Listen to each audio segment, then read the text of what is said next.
You're good to go. Yeah, well. All right, I will open this budget workshop meeting at 2:31 PM on Tuesday, November 18th, I believe, correct? Yes. Those present, Commissioner Hedin, Commissioner Hadler, Commissioner McCurdy, Commissioner McGann, Commissioner Martinez, Commissioner McCandless, and myself, Commissioner Winfield. County Attorney Stocks and Clerk Auditor Dave Wojtek. Jess going to be presenting eventually in audience. So we can start off here. I know that there was discussion earlier about Clerk Auditor not leading this, and so we're prepared to take off and move with this. If something has changed there, Gabe. I'm happy to be useful as is needed. Okay, I would say that just looking at some of the issues that I see that we have up, and that's one of the reasons Tess is here, that we've got 4 or 5 issues that I think we just start working on. I don't think this will be the last budget workshop. It's just the current budget workshop.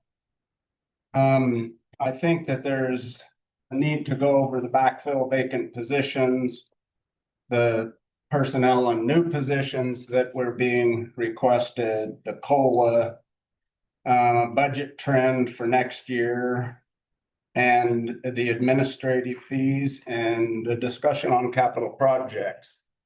And I'm ready to start anywhere that somebody would like to. If we want to allow Tess, I know that she's requested she not be here late this afternoon, so. I can stay as long as you all need me to. That's Okay. no problem.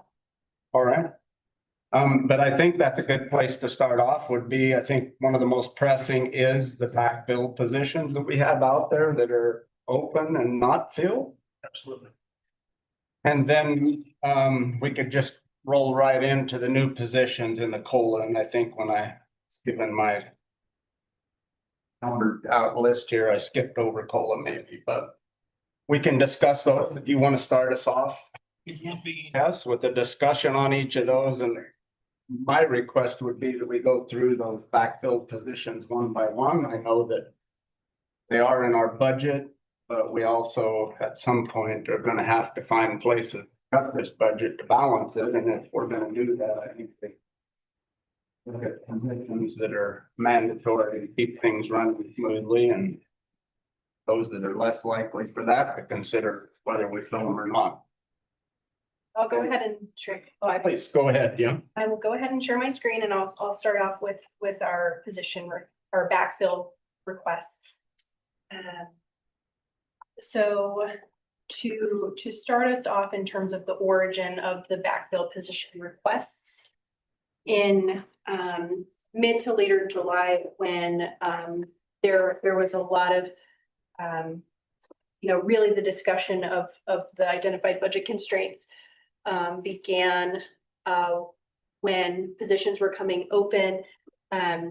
We weren't immediately posting them. And so in order to just give better transparency, predictability, et cetera, to our staff, then we came up with a position backfill request process. So with that, any supervisors that had a position become vacant, then we went ahead and had them complete this form that was created.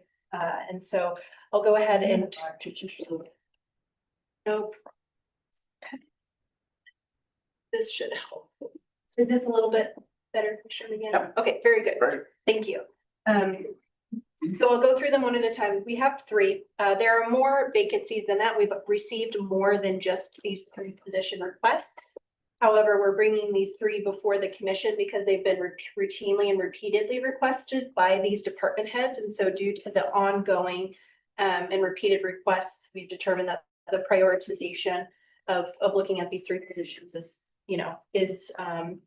to the degree that they needed to come before the commission. So the 3 requests that we'll be going over today are the full-time lead invasive species technician position in the weeds department, the vacant OSTA maintenance technician position, and then the part-time bus driver position with the Grand Center. So I'll go ahead and start off with the lead invasive species technician position in the weeds department. this position became vacated on June 23rd. And we had actually already completed interviews and had selected a final candidate. And the day that we were going to be sending out the offer letter, for lack of a better term, the hiring freeze went into effect. So it was just shy of having somebody put into this position when we had to freeze hiring. So the main justifications for why this position is being requested is that the full-time invasive species technician leads the seasonal invasive species crew. And this lead position is funded by the general fund. However, the seasonal positions, up to 4 seasonals, are funded by grants. Without the lead technician that's able to go out into the field with the seasonal techs, if they don't have somebody who's out there helping them manage projects, overseeing their work, et cetera, then we can't complete field projects. And so with this lead technician position not being backfilled, then we have subsequently not hired the seasonal invasive species technician positions that are funded by the Community Wildfire Defense Grant. Because the current leadership team doesn't have the capacity in order to be able to do all the administrative work and also be out in the field. Some of the, one of the main projects that they're doing is invasive species mitigation throughout Grand County at people's homes, going out and educating people in weeds and helping, get invasive species out of people's yards. But they've also previously gone, on trips where they're out of service down the river, et cetera. So the I included the fiscal impact of backfilling each of these positions from December 1st to December 31st. The reason I did that is if a position were approved for backfill, we would need to post it, and we have a requirement to post external positions for 10 business days before we can even start interviewing and extending offers.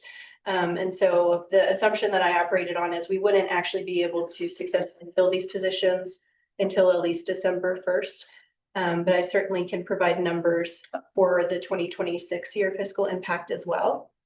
Something that I'll note is, in addition, as we're looking at the positions that may or may not be at risk of fill in 2026, is these positions essentially happen to become vacant. We didn't make any intentional reductions in force of these positions. It just so happened that the individuals that occupied these positions vacated them, and that's why we're discussing them today. Hey, Ted, one question. So when you do the fiscal impact, but could you also, how much money do those sub positions that we can't hire due to not having this position, how much is that grant worth that would have funded that? That's essentially money that coming into the county that we're not seeing because of this. Right, yeah, it would be, and I could certainly get those numbers. It would be the cost of the 3 to 4 seasonal positions that we haven't backfilled for. And my understanding is in addition to the personnel expenses, the CWDG, so the Community Wildfire Defense Grant, also provides reimbursement for equipment, et cetera. And so it's not just the personnel, but also just the operational costs of the projects that they're working on that are reimbursable by the CWDG. Okay, I think it's important to consider all those fiscal. Izzy's on her way, so. Excellent. Thank you very much. Right, and so I'd like to see at some point every position and what the budget cost is going to cost the county for the year 2025, if there's anything left this year, and then what's going to impact next year's budget. And I agree that those grants are important, but if we have to hire somebody at 120,000 with their benefit package, and then we're paying for the other ones, it doesn't matter what the grant is worth if this county is in the red financially. So I just want to be real careful when we approve a position. Yes, I understand grants come with it, but what is the cost that the county is going to incur in our budget next year, right? So as we go through these line items by individual, there might be an offset, but I would still like to see what the bottom line is. This is going to cost the county when we fill these positions. All right, I can work on that. Thank you. Yeah, thank you. And I can wait for Izzy if you don't have the information, but okay, the the grant funded positions. Is that a continuing grant or do we have to apply for that every? That's an excellent question. So the Community Wildfire Defense Grant is on a 4-year grant cycle, and so it began in 25 and it will end in 2029. And there Give are, me some outlooks of that. yes, no, thank you. I appreciate that. That's an excellent question. Does not filling these positions right now jeopardize the future of the grant also? That's an interesting question and one that I imagine, hopefully Izzy will have some additional feedback on. The reason I state that is because having worked with, many of us have had some interaction with grants. And so it's not always necessarily, you can amend what, goals and objectives are in grants. But my understanding and what I would anticipate is if we continue to not be able to approve certain positions and therefore be able to accomplish projects, that could put us could potentially not put us in good standing with that grant. And typically if you're not able to demonstrate that you're able to responsibly, appropriately, and accurately use grant funds, then you're less competitive for future grant opportunities within that grant administrator. Yes, Trish, and then Mary. So I did talk to Cara just a little bit, and I do think she's going to come to Citizens to be heard. So she may be able to answer some of our questions also. But she made it quite clear that we're getting a lot of employees for basically free. I know that we discussed this idea that we would be paying benefits for those, but that was not the case anymore, right? All those. We were able to get it clarified with the grants administrator that they'll reimburse for those fringe benefits. Right, exactly. Yep. So we're not paying any of the benefits on those seasonals.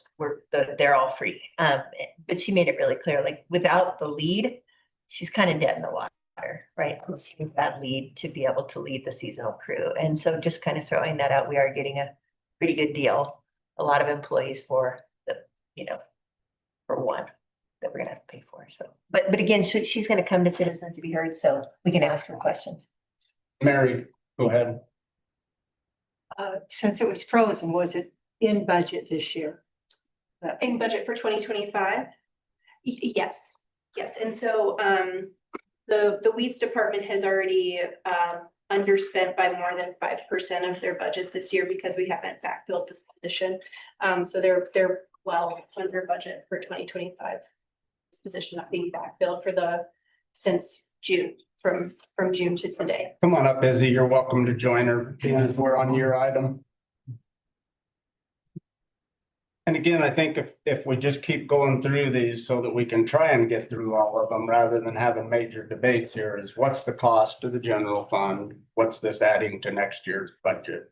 So it's going to be the determining factor as we try and balance this. I got one. Yeah. Any problem with filling these 4 seasonal positions? I know you said we had someone lined up for the lead tech. For the lead tech, is there gonna be, I have staffing problems outside of commission. Is there any staffing problems? Are there gonna be any concerns? Or if we do decide to move forward with, we can bring on that staff quickly or, okay. Pretty much immediately. I have staffing problems outside of here, so just make sure. We have found it to be very easy to find staff for our winter season. And the person for our lead technician position is ready to go. Okay. And they were an internal candidate, so it would be a very smooth position to be able to take over this. Thanks. Thank you. And just want to clarify, so these positions are already included in our 2025 budget as well as our 2026 budget because they are existing positions. So we're not adding to our budget that we have by putting these positions to get hired. Yes, that's absolutely correct. So because these positions are still part of our pay plan structure, we included the cost of each of these positions in the 2026 estimate. So all of the department heads presented their personnel budgets with these positions included. And was the adjustment made after we came back that it was clarified that the wages or the benefits and benefit package would be paid for? Has that been backed out of our overall budget? So we actually, and Gabe, feel free to correct me, but we have kept new positions and reclassifications separate from the budget because those are not part of our current pay plan. So when Personnel Services does our budgets for 2020 or for the future year, we use the currently existing pay plan to generate all of the individual department budgets. And then essentially we have the flat, if we keep everything exactly the same, this is how much we're going to spend on personnel. And then each new position or reclassification is separately added to that. Okay, And then just real quick, do we have what the cost is for this employee? So for us to backfill this position for the remainder of this year, it's over $6,000. The cost of the employee, if they, well, how do I put it? The cost for this employee going into 2026, if they elect all benefits, would be about $100,000. If they don't elect insurance, it would be $78,000. Thank you. okay, And what I'll clarify too is in terms of the estimate with budgets, anytime we have a vacant position, we use a high deductible two-party plan as essentially our estimator for benefits because it's one of our most common plans and it's a pretty good kind of median or average of what our health plans cost. And so it could be a little less than that. It all depends on the person and what type of health plan they would need for, you know, whatever their family situation is. There a question for Izzy about the grant. Jock kind of had it earlier, there was, how much have we missed out on this grant? And then how much will this be missing out for on 2026? We said it at a board meeting, but I don't think it happened. If we do not fill this position by the end of 2025, we will have lost out on about $66,000. And I don't know exactly how much for 2026 because it's halfway through the fiscal year, but we would lose out on the same ratio for January through June. It's probably another $66,000. And this does impact our future grant awards. okay. On to the next. On to the next one, yes, thank you Thank so you. much, Izzy. Thank you, Izzy. No, thank you for being here. I'd make sure we do the information. Thanks, Izzy. Thank you. All right, excellent. So the next request that we will move through, and it's taking a moment to load, but I assure the next one will pop up here in a moment. But this next request is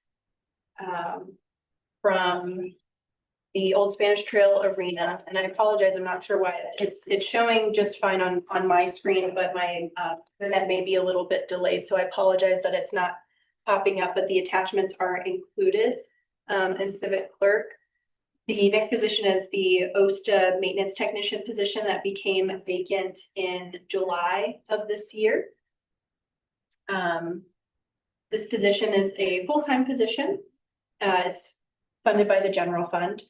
The justifications for the OSTA maintenance technician position include that overtime has historically been a concern for OSTA and is closely monitored. However, with the lack of this additional position, that overtime budget has been exceeded. It was budgeted for $15,000 going into 2025, and it's past that probably by about $500 to $1,000. There are additionally discussions of adding more events, et cetera, to OSTA's calendar moving forward. And so they're already with the current organizational or departmental structure they have with the number of positions they have, they're already stretching to kind of the end of their capacity. So being shorthanded one position really does impact them because they still, anytime there's shift work involved, somebody has to be there to do the work. It's not a, we just won't do it today, we'll wait until tomorrow. If there are weekend events, if there are evening events, et cetera, somebody does have to be there working those events. And as has been discussed with the additional OSTA maintenance technician position request for 2026, which is separate from this. The fact that they're, doing all of the maintenance, weeding, oversight for a very large property. On top of trying to ensure that it's a safe center for people to access on a day-to-day basis. Just the amount of strain that's on the current staff,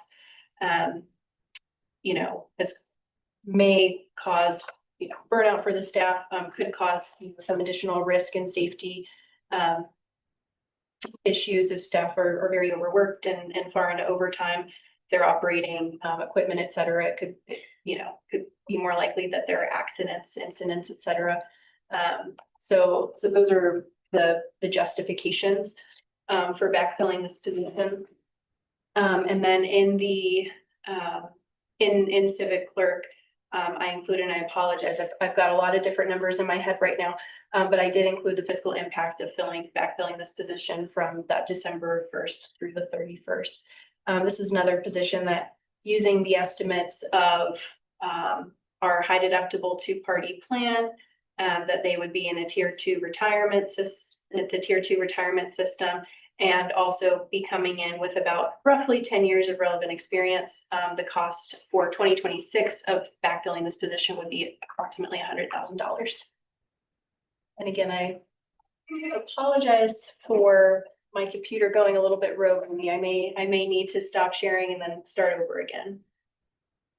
Well, we just have the one more correct in this. I had a question on this. Yeah, go ahead. Joe. So there's also another, they're proposing a parallel position to this going into 2026, is that correct? That's correct, yes. Okay, so for 2026, we'd be looking at two of the same positions. Yes. This one and then. This one and then an the additional. Okay. But I just want to make sure this wasn't the additional. Yes, thank you. Okay. Yeah, and I think we're gonna look at all of those separate. Okay, sounds great. with the plan, the proposed new positions. Yeah, just to land, this is a position that was already needed, and I continually drive work OSTA's way. They happen to fall before an event, a departure happened to fall before our county fair last time, and seem to have left them in the weeds. Picking up overtime where they can, but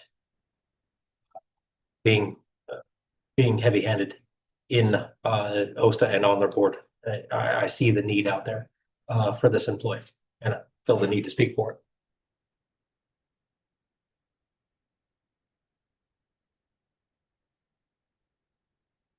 Okay. Thank you all. And then this is the last request for backfill position request. The Grand Center lost their part-time bus driver in mid-October.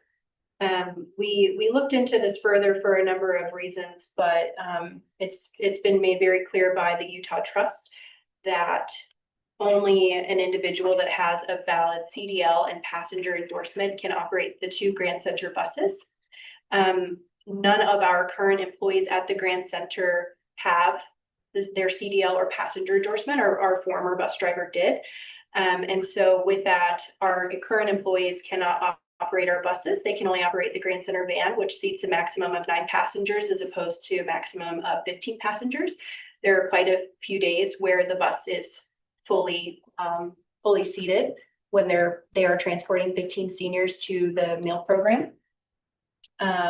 And so with this, if we do not backfill this position with an individual that has the requirements of that CDL or passenger endorsement, we would be limited to that maximum 9 passengers a day for transportation, as opposed to that 15. And so we would reduce our capacity for transportation by about 40% exactly. And some of our seniors would be able to arrange alternative transportation, such as getting a family member or a friend to pick them up. A lot of our seniors in our community don't have family or other support systems. And so being transported by the Grand Center and receiving meals at the Grand Center are the ways that they're able to one, engage with the community and find support and socialization within the community, but also to ensure food security.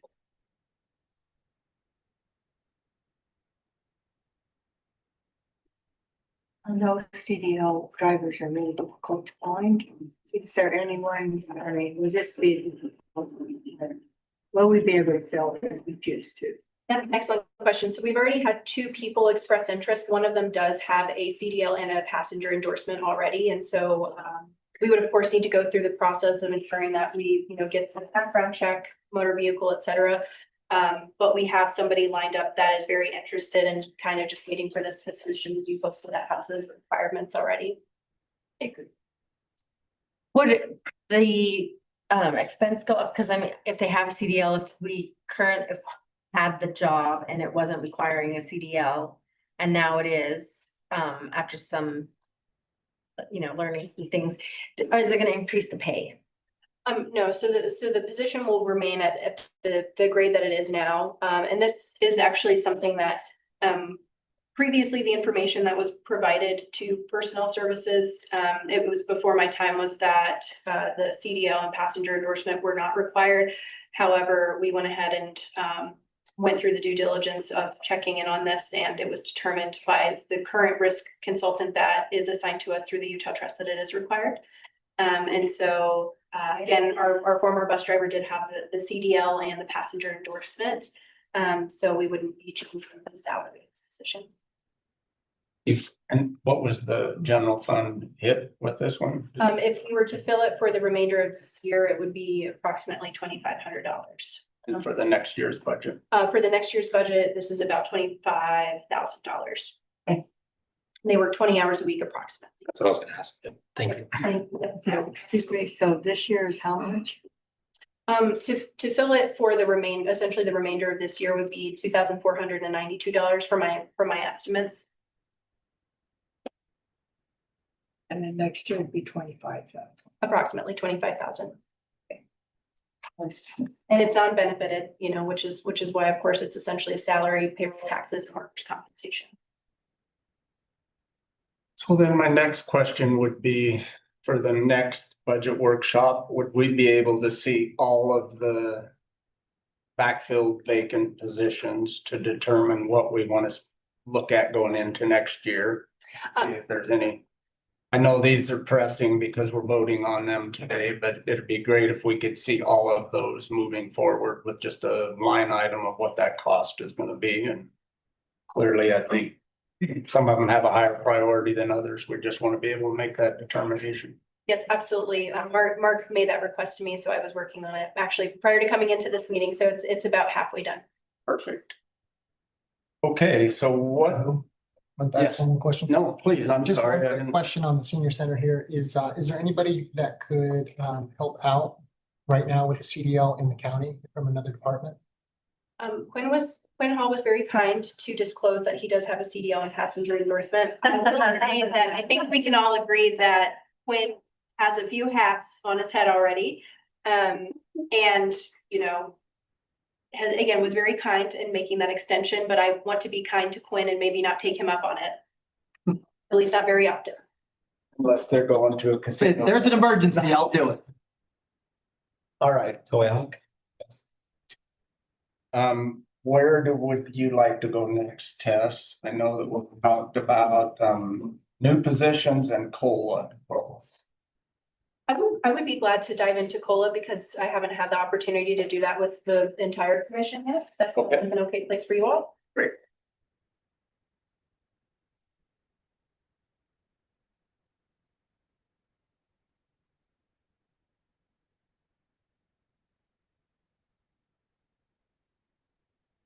All right, and again, we're just going to cross our fingers that this would like to cooperate with me, but again, I may have to stop sharing my screen and then start again. I'm not sure why it wants to give me a hard time today, but that's all right.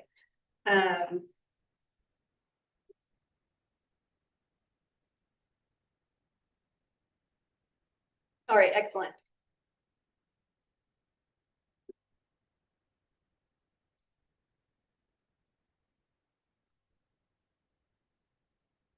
Okay, so the overview of what is included in the cost of living adjustment proposal is our compensation policy, the COLA proposal itself. And then we are required to have all of our grade step pay plan charts approved and posted readily available to the public. So the compensation policy currently included in the Grand County Employee Handbook indicates that compensation pursuant to the grade step chart is what we follow within the county. So as I've indicated before, but it can get confusing, so I'll say it probably a myriad of additional times, is grades follow a position and steps follow a person. So we have grades assigned to each of the positions that have been assigned based on the position's experience, qualifications that are necessary, level of responsibility, et cetera. And steps are assigned on a 1-for-2 basis for public employees, meaning that for every 2 years of relevant experience an individual has, they earn a step. We currently have 15 steps on our chart.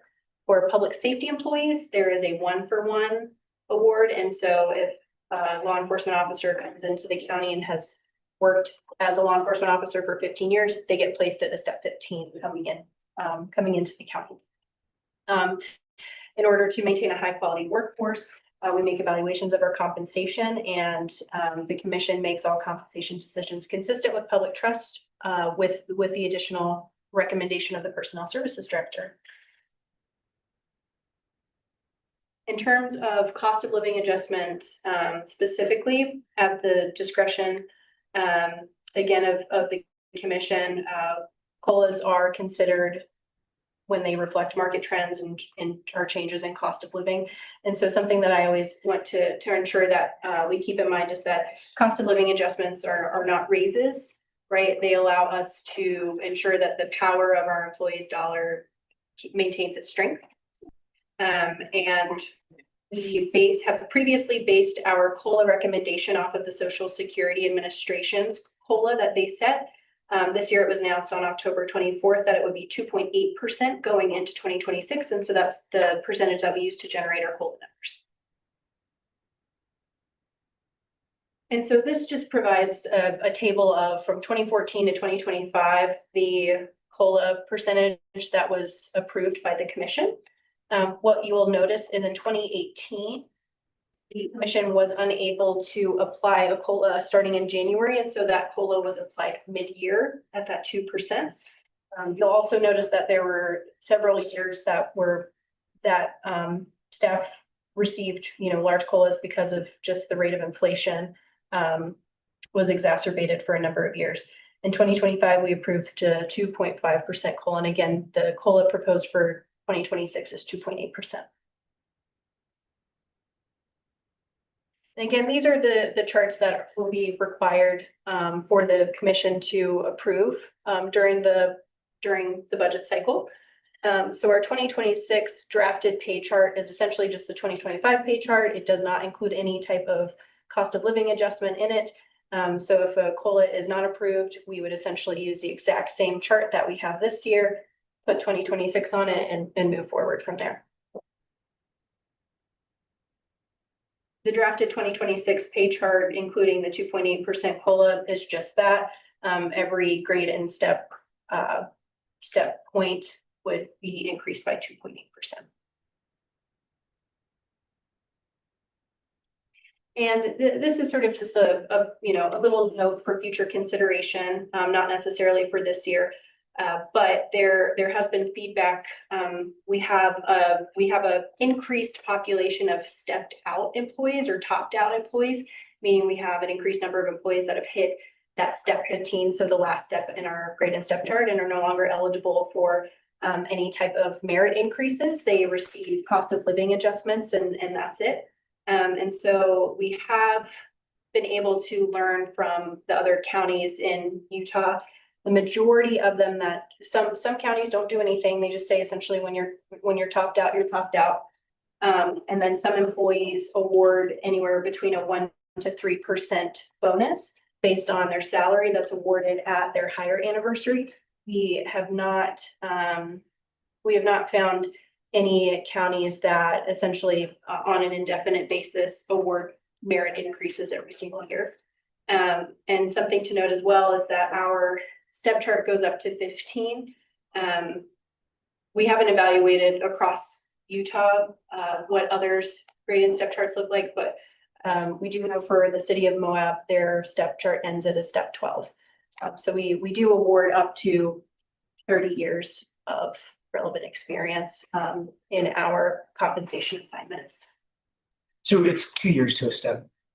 That's correct. Aside from public safety, so for any of our public safety employees, they get that 1-for-1. So they step out faster than a public employee. And on the individuals that are stepped out, how many of those individuals have been with the county less than like a decade? That's an excellent question. Certainly it's the minority. The majority of staff that we have that are topped out have been with us for a very long time. But typically where we run into that is with our law enforcement, our public safety officers. I would say about a handful have been with us less than 10 years. Thank you. All right. And again, similar to our staff for all of our elected positions, we are required to have a pay plan that is approved by the commission. So in this pay plan, it's not including a COLA. So all compensation for electeds would remain the same going into 2026. So there would be no fiscal impact. And this is the pay plan that is outlined if a 2.8% cost of living adjustment is approved by the commission, with the associated COLAs, fiscal impact for each of the different elected positions.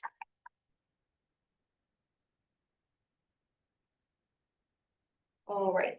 And then this year we broke the COLA down a little bit differently. So we did fiscal impact by fund because, of course, particularly this year, we're concerned about what our general fund looks like. And so we calculated the COLA fiscal impact per different fund. So for the total, it's estimated $536,000 for the general fund. The fiscal impact would be $357,000. Some change on top of that. And again, these are estimates. Anytime we have any type of staff change, anytime we hire somebody new, et cetera, these numbers move around a little bit. But these are, again, the estimates based on all of the information that we had as of roughly October 24th.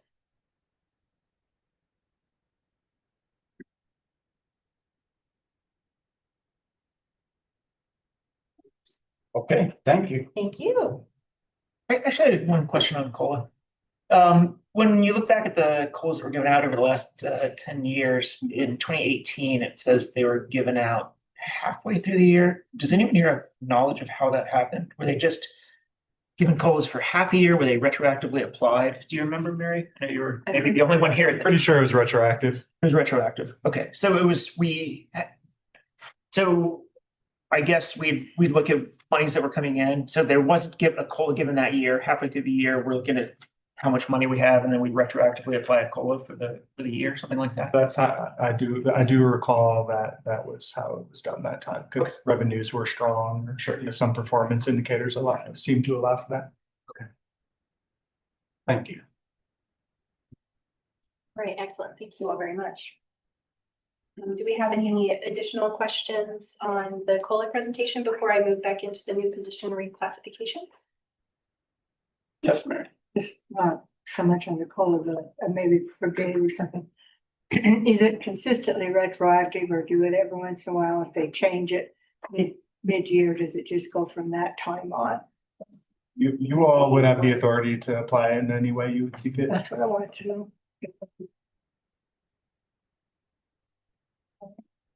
Thank you all very much.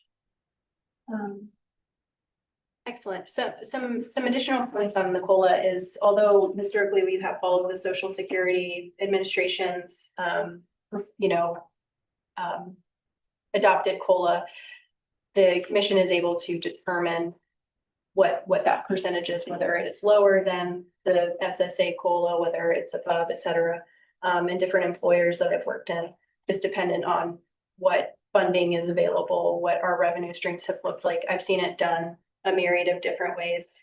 So that's also in terms of the amount that's adopted is also, up to the commission.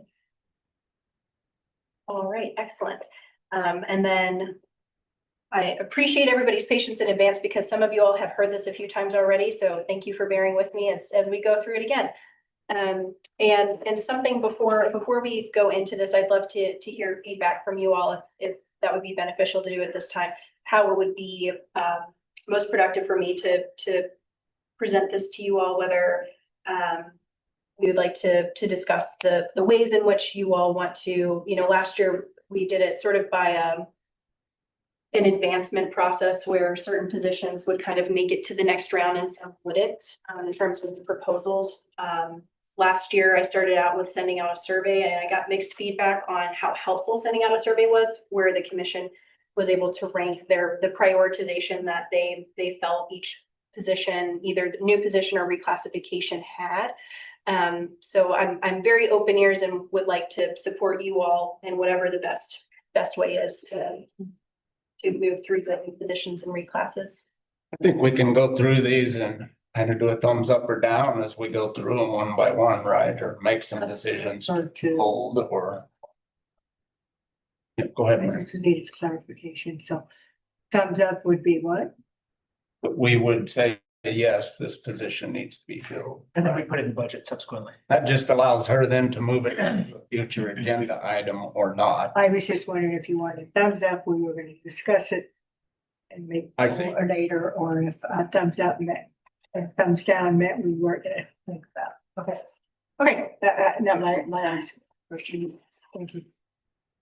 All right, excellent. Thank you all. We'll go ahead and dive in then. So we'll go through our new position requests first. So again, we had 5 new position requests, and both for new position and reclassifications, I'll flag those that are mandatory for us to consider. So the Old Spanish Trail Arena Maintenance Technician position, again, this is a separate request from the backfill position request. The backfill request just asks, can we return to the number of staff that we were allotted for 2025? This request is asking for 1 additional staff member to be added for 2026. The justifications are similar to those that were indicated in the backfill request, that with the identification of the commission that there's a goal to increase the number of events, et cetera, that are offered at Old Spanish Trail Arena, in addition to the fact that they provide, 24/7 public services, and that there seems to, there may be a need for additional staff to be able to host additional events, et cetera. Those are the bases of this request. So my thoughts are is that we would wait on this till we see where we are in the budget numbers. Before moving this one forward. I do think that it's important, but I don't remember if it was this position or it was both positions, but there was note the amount of overtime that was being spent out there also, and I would want to know that overtime was going to go away if we're going to add a position. So I think there's some room for some clarification around this one, but me personally, I'm not ready to spend another 100,000 until we get that bottom line and see how many hundreds of thousands were over budget. But that's just Bill. There's 7 of us here. Bill 3. I tend to agree with you, Bill. Mike, I agree with previous conversation. I mean, the back position, we need to, I wholeheartedly back to fill the new position. I'd like to see where we're at. anybody else? I think we should leave it on here until we're, I don't think we should remove it at this point. It's I don't- been asking for additional help for years, and it is getting busier and busier and busier out there. So Nobody's suggesting remove it, so agree. All right, Thank you. thank you. This next position is one of those that I'll flag as mandatory for us to consider. Where the Graham County Attorney's Office is requesting a part-time victims advocate budgeted at approximately 24 hours a week. The justification for this is that the memorandum of understanding that we had with Moab City to utilize their victim services program is going to be expiring, and therefore we have a requirement to offer victim services. The victim advocate would serve both the sheriff's office, the CJC, so the Children's Justice Center, and the attorney's office. And And it's required, you say? We're required. yes, one other note, we had a historic contract between the three entities that was originally $20,000, just noting that.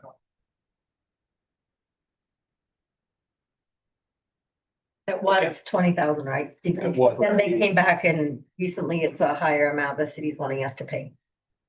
Yeah, not just, I'm just Actually- focusing on the county portion of it, that historically we've allocated $20,000. So this is an increase of $17,000. And if we stayed under the current plan utilizing the victims advocate from the city, I believe the number was around 275,000. So That's an amazing number. ultimately, this would be a savings to stick with that process, so. So this one doesn't have to. I mean, It's an over-here. thanks. Thank you all. This next request is for a film commission assistant. So this request was put forward by the film commission director, the Moab to Monument Valley Film Commission, which is housed under MOT, as we all know. Currently only has one employee allocated to film activities, that is the film commission director.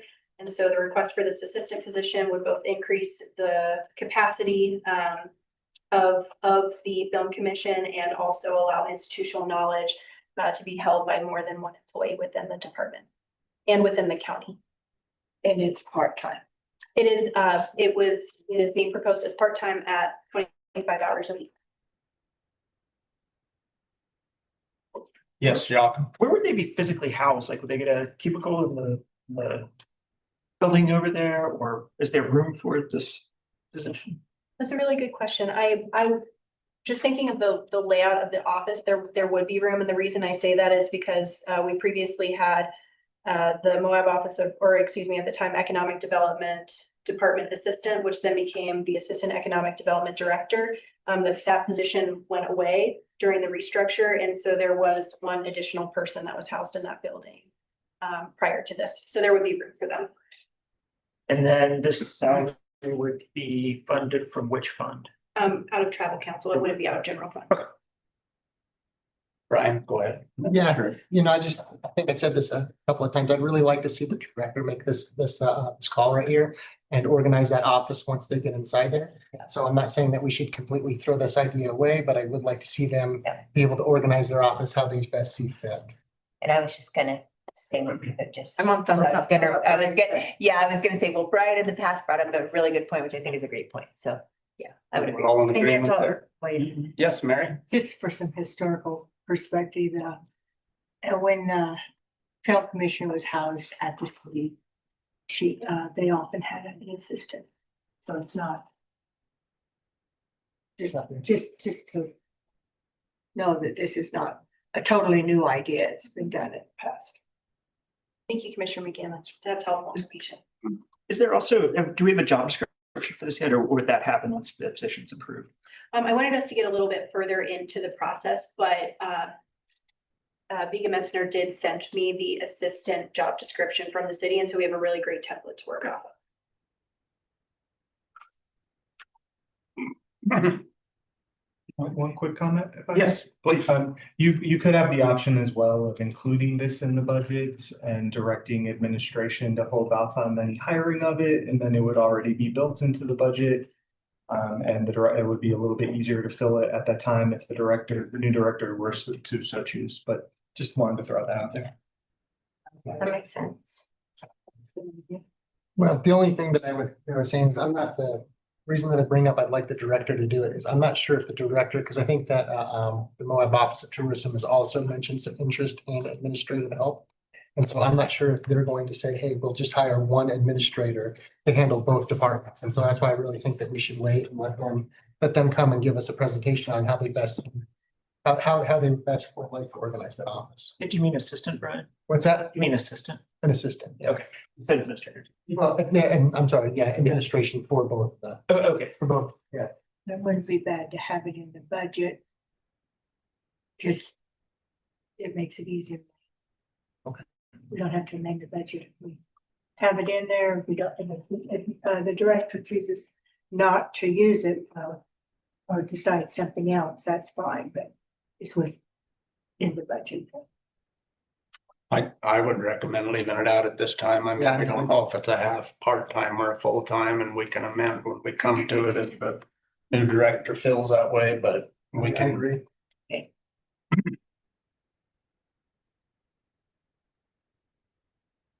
Just happy to Do see you it's not want in a my general some fund. thumbs? I apologize, just so that I know which way we're gonna go. The director, We let the director decide, we'll amend the budget later. Okay. Okay.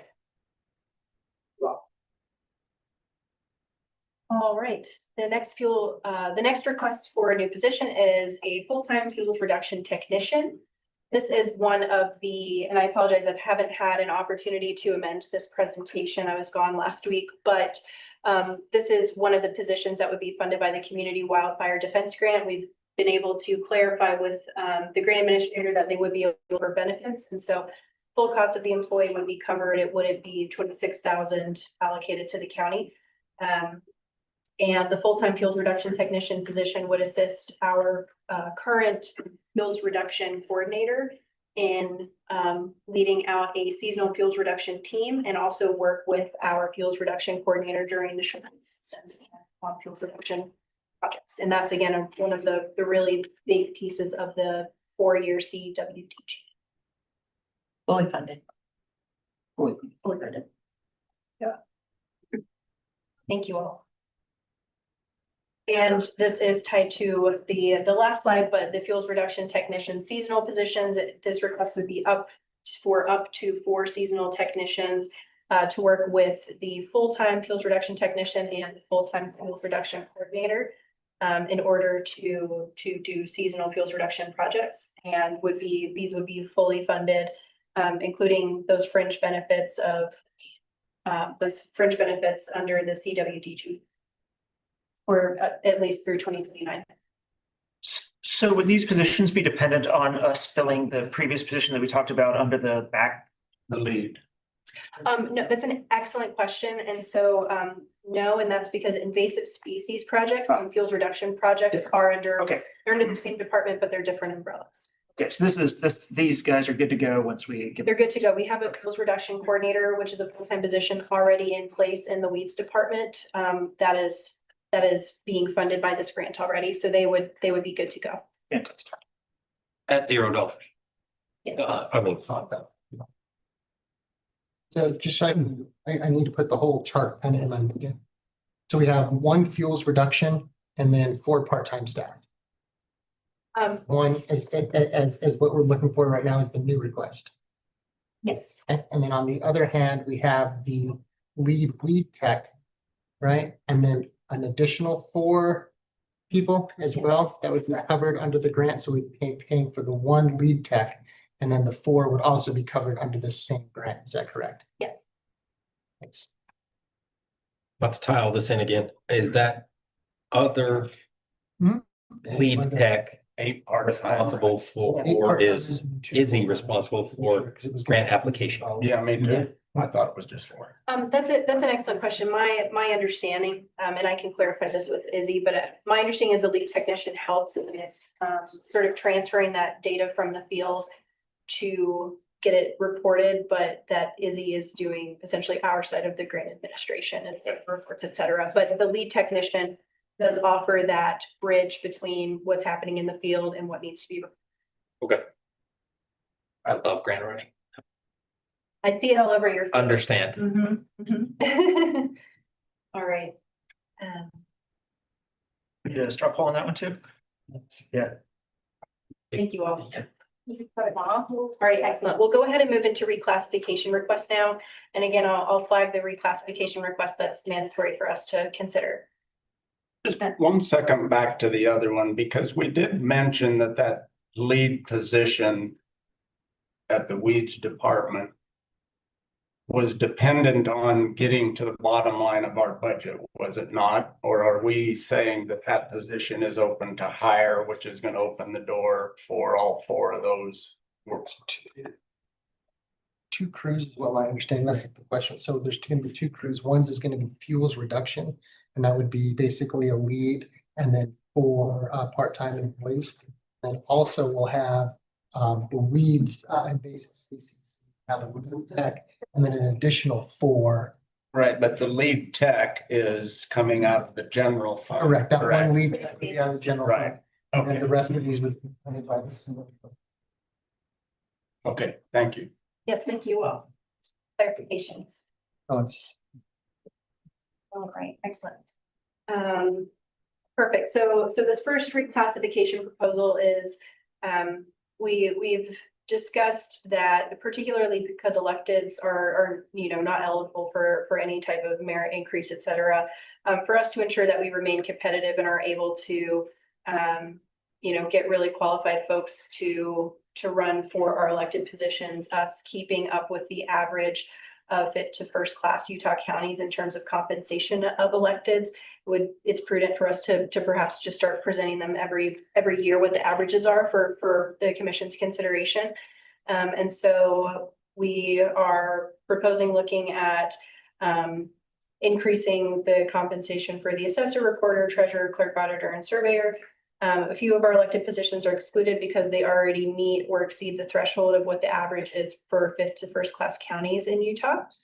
So we would be looking at our estimated or a full difference of approximately $12,500 worth to bring all of our elected positions up to what the fifth to first class Utah County average is.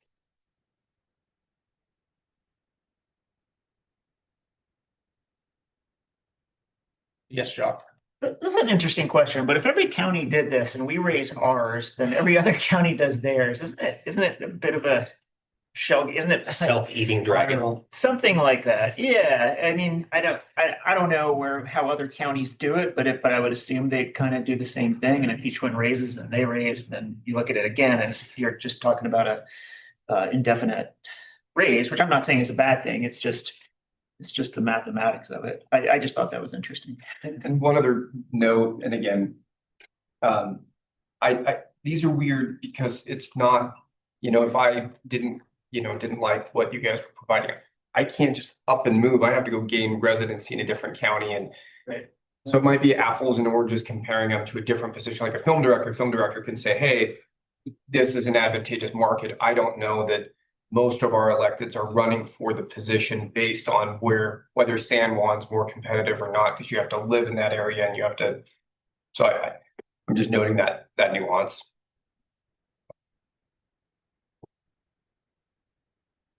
Many counties have a system where they are periodically percentage raising their elected officials to keep up with changes. Is that happening in Inflation. every county? Well, COLA would do inflation. Oh, it would do inflation. We did it. I don't know, I just wondered. Just did this last one last year, yeah, just did it last year. So that's why I was thinking we raised it all. Everybody raised it and then the average changes, yeah. So just come. And then So, just Yeah, and and that's why I think it'd be almost easier if we came up with a system where we, as a county, decided, and we weren't consistently checking other counties to create what Jacques was referring to. And, the 1% raise a year or something like that. yeah, just so it's like it's on a step chart. Right, yeah. Brian was up to talk. Go ahead, Brian. So just an idea might be that prior to the election of these positions, we put this out. I mean, when you sign up for the election, you know what you're getting into, right? You go, I mean, everybody looked, I'm sure, at the pay of what this entailed. And I think that's part of the decision that they would run for office, is you look at it and say, look, it goes from A to B to C. And so maybe at that, when these positions come up, we go through and we do this average right then, rather than doing this every single year. It's once prior to the Every election. 2 years, so they did every 2 years. Well, it'd be every 4. Every 4. So on this one, the Some only. would be 2 and some would be the other 2. No, it'd be 4, because the only one that would be up here, I believe, would be the clerk auditor would be on this cycle, would be this year, because they're gonna have to declare for that election next year. Is that what you're proposing, Brian? And then in Yes. 2 years, we'd be looking at the Fair same. just thing. not. Exactly. I actually kind of like that paradigm. And then one other one other note to that, our filing fee is based on a percentage of the overall salary that you're receiving. Okay. If I'm right. That's interesting. Yeah, I didn't know that. So like my filing fee was over $1,000. I didn't know that either. How much was it? Thousand. Ours was cheap. Yeah. Yeah. I just figured it was a flat fee. I never read it. Figured it was a flat fee. All counties got I the was same. appalled by that. Learned something new for sure. Okay, so I think this is one that we leave to be added in at some point. I would say a neutral position for me on this, that we come back and look at our budget overall. We're talking about 12,500 is all it is. I would be curious if we took the average numbers away and just gave them a COLA. If that happens to the staff, if a COLA ends up getting approved, how that would change their number too, if a COLA is gonna be similar. Or would they get a COLA and a Yeah, they raise? get a COLA. Okay, I see. Yes, yeah. I still think this is one that we've got to look at our overall budget and come back to. Yeah, I'm having a hard time with raises. I'll just say it, raises COLAs with negative revenue. You know, negative revenue, with negative revenue and then giving everybody raises and cost of living increases is a struggle for me. Yes, sir. And just one caveat. And this is something that's unique for all the electeds. And everybody's in a different position. They're stagnant at the amount. I'm fine with that for me personally. I'm not speaking for others. But you will have departments, and the sheriff's a good example, where the people you're working with, they will exceed the amount of money that you're making. And so if there's no COLA and if there's no adjustment ever, your electeds are going to be at the same amount that they were elected on. There are some there's some trade-offs being the elected. You come and go a little bit more as you'd like. You don't get vacation time, you don't get sick time. So there is a balance to that. And so that's the one tricky thing with dealing with these positions is you won't over time gain that jump. So that's why sometimes the COLAs are a weird thing to look at for electeds. Just noting it, everybody's different. I believe we got in that position with the sheriff last year. Was it 2 years ago when the deputy happened to be making more than? But they will. There's a number of them because the number of years that you have it. You're never gonna, I think there's deputies that are making, Yeah, we had. I think, over 130. Or not deputies, sorry, law enforcement. Just noting that. But that happens at every law enforcement agency. Just about a detective or a upper echelon will make more than the head honcho a lot of times. So go ahead. I'm gonna say, I wonder if Dave, do you have I know you're an elected, I wonder if you on this. I know it's I guess my question is for you, Bill, like, we keep putting off these decisions. When do you want to make all of these decisions on the budget? My concern is we eventually need to start making some decisions on the budget. Do you want to see it holistically and then and that's fine. I'm just saying, if we do that, we need to probably have 4 hours, and I'm not being rude about this, because I have a list I wrote it down, I have a list of 26 things on the budget I want to talk about. That being said, I mean, we are going to have to, at some point, be making these decisions. And I know none of us want to do it. It's very unpleasant. Every year it's unpleasant, but I think we got to start making these decisions. I'm not saying right now, but if keep putting them off, we are almost. Putting them off, we're deciding up or down or wait and hold till we see what the bottom line of our budget is. We don't know what we need next year yet, totally over budget. And if we're gonna come back and balance this budget, I think some of that is self-explanatory. Okay, we need to be prepared that meeting is going to be we need to, set time aside. We're scheduled through the end of the year, workshop at every commission meeting, and if we need to extend the hours, I'm certainly open to it. because Okay, great. we've Gotta get Yeah, I there. think I could. That's only 2 more meetings, Bill, so we need to probably more. We're gonna have. Yeah, I think we're gonna That's have only 2 more meetings. Haven't we had a workshop on another day? we may need to do that. Yeah. We've had to do that almost every year. So big. Okay, we are getting close to the end here, so I would like to get through these if we can. And so my understanding is that we'll keep this one in place. Okay, great, thank you all. Okay, so this next one is separately for the clerk auditor And so, the justifications for this is with the level of responsibility and work that is involved in the combined role of clerk and auditor. There's a request for consideration of separately an increase, which would amount to $8,514 for clerk auditor's position. So again, that's separate from the average comparisons that I just showed. This would supersede that decision. If this were approved, yes. Okay. Yep. And again, they're different proposals, and so.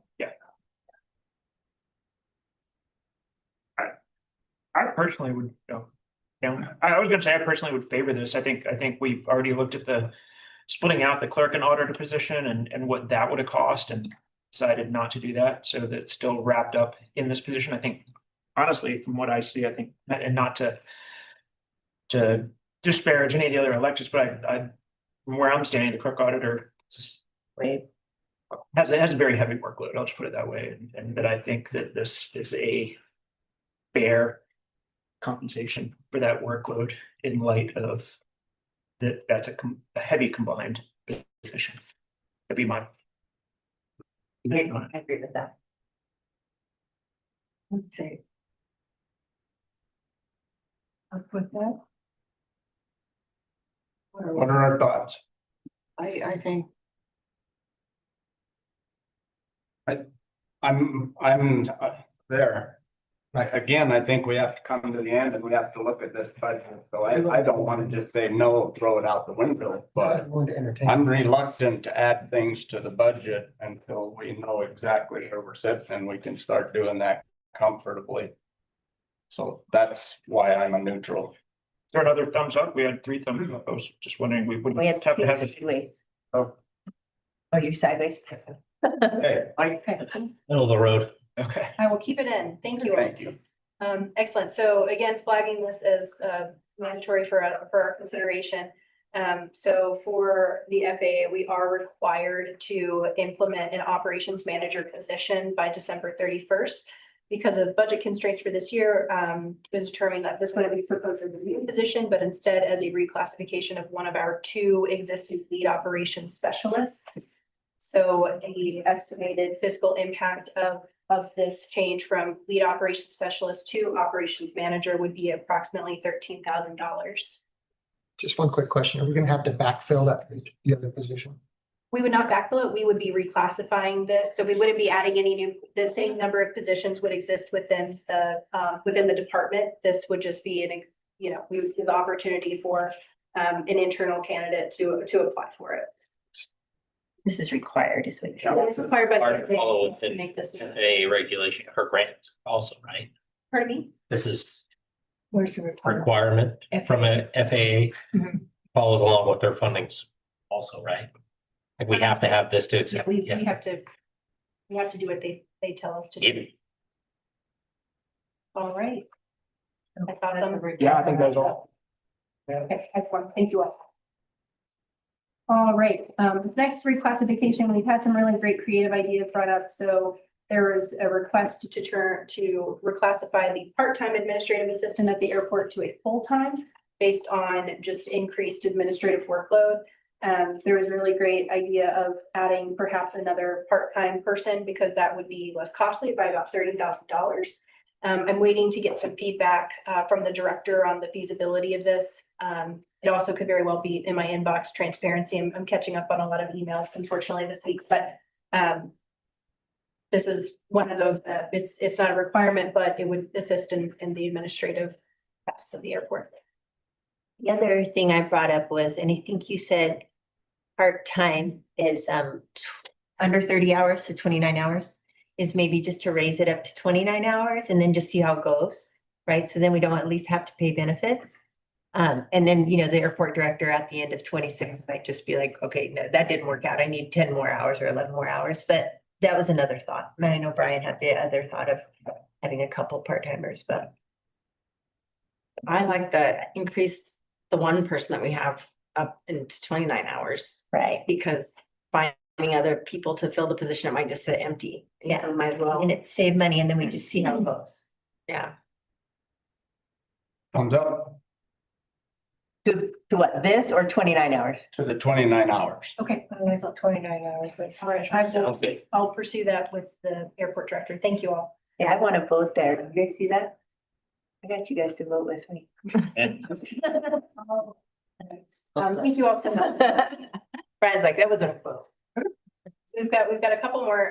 So the film commission director, there was a request put in to increase the film commissioner director's salary. And for by the amount that was in, there were some different amounts that were presented. But the one that allows us to follow our grade and step chart would be reclassifying the position from a grade 12 to a grade 15. I wanted to correct some information that's in this. And so the position was last reclassified in 2024 from a grade 9 to a 12. It wasn't $20,000, it was $12,000. There were some numbers that were inaccurate in one place. So I went and double checked in another place and it was $12,000. So entering into 2024, this position received a $12,000 salary increase.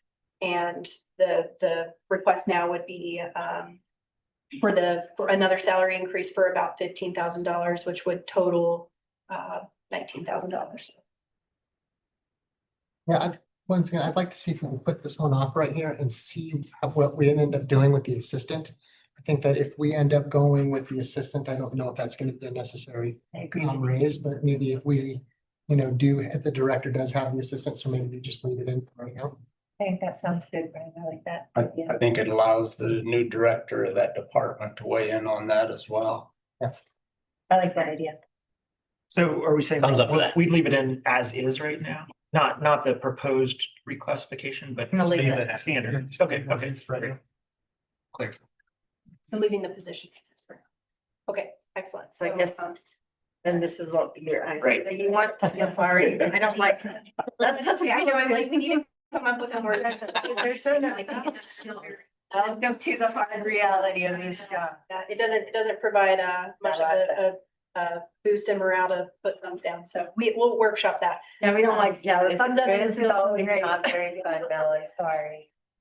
Okay, excellent. Thank you all very much. So this next reclassification request is to transition our OHV trail ambassador position under the active transportation trail program from an ambassador to a trail coordinator. It would come with increased responsibilities and duties. This position is grant funded. The grant funding covers the salary cost, not the benefits cost.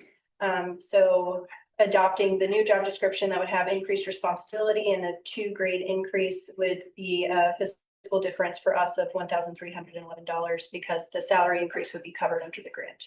And that grant has already been secured. Yeah, Wasn't this the one? yeah, that's all part of it. Okay, great. Thank you all. Yeah. Look at us go. I'm so proud of us. Okay, excellent. This is our final reclassification proposal that we'll be looking at today. It's for the Sand Flats director. The Sand Flats director has been at a grade 14 for an extended period of time, even though the job description has evolved over the last roughly, we're entering into, 8 years approximately.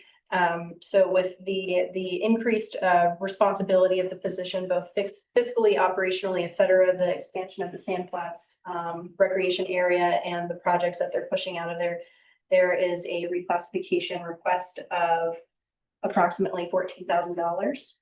I'm happy to take any questions. So would this come out of the enterprise? This would be Sand Flats. It wouldn't be general. I think we're talking about a film director with half an employee, maybe at a level 15. It makes sense that a department head who oversees 8, 10 employees. Total, yeah. Managers are huge. Anything, yeah, go ahead, Trish. I was gonna- When was the last time you were reclassified? I know you told us, or I can't. Never reclassified. Or, There was a compensation thing that happened in 2021, but this position was never looked at. okay, yeah, I just knew that you told us something. I couldn't remember what that was. Thank you. But I think it's unanimous, thumbs up. At the time that we discussed this in the budget advisory board meeting, I had asked, are there other staff that we've had for 8 or 10 years that have never seen a bump? And if you would add that, I know you got a list of duties, but I still would like to make sure we're not missing other employees that are just getting left in limbo and not caught up. Okay, great, thank you. All right, and then the final slide for this presentation is, to date, the county has not had continuity across the board in terms of what positions are classified as exempt and non-exempt. And we're trying to essentially come into compliance in terms of having everybody who's performing comparable duties to be classified the same. So all positions that are chief deputies, that are office managers, assistant directors, are being proposed to be reclassified as exempt. And there would not be. I need a vote to, Pardon me? you need to vote on that to change it, or is that just what you're doing? Because we need to make them all match. It would be something that needs the commission's approval.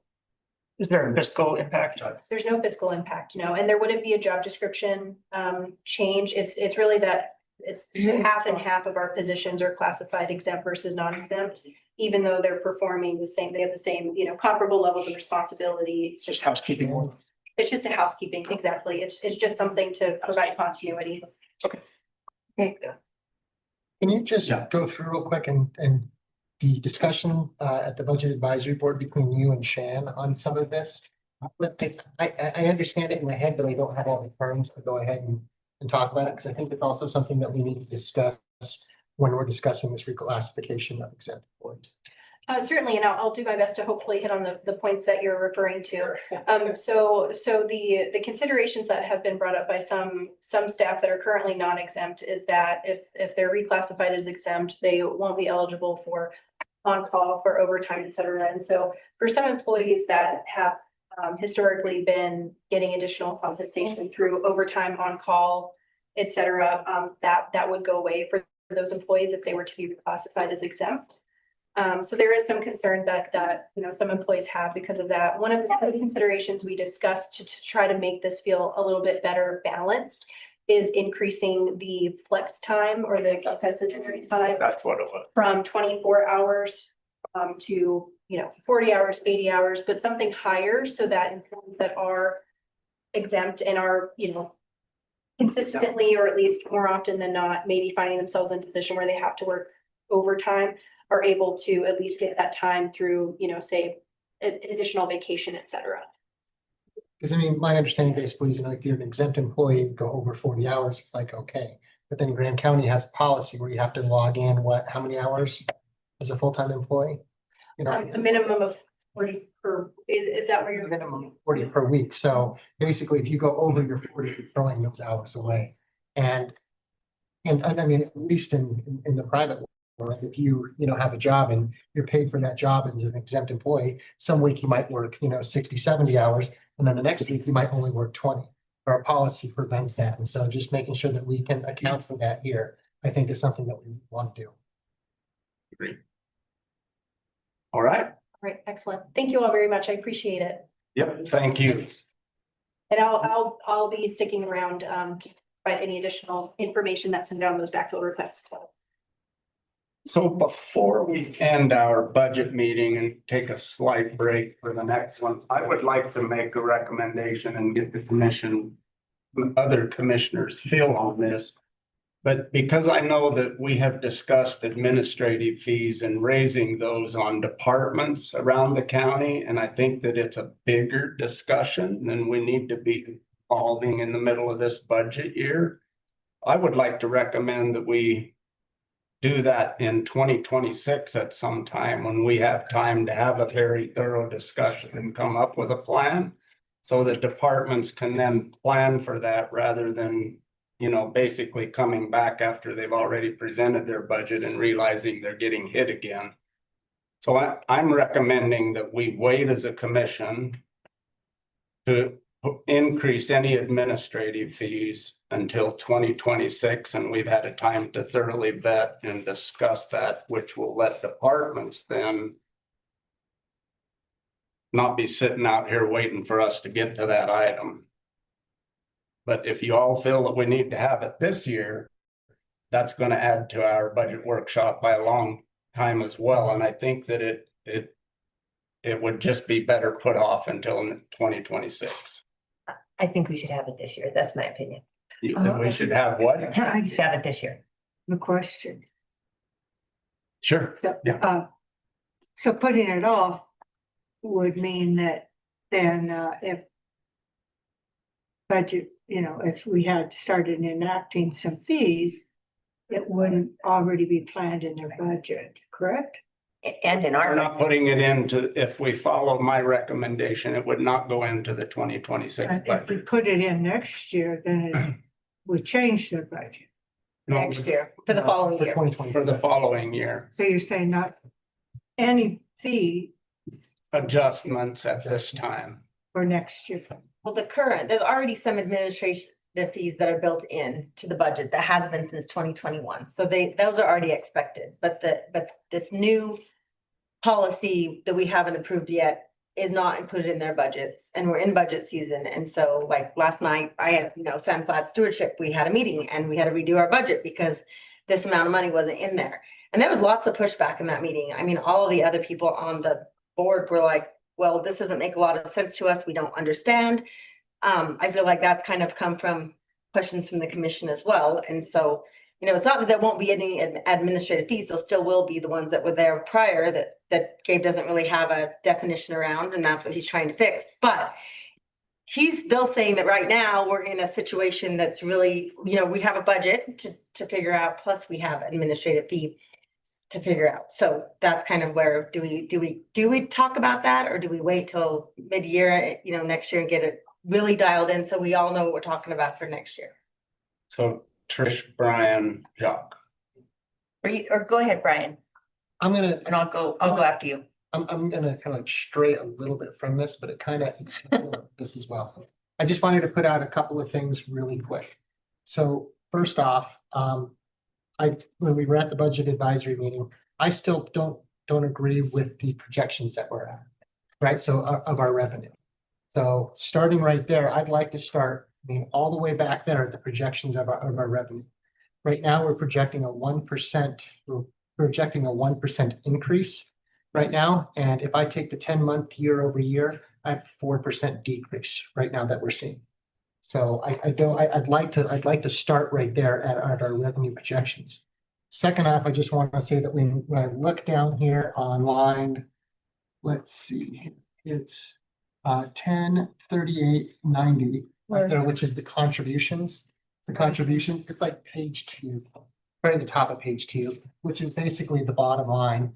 We're looking at 2.2 million over budget this year. That's where we're at. And then we're looking at right now, before the COLA, right, we're looking at $733,000 over budget For 2026. for 2026. There are some major discussions, I think, that need to happen. And I don't know if we should be wasting, and it's not wasting our time, but allotting our time to a $1,000 increase or a $12,000 increase here, when I think there's some major cuts and some major things that need to be discussed first before we can really move forward. And I think understanding, at least this is my understanding, and I could be wrong, but understanding where we're at right there, I don't know, do we have the time to be looking at this adjustment right here? Okay, so. Yeah, I let Brian. Trish and then Jacques. I think if we had this discussion and made the decision and we increased those fees, it would help our bottom line. So then we would know going into 26 that our bottom line was helped a little bit. Maybe it won't, but I think it would. So I think it's a discussion to be had. I don't think it's a massive discussion. I mean, the reality is we may have to come up with a half a day pretty quick here and just work on budget. When I say that, I don't think anybody's disagreeing. I understand. So I don't want to just push this off because we just don't want to deal with it. Because the reality is it may help. I think it will help our bottom line for 26. And we're sitting here going, we're in a deficit. What can we do? It's like, this will help. I'll rob Peter to pay Paul. Sorry. Yeah, go ahead. Well, If I might entertain a compromise, what if we had this discussion in Q1 of next year and rolled that into a potential, looked at that, made a decision and rolled it into a potential budget amendment that might take place in Q2 or even on July first of next year. I'd be more favorable than trying to mix in with the vast amount of time we've got to spend on the budget this year. Could we make it a priority that we do get that done in Q1? I don't, Q1, you mean quarter one? Yes, next. Okay, we're going Q1. And yeah, and Gabe's goes. yeah, Gabe, go ahead. I'm sorry. I didn't see. Revenue projections increasing by 1%. Can you clarify what you mean by that? Yeah. Based on revenue projections that were presented in the packet for November Yeah, 5th. yeah, this one would have been the 11/2/2025 right there. That's. Okay, so there's a revenue projection document in the 11/5 agenda packet. I don't know if we're looking at the same one. Where are we at? Yeah, that's what I think everybody. You have to go back to last week. Yeah, it's not loading up in this. It's not. I can, how about, we can talk about it offline if you want. Great, because it's. So you're saying, Yeah, I think it's important that we get that number. I I mean, should I just make think, sure we're talking about the same thing. Yeah, I know It's that's not the case. just fine. Yeah, just want to make. okay, sure. Trish, and then I'm gonna end here. My last is I have a question about procedure. So I have about 26 line items on the budget that I'm interested in. Some of them are just points of clarification with department heads. And I'm wondering via admin, would it be appropriate if I sent an email to you that could then be sent to the department heads to get that clarification? And then I have other items that I think are specifically for us. Mhm. And would I send those to you for the budget workshop? I think include the entire commission and Well, I admin. think they're points of discussion for the budget workshop. Okay. And then I So think You guys are all good if I do it that way. I just. any didn't other wanna- commissioner has the same concerns. We just will get them on the table. Great, It's great, not- great. Yes. Yeah, because I don't want to do it at the last minute. I don't want to do it in the last meeting and not be passing, like, I want to deal with things up front. And then again, it may help our bottom line or it may hurt our bottom line one way or the other, but okay, I appreciate that. Do we need to take a straw poll on the fees issue? On moving it to quarter one. Or whatever you guys want. I'm gonna say that we move it to next year or we go with your recommendation, which I do think is a compromise. Let's agree to address it and work it out amongst the commissioners in quarter one. And relatively soon. change it for the. Quarter one's a month and a half away. Right. I mean, I don't want to be in the same position next year when we're talking about it and kicking it. No, no, I think that's fine. So I think, I mean, we can do thumbs up on quarter one. I like what Jacques said. Fine with that? No, Totally. no, but I'll lose. I'm okay with that, Okay. at least that. All right, with that, I'm going to adjourn the budget workshop at 3:59 and we will take a brief 5-minute recess and come back for our regular meeting. And we do have 2 special meetings that we have to deal with at the very beginning before we get into our regular 4 o'clock meeting. And I apologize, that's gonna hold us up 20 or 30 minutes in our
All right, Bill, take it away. It is quite interesting when you're Okay. a little moment. Oh, is that right? At least when you cross state. Why would you want to cross state lines? That's right. But don't. One with a major.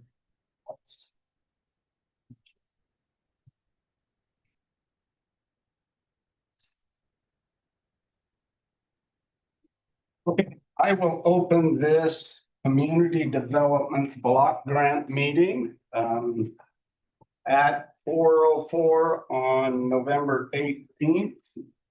And we will start off with those present: Commissioner Hadeen, Commissioner Hadler, Commissioner McCurdy, Commissioner Martinez, Commissioner McCandless, and myself, Commissioner Winfield, County Attorney Stocks, Administrator Mark Heiner. And we will skip over our action item of the minutes as they were not available to be presented for this meeting. And we will go to our public hearings regarding the community development block grant. And we have two folks here to present, and we will start with Moab Valley Fire. If you'd like to come up.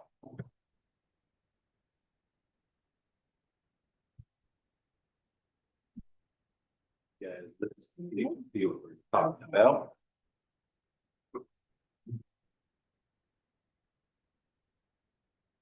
And please introduce yourself and let's take it away. I'm Brandon McGuffey with the Moab Valley Fire Department. I'm Shay Walker. So I'm just gonna read what we wrote here for you. Moab Valley Fire Department respectfully requests financial assistance for the acquisition of a new rescue truck. This is the third year we have tried to apply for this grant. We have also pursued other sources of funding and have been unsuccessful. Our need for a rescue truck has only become more dire. The total cost of this essential apparatus is estimated at $650,000. The department commits to contributing 25% of this cost, leaving a request of $487,500 from the Community Development Block Grant funds. The need for a replacement is driven by the severe inadequacy of our current rescue truck. A 1999 Ford F-550 equipped with the standard construction utility bed for tool storage. This vehicle is deficient for the following reasons. One, its age. Vehicle exceeds the recommended service life outlined in the NFPA standards.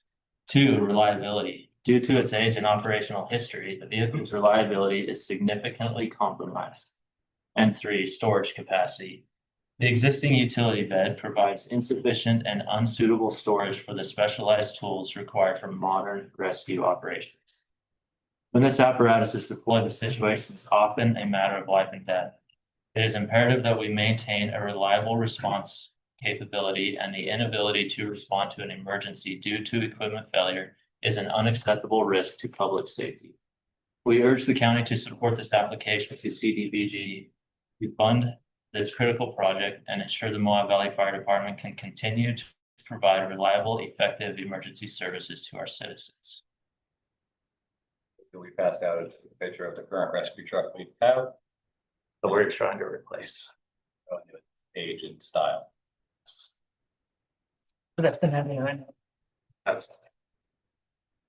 All right, and as this is a public hearing, why we will allow any of the citizens that are here to speak to this, that they're able to, but this public hearing will remain open until Wednesday, 5 p.m. of next week. Thank you. All right. All right, thanks for your presentation. All right, we will move on to Wabi Sabi.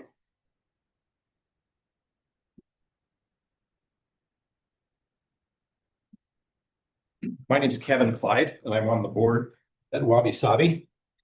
Today, we inked the contract to purchase the old Sornomore building over by the bowling alley on Murphy Lane and Mill Creek. As part of that project, we seek funding from CDBG to put in a MAT transit shelter. Approximately $120,000 grant is what we would need. Do the curb and gutter, concrete work, build, buy the shelter, and a couple of trees. And we feel because there are so many new affordable and workforce housing units going in there, this will become more of a community hub and would be a natural place for the Met Transit to come and go. That is, that's our project. Are there any questions or comments? No, I don't think so. Congratulations on the building. Thank you. Excited. Yeah, great. And again, this meeting, and I was just given direction by Dana to not close the meeting yet, but anyway, this meeting. Public hearing will remain open until 5 PM of next Wednesday for anybody that wants to make comment from the public. Outside of anybody that's here to comment on it today. And if there is anyone here today, why, once these folks are seated, they're welcome to come up and speak to it. I was just told that members of the public aren't being accepted to Zoom. From a text from our.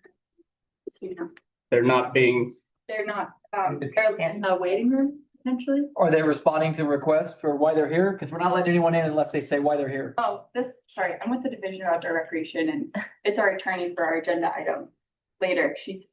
okay, and this is just a public hearing for this grant that we opened. So the regular commission meeting will open. I've got two of them actually tonight, two public hearings that we've got to open. And then they'll get in on the regular. What's your person's name though? Nicole Hannah. Okay, we just don't let anyone in unless they respond to our questions of why they're here because we've been hacked and we've had all sorts of horrible things. So they don't respond on Zoom, we're not letting them in. Yeah. That's okay. In the minutes for the CDBG hearing, there's some verbiage that we have to say, Okay, and so I'm gonna just say it if that's okay with you, sir. wonderful. Okay. The purpose of the public hearing is to provide citizens with pertinent information about the Community Development Block Grant Program. Allow for discussion of possible applications for the 2026 funding cycle. The grant money must be spent on projects benefiting primarily low and moderate income persons. In the southeast region, is that what sort of here, southeast region, for Moab and Grant County. The total amount eligible for the entire area is going to be about $500,000. That's all the counties in the southeast area to split up. Then, I'm sorry. All eligible activities that can be accomplished under this program are identified in the CDBG application policies and procedures manual, which all of us who attended the training that was required in Monticello or in Price received. And you cannot present to this public hearing unless you've attended that. Both of these applicants were in attendance. Some of the items that can be used are construction of public works and facilities, water sewer lines, fire stations, acquisition of real property, provision of public services such as food banks or homeless shelters. We've given money to, or had applied with, partnered with the Royal Crossing and the Grant County, Mackle. Sorry, I'm trying to go fast. And you, as long as anyone doesn't have any more comments, suggestions, or questions during the hearing, you're good to go. All right, thank you, Dana, for covering me there. Sorry about that. All right, thanks, appreciate all the presentations, and again, this meeting or this public hearing will remain open until Wednesday at 5 PM. And before I adjourn this and go to the next meeting, I will ask if any of the citizens that are here to speak to this specific grant. Or if they're online. Or is there anyone online to speak to either of these specific grants? Let's see. All right, seeing none, we will adjourn this meeting at 4:30 PM. And we will move on to our next one.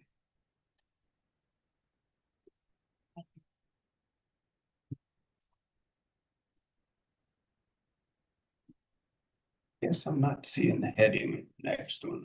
Board of Equalization. Equalization, right. Well, then we will Been sleepless. move to open the public hearing for the Board of Equalization at 4:14 PM, November 18th. And this one will then go to, I believe, clerk Augur. You want to get the minutes approved first real quick? Oh, please. Yes, thank you. Please, Melody. I'll make a motion to approve the meeting minutes for July 1st and November 5th, 2025. Second. Motion by Commissioner McCandless, second by Commissioner Hadler. All in favor? Motion passes 6 with 1 absent, Commissioner McGann, who will be back with us presently. All right, thank you, and Gabe. Thanks, Chair. So this is a second round of appeal determinations. We saw the big round of appeals that came in and were processed at the first meeting of this month. And these are just kind of the leftovers where the hearing officer didn't get quite back to us in time with the determinations. The bulk of these, as you'll see from the spreadsheet, have a parcel number identifying with LBS, and that refers to Lions Back. So a lot of these are appeals related to parcels in that development. There are a couple related to software errors in the assessor software. Can't really speak much else to that. And so there's an additional tax revenue impacts in this round with this round of approvals of $1,714.87. And so the total this round, in addition to the round on the 5th, is a total tax impact of negative $41,540.22. It's important to note that that doesn't mean that we're receiving that much less revenue, because the rate that we'll certify in the first half of next year will take into account these appeals. And it'll become mostly a wash, as I understand it, but it's some math that I don't do. They do at the tax commission. So that's about it. There's a recommended motion here in the agenda summary. Yes, Commissioner McCandless. I move to approve the proposed Board of Equalization hearing officer recommendations resulting from taxpayer valuation appeals during 2025 Board of Equalization hearings as presented in the attached summary document. Second. Motion by Commissioner McCandless, second by Commissioner Martinez. Those in favor? Passes 6-0 with 1 absent, with Commissioner McGann absent. And so with that, we can close this meeting, correct? All right. I will adjourn this meeting at 4:16 PM. And we will move immediately into our regular commission meeting. And I will call that to order at 4:16 PM on November 18th. Those present again, Commissioner Hadeen, Commissioner Hadler, Commissioner McCurdy, Commissioner Martinez, Commissioner McCandless, and myself, Commissioner Winfield, with Commissioner McGann being back presently. She had a call she had to go make. County Attorney, Administrator, and the Clerk Auditor also present. So with that, we will stand for the pledge. I pledge allegiance to the flag of the United States of America and to the republic for which it stands, one nation, under God, indivisible, with liberty and justice for all.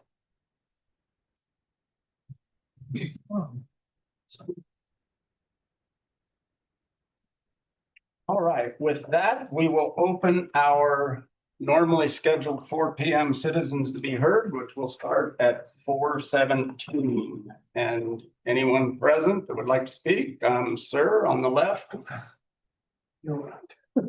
Come forward, introduce yourselves, and you'll be given a 3-minute with a timer here to speak.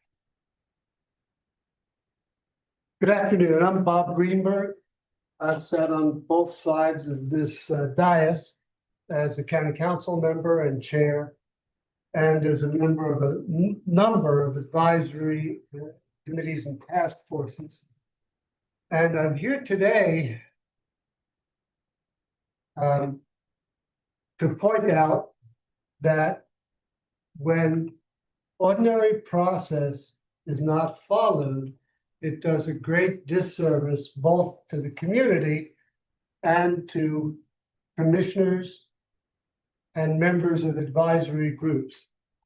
I'm aware that you're proposing, I believe at this meeting, to adopt resolutions that ordinarily would have come before subcommittees of the commission or in front of your partners in the matters at hand. I sat on the committee to study the new form of government meeting. For how long did we meet, Steve? A year? Yeah. At least. Only to find that the commission had gone in a different direction and didn't even really consider our recommendations. That's a bad way to treat volunteers.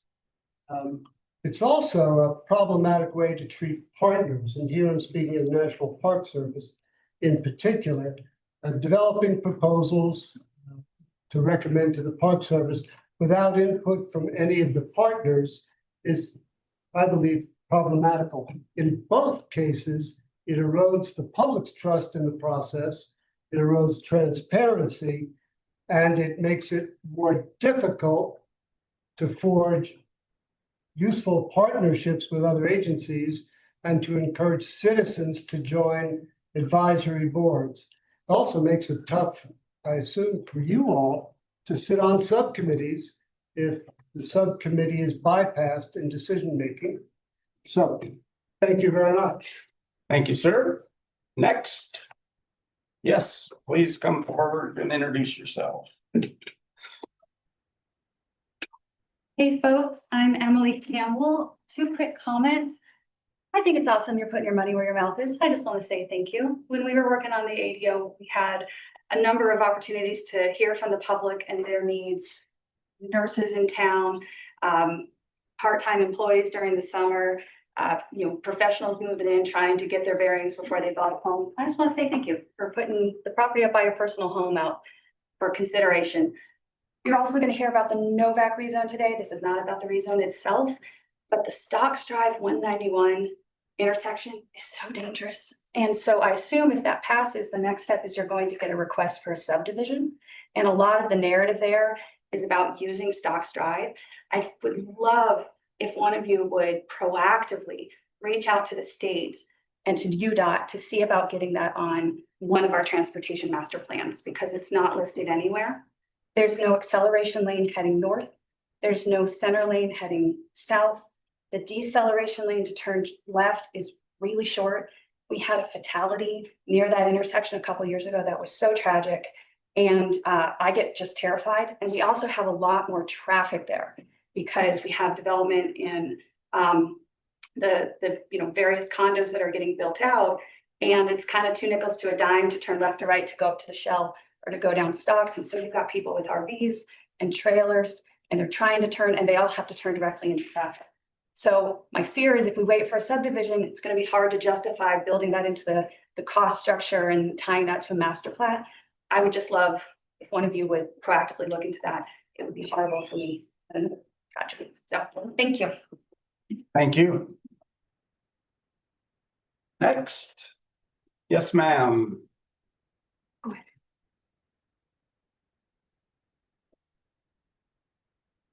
Karen Fury. And I'm here on behalf of some of the seniors or the seniors at the Senior Center, Grand Center. I understand there's a hiring freeze for county employees. And we have a vacant bus driver position that we desperately need to be filled. And it is some exemption that I'm requesting. We have seniors that depend on that bus to get to lunch. That may be the only time they get a meal. It may be the only time they get a chance to socialize. So this bus is very important. And we need it for the seniors so that we can get them taken care of. This is a service that we provide for our seniors in the county.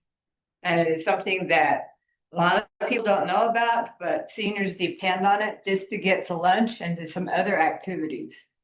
We have full-time staff there that are overwhelmed with what they're doing. They have to drop everything and go drive the bus.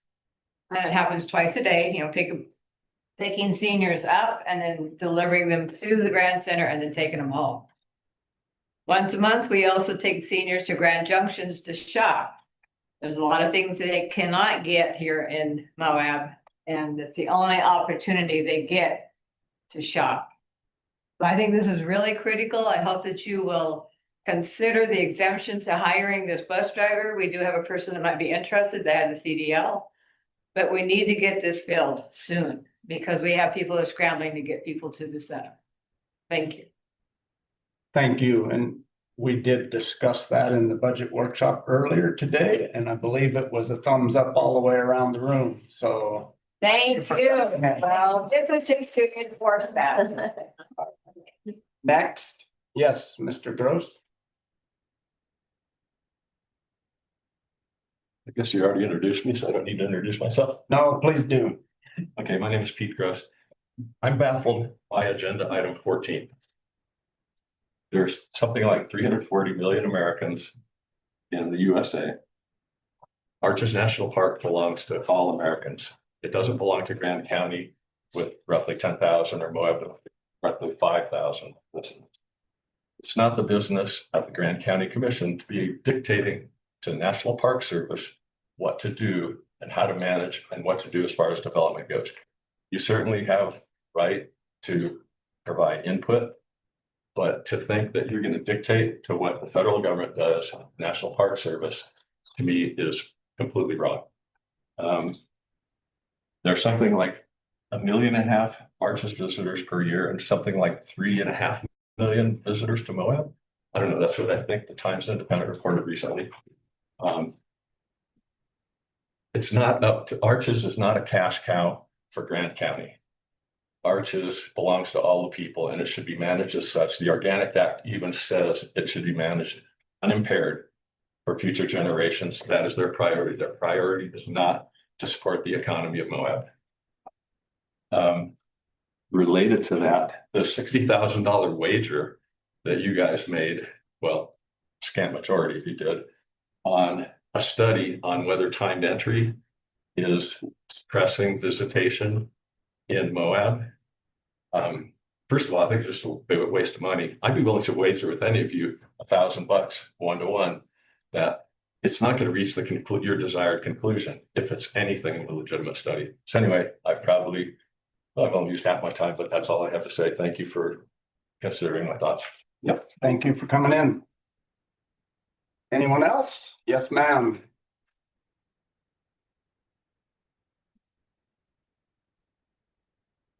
Good afternoon, commissioners. I am Krista Wilson with the Canyonlands PRCA Rodeo. I came in today just to say a thank you and to share some good news about our event that has happened over the past year. The Canyonlands PRCA Rodeo was nominated and awarded Utah Small Rodeo of the Year for 2025 within the Wilderness Circuit. Our committee would like to extend a heartfelt thank you to the community, the Grand County Commission for your constant support, and the staff at the Spanish Trail Arena. We feel that the collaboration between you guys, Spanish Trail Arena, and our rodeo committee has played a key role in our vital success that has come up in the past few years. We are truly honored to receive such a prestigious award at such a high level of performance. And we want to ensure that you guys as a county commission and the Old Spanish Trail Arena know how grateful we are for everything you've done. And we look forward to 2026. Thank you guys, we appreciate it. Thank you. I think it's staff and our volunteers both that make that such a wonderful event. Absolutely. 100%. Thank you guys. Anyone else? Yes, sir. Hi, I'm Michael Wolf. I live on Aspen Drive here in Moab. I have several things to say. First off, regarding specific agenda items, item number 6 on the agenda that supports a loan for an affordable housing project on Mill Creek Drive. Though Winfield sponsoring this item and might spend up to $200,000. This item recently was added to the agenda. It bypassed the housing subcommittee, which Commissioners McCurdy, Martinez, and Peden are on. Many individuals have spent significant time with the housing subcommittee developing ideas and processes, and this work is being bypassed. Another issue surrounding this proposal It is similar to the recent $600,000 awarded to the airport, a loan that was given with no contract, no terms, no legal review, nothing. The same holds for this item. I'm also against the zoning change on the Novak property that the people in that area have spoken. The planning commission has made their recommendation. The only reason to allow a change would be to facilitate a developer to make a lot of money. Also, item 15, the proposed MOU between Grand County and the state and creation of a motorized trail crew. This process was done without working with our own existing Grand County active trails and transportation to spend more money to engage the state's motorized trail crew. So two of the items that I just mentioned, they have something in common. They're not following the process. So my questions are specifically to Bill and to Brian. I imagine that during the process of becoming a commissioner, you went through some training on how business is to be conducted as a member of the Grand County Commission, such as including Robert's Rules of Order, process of how subjects are to be placed on meeting agendas, what is considered a conflict of interest, how to treat county employees, sexual harassment, etc. Also, training on how committees under the county commission are supposed to function as advisory for members of the commission. So please explain to me why at almost every commission meeting that things pop up on the agenda that apparently did not go through the standard process. Is this because the two of you believe that the standard process is just too tedious and onerous and time consuming and that it would be more efficient to take shortcuts? Is that it? Or is it that you personally believe you know better what would be best for the residents of Grant County so that you don't need to follow the process? Why don't you want to follow the standard process? Do you value the input from the citizens on the various advisory boards?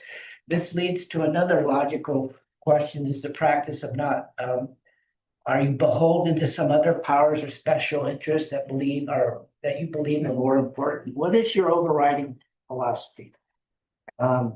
Please tell us where you two guys are coming from. It's just sad to see the dysfunction on this commission because the process isn't being followed. So I think it would behoove everybody and the residents of the county to follow the process. Thank you. Thank you. Anyone else in the room? Yes, ma'am. Do we have anybody on the line? We do.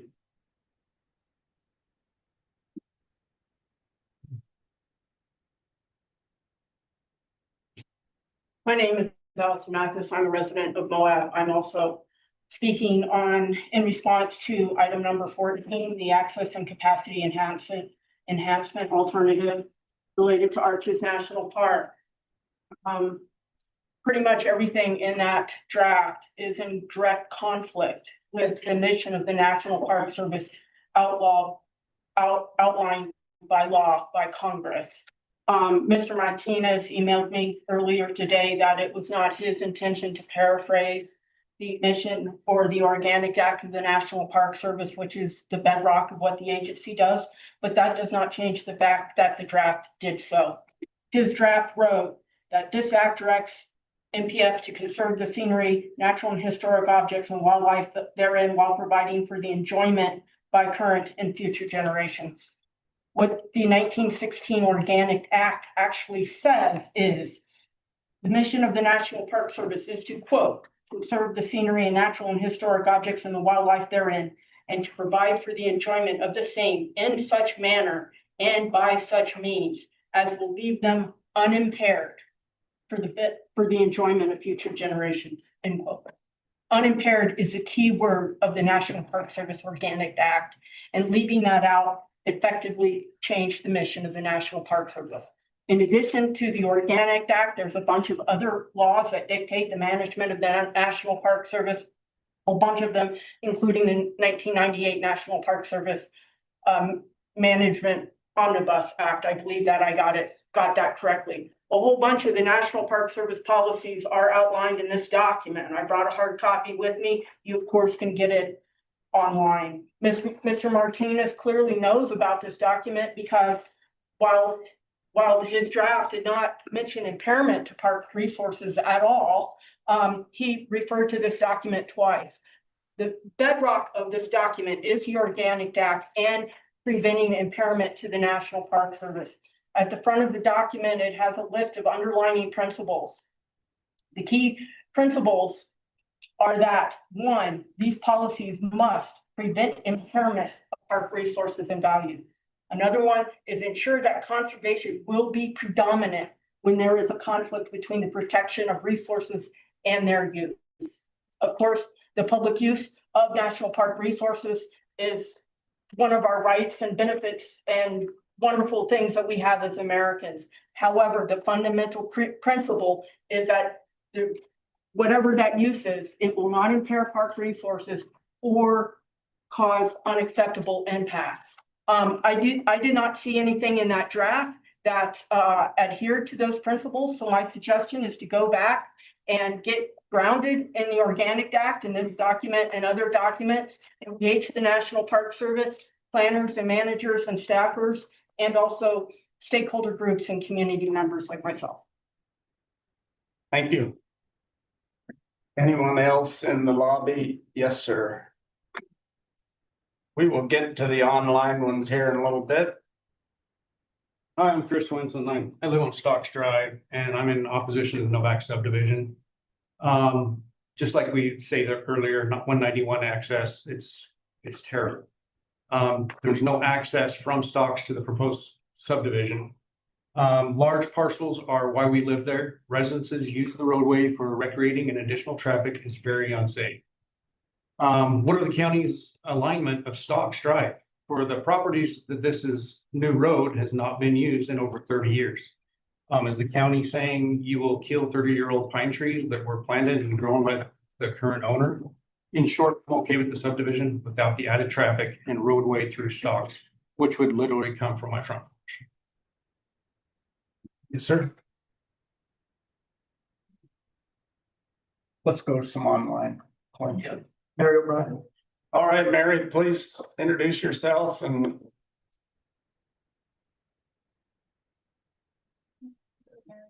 You're on mute, Mary.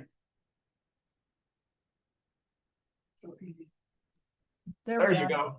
Yes, I'm Mary O'Brien. It's not clear who put together the various versions of the Arches access proposal. Brian Martinez's name is on it. Is this the sole work of Brian? If not, then where is the list of who prepared this? Regarding timed entry, the proposal states, quote, Grand County considers its impact on visitation, the local economy, and the community to be unacceptable. On what basis has its impact on visitation been determined? On what basis has its impact on the community been determined? On what basis has its impact on the economy been determined? And in relation to that, what's the status of the $63,000 study on timed entry? Will it be reviewable by the public before such a statement about how Grand County determines its impact on the economy is unacceptable? And what are the resources that are supposed to be conserved amid this increase in access of people? For instance, the proposal should include over time aerial photos of how have paved areas increased, how have user-created trails increased, how have walking trails been widened, where is erosion increased, what has been the impact of the number of visitors already. What about invasive plants? They always thrive along walking trails and roads. This proposal should include where are invasive plants, where are native plants. It proposes more walking trails. It proposes more bike trails. And that means more invasive plants with less staff able to address them. What surveys have been recently done on cultural resource conditions? In other words, this study, this proposal of Brian's or whoever else is unlisted on this, makes no attempt to actually analyze conditions. of more people. There's a reason people are very much aware of the phrase that an area can be loved to death. And that's exactly what needs to be analyzed before any kind of change in, quote, desired conditions or number or an increase of people should be considered. This letter should never be passed by this commission without looking at conditions and at the NPS mission and purpose of unimpairment. It can't be assumed magically that this doesn't result in greater impairment. Thank you.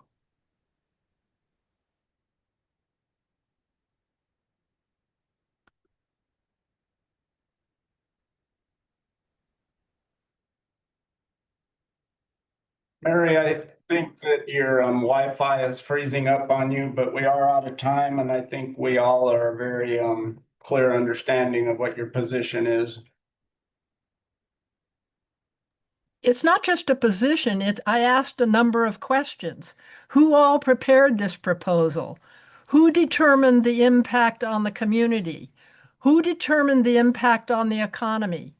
Who determined the impact on visitation rates? What are the resource conditions already with the number of people? Widening of trails, bare areas, invasive plants. All right, Mary, thank you very much for your time. Anybody else online? I don't think it is. Okay, anybody else in the lobby? Oh, yes, please. I didn't see your hand. My apology.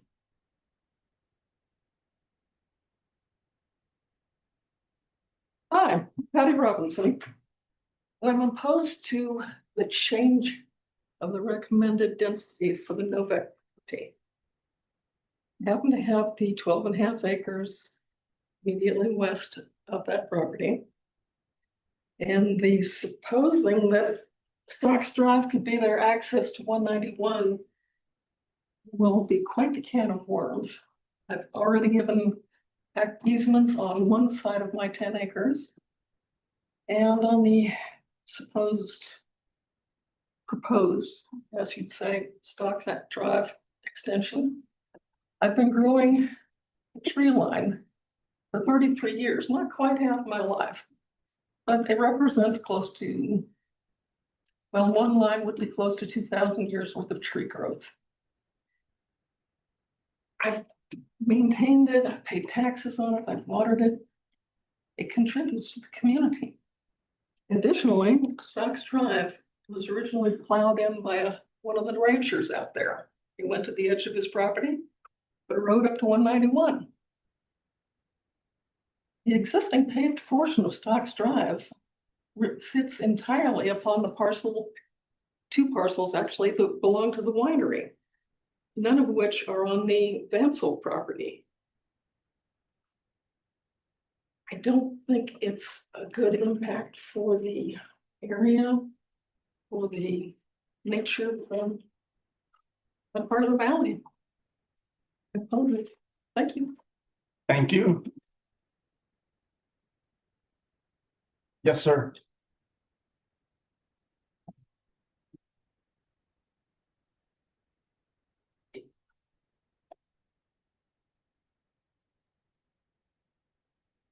Speaking for Donna and Denise Black, as well as myself, Richard Roots.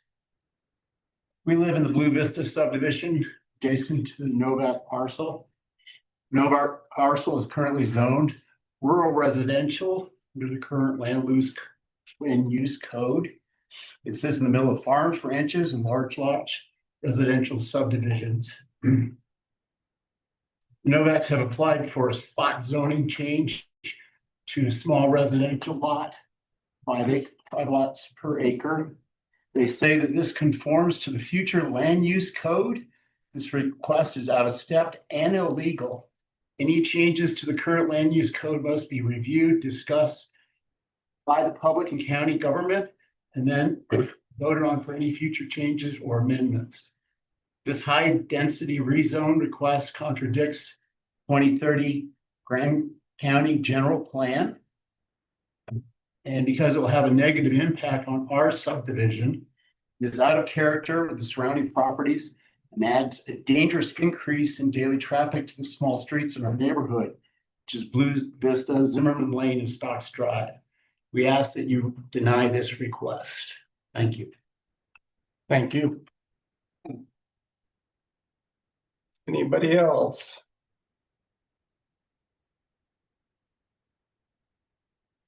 Anybody else online? No, Brenda Novak's online, but she doesn't have her hand up or anything. I don't think she's here to comment. Okay.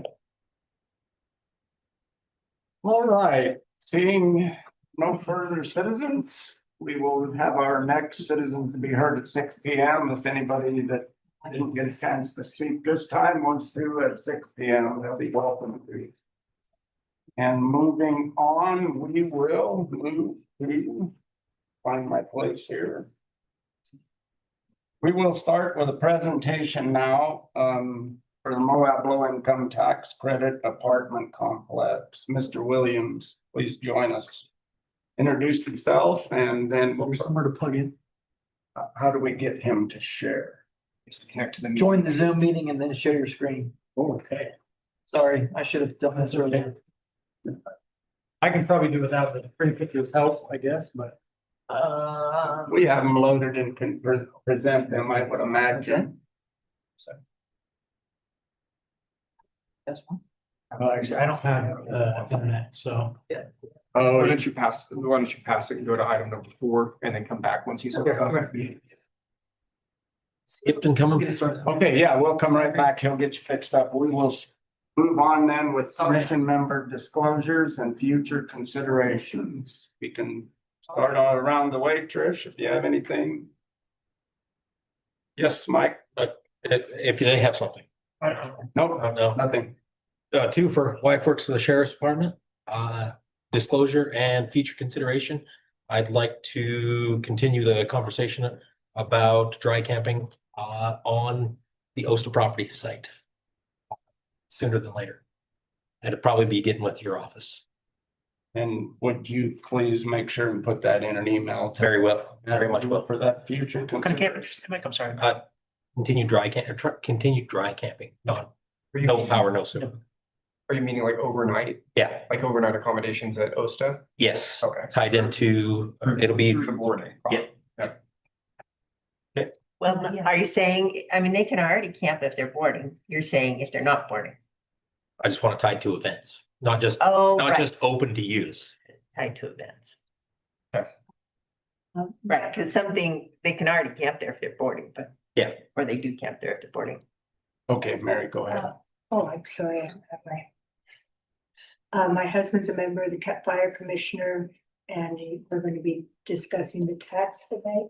So I wanted to disclose that and anything with the budget, my son is works for Santa Cruz.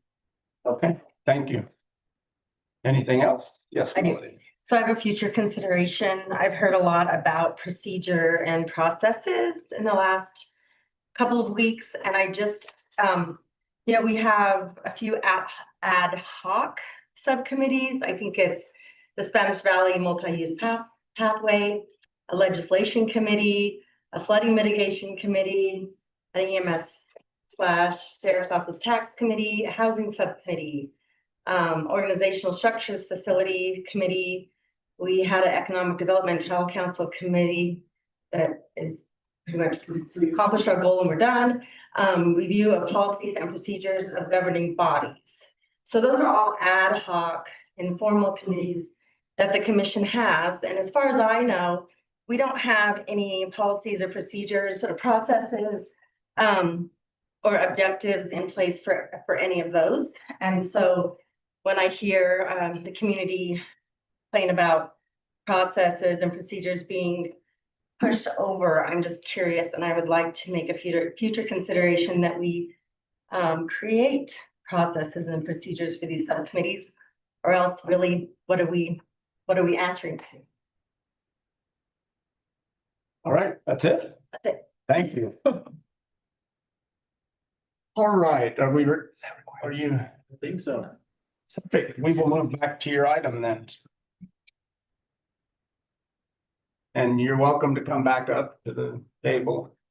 Again, we can start with an introduction and go from there. Not sure if that works. It was up for a minute. There you go. Here we go. Hey. So yeah, I'm Jake Williams. I represent the development partners in the development team called 22 Communities.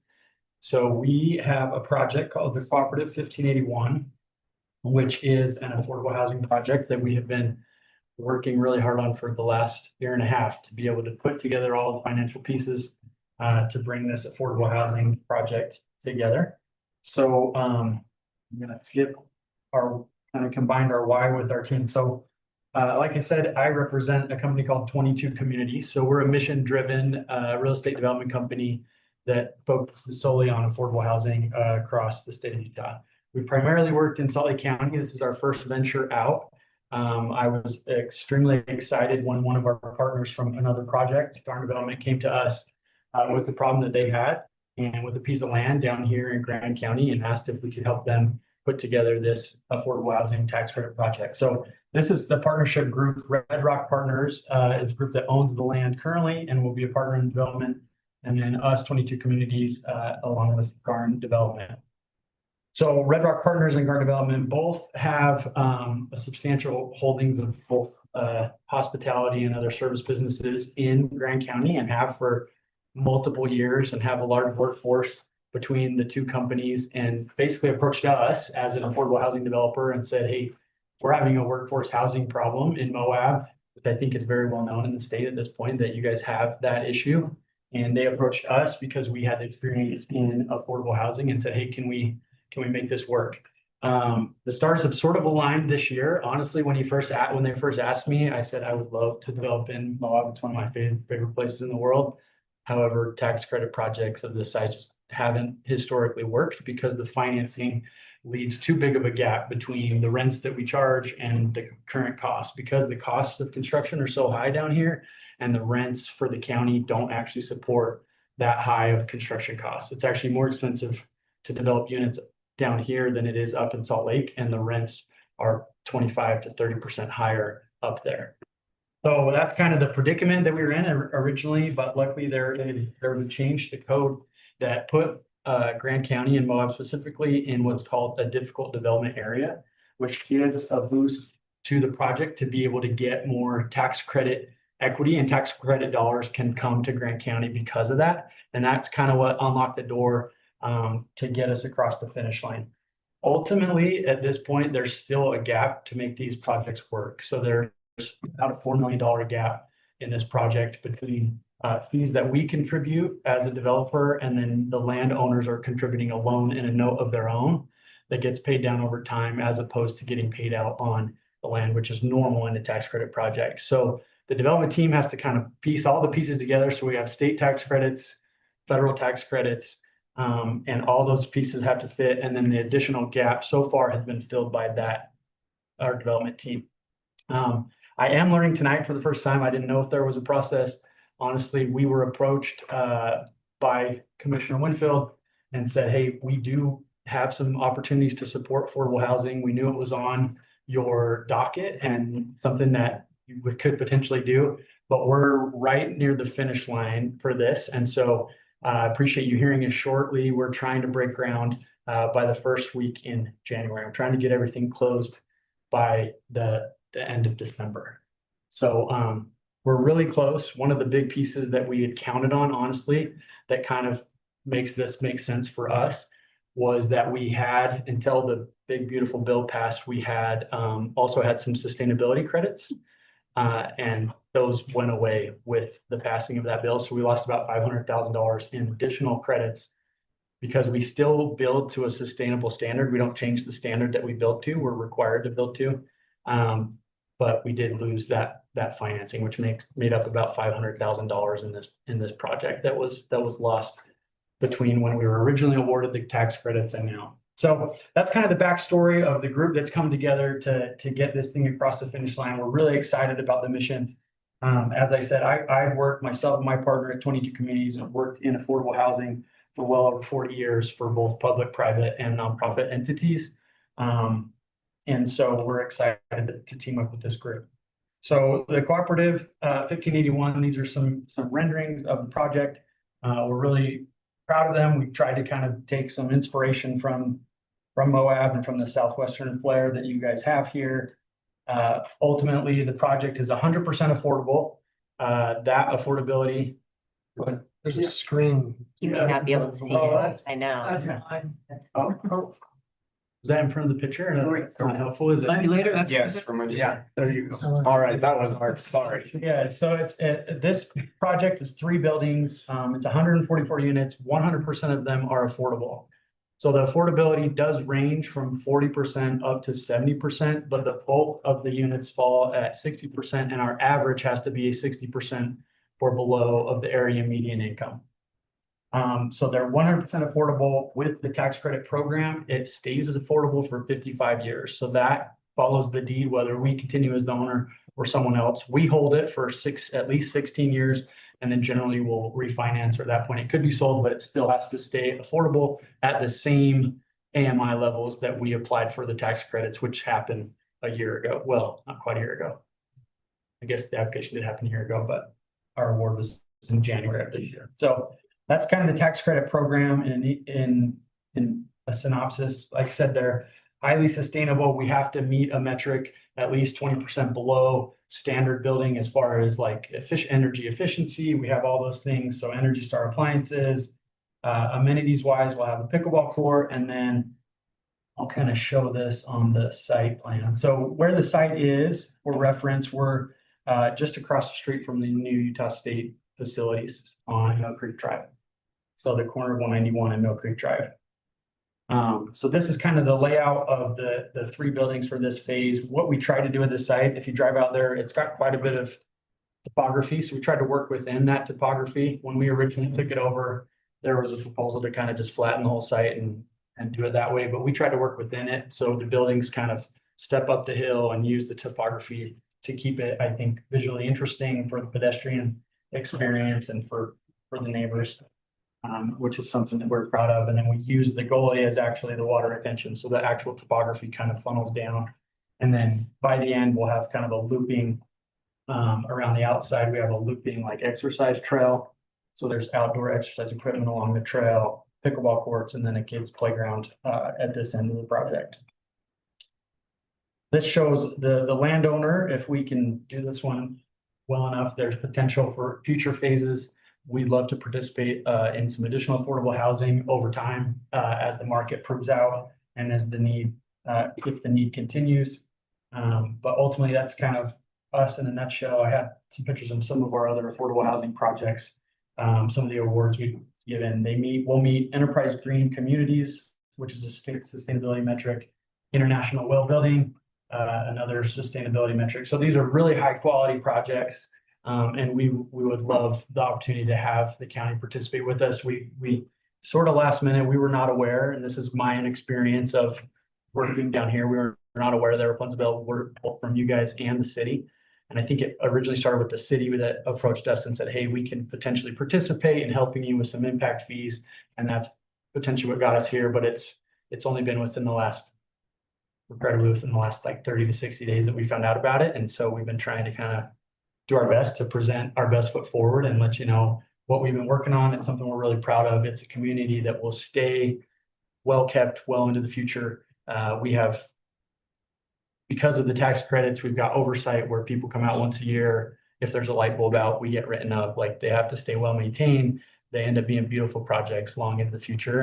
And we're excited to be a part of kind of the Moab history and hopefully help put a dent in some of the affordable housing needs that you guys have down here. Thank you. Sorry, I probably should have taken a better breath, but I'm happy to answer any questions you have. I'm really excited about this project, if you can't tell, and I've been knee deep in it for well over a year and a half. So appreciate the time. Go ahead, Commissioner Hedin.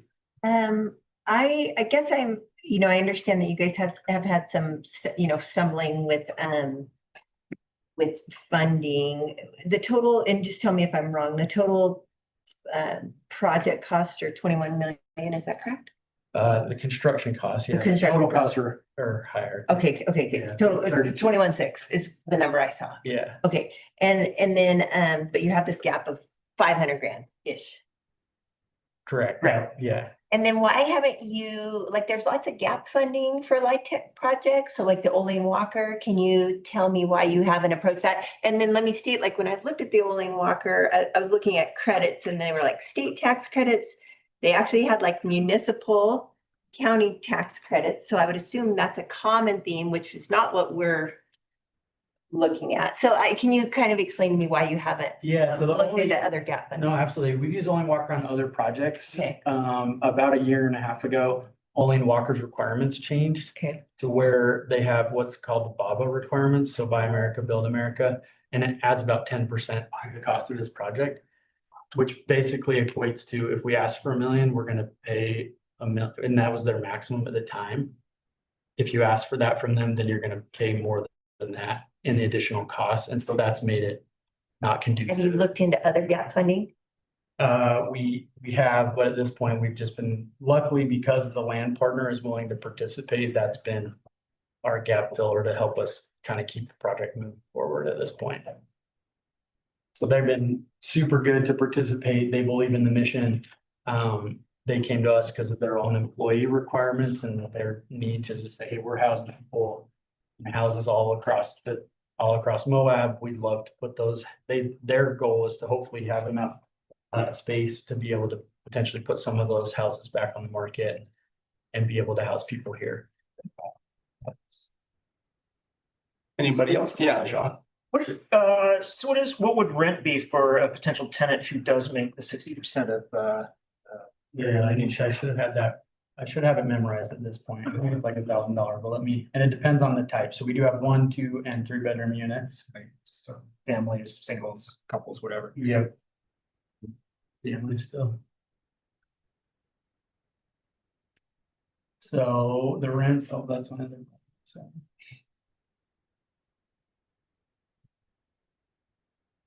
You can take another question and come back to that if you want. I don't. Yeah, that's great. Sorry. Well, yeah, but he might not. Okay, if he's like me, he might struggle to do two things at once. Yeah, you're right. I hate to put him under You pressure. take me too early. Yeah, so for the 1 bedrooms, they start at 1,088. And then So the 1,088 would be for the that's 40%. Actually, sorry, that's 50%. So 80 or the 40% start at 863 for a 2 bed. We don't actually have 1 beds in the 40% range. So 2 beds are 863 at 40%, and then they go up from there.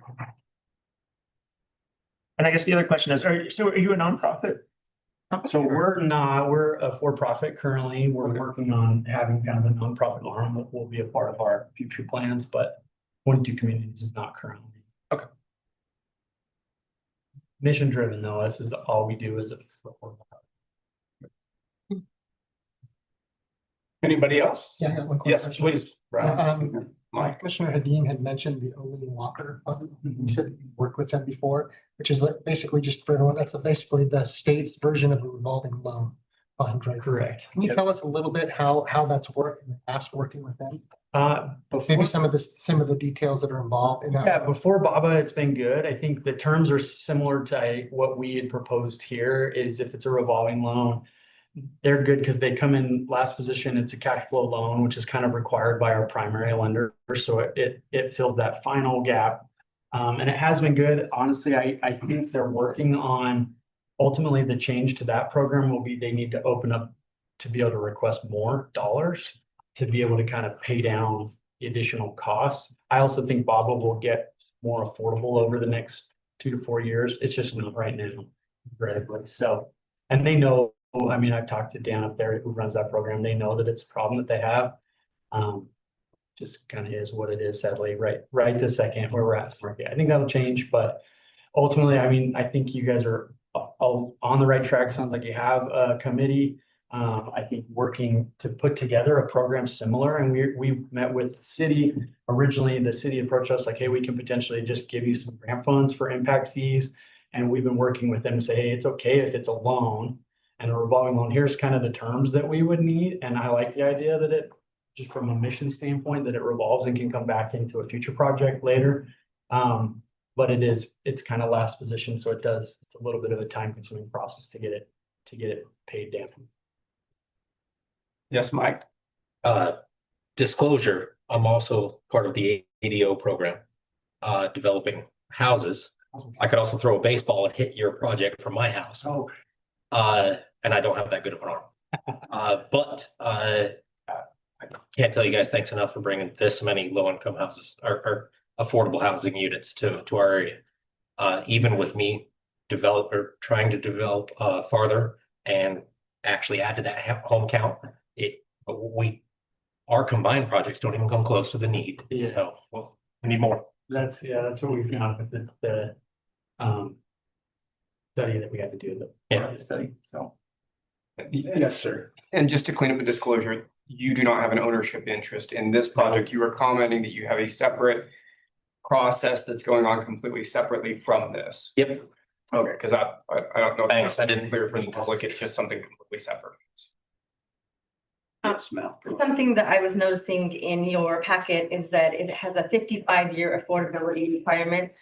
And that seems, I was looking at other LIHTC, and that seems like you're giving a lot more than what is requested with the LIHTC as far as that years of affordability. That's the state's requirement. So the state, based on the program, the tax credit program, they record a land use restriction. It goes on the deed, and that restricts it to these AMIs that we presented in our application for that measurement. So if incomes go up, then our rents go up just accordingly with incomes, but that's put out by HUD each year. And that's kind of what governs that, but it is 55 years. Our ownership responsibility to our tax credit investors, so the folks who buy the tax credits, is 16 years. And then at that point, you either refinance or recapitalize and put some more money into the project. At that point, it could change hands potentially, but we're in it for at least the 16 years. The land use restriction outlasts us and our requirements and goes to full 55. Anybody else? Yep, I would certainly like to, voice similar to Mike. Appreciate the fact that you're bringing this in, and it's just another option to help move the needle on a much needed market in this area for people that need a place to be able to live. There's not just one arrow in the quiver that's going to fix this, but it's going to take a lot of different options, and we're appreciative that you're looking at this area. Sorry, I had a question and I forgot what it was. Now I remember. Okay, please. Yes, I read it, but what's the city putting? Because I know this is a city project.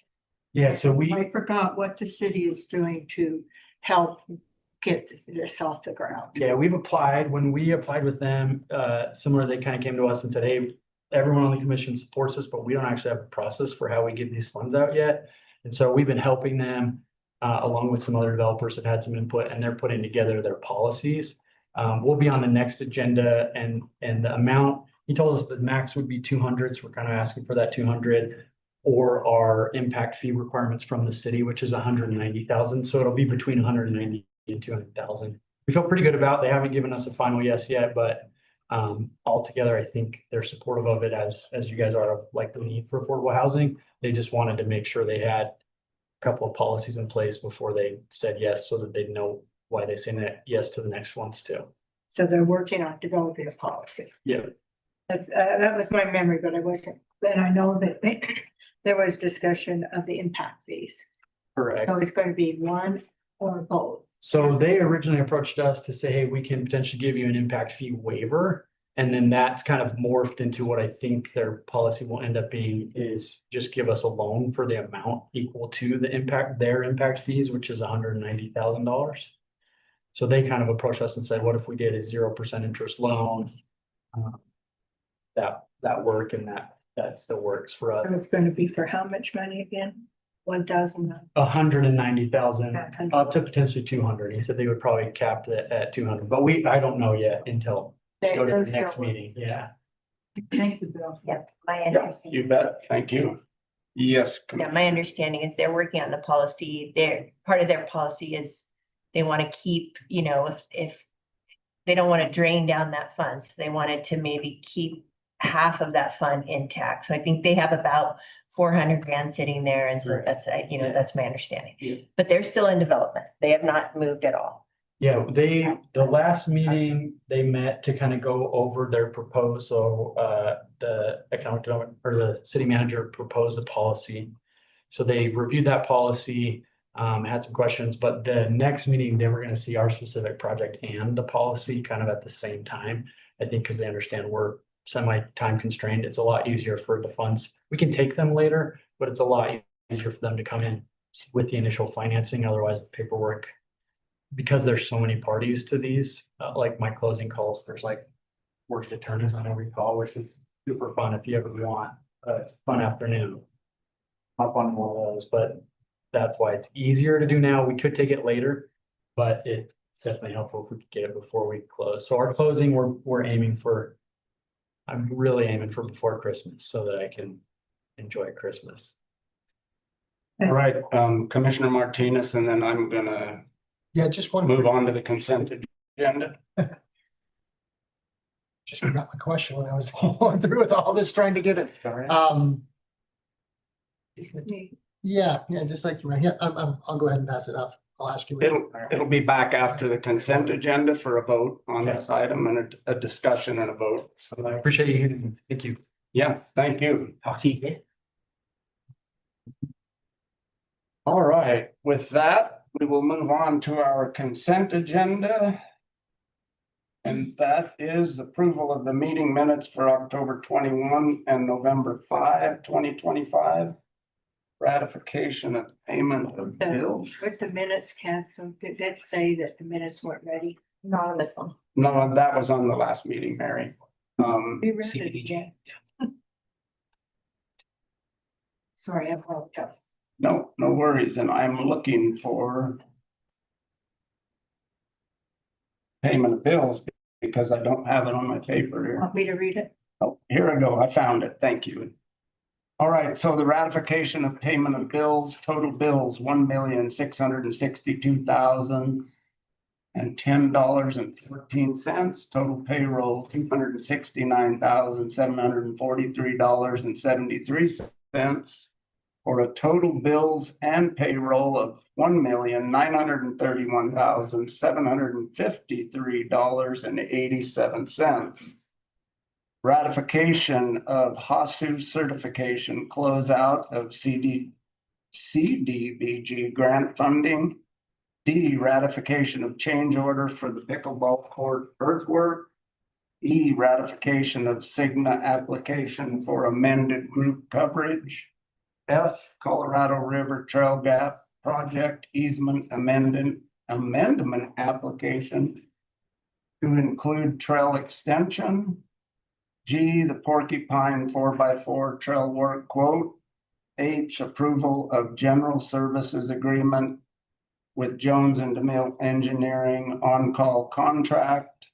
I, facilitating the transfer of the trail ambassador program. Yes, Commissioner McCandless. I make a motion to approve the consent agenda items. Motion by Commissioner McCandless, second by Commissioner McGann. All those in favor? I'm gonna abstain. That passes 6 with 1 abstaining, Commissioner Martinez. And we will then move on to our item number 6, which is supporting a loan for affordable housing project at 1581 Mill Creek Drive. And I am the one that's brought this forward. I know there's been a lot of debate, concern about the way that this came forward. And although it did not go through the housing subcommittee, I think that the timing on this is important enough that we move this forward and get some sort of support and alignment with these folks that are developing this project, and would state that think all of us in the commission here, on the commission here, run on housing, and I think this is a good one to get behind, and I'm more than willing to open it up. And we can move from there to go back and forth on the positives and the negatives, so to speak, on this one. So we'll start with Commissioner Dean and then Commissioner McCurdy.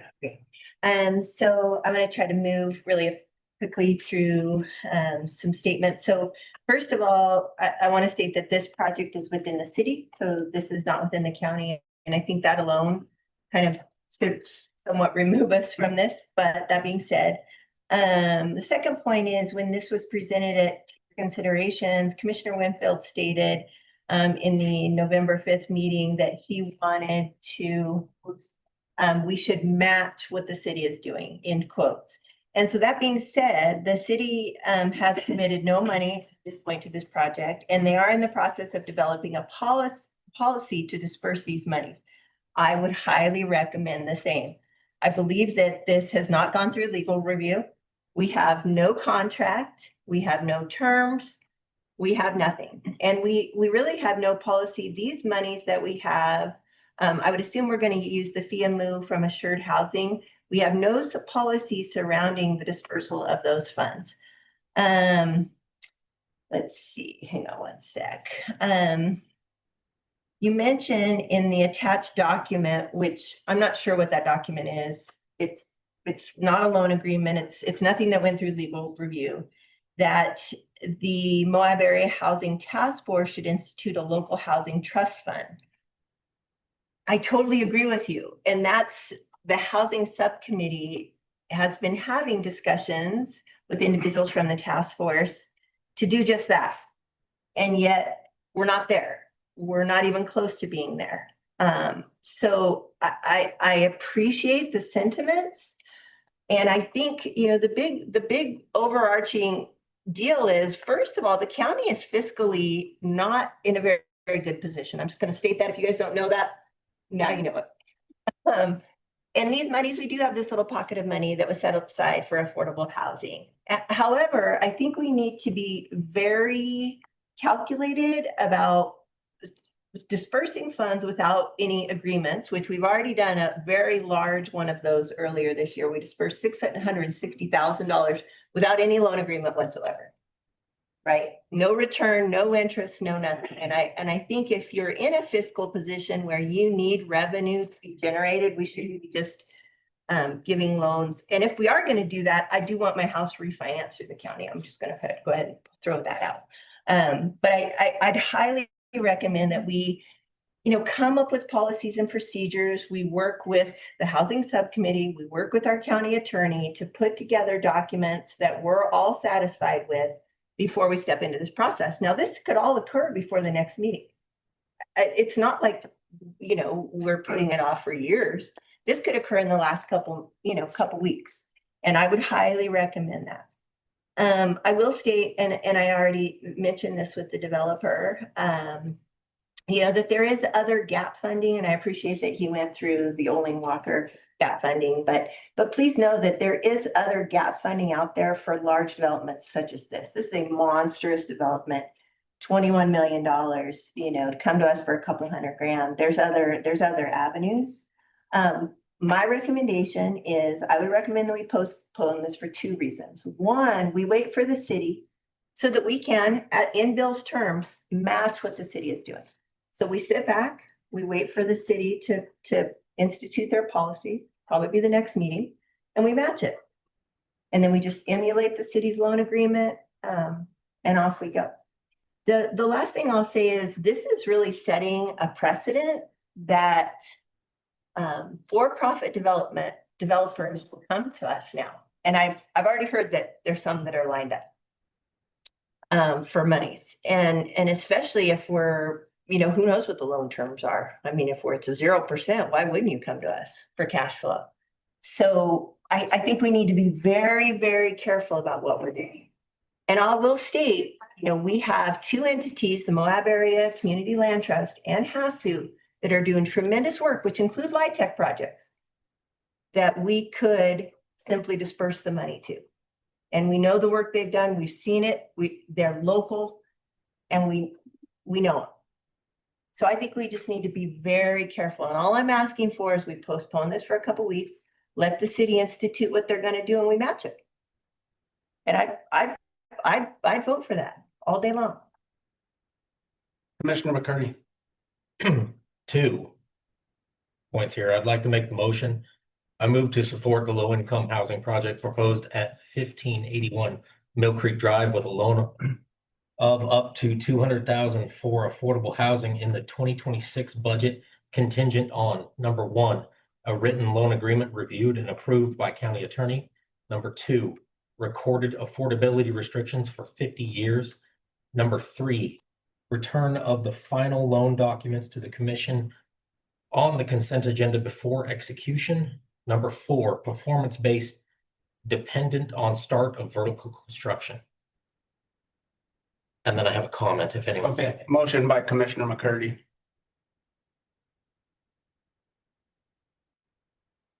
I'll sit in the dark. Mary, Oh.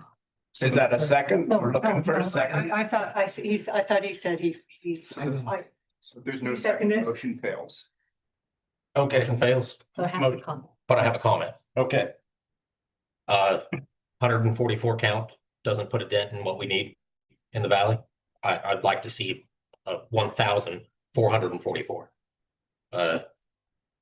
People need houses. Oh, I ran on that. I think everyone here ran on that. And this is some skin to the game.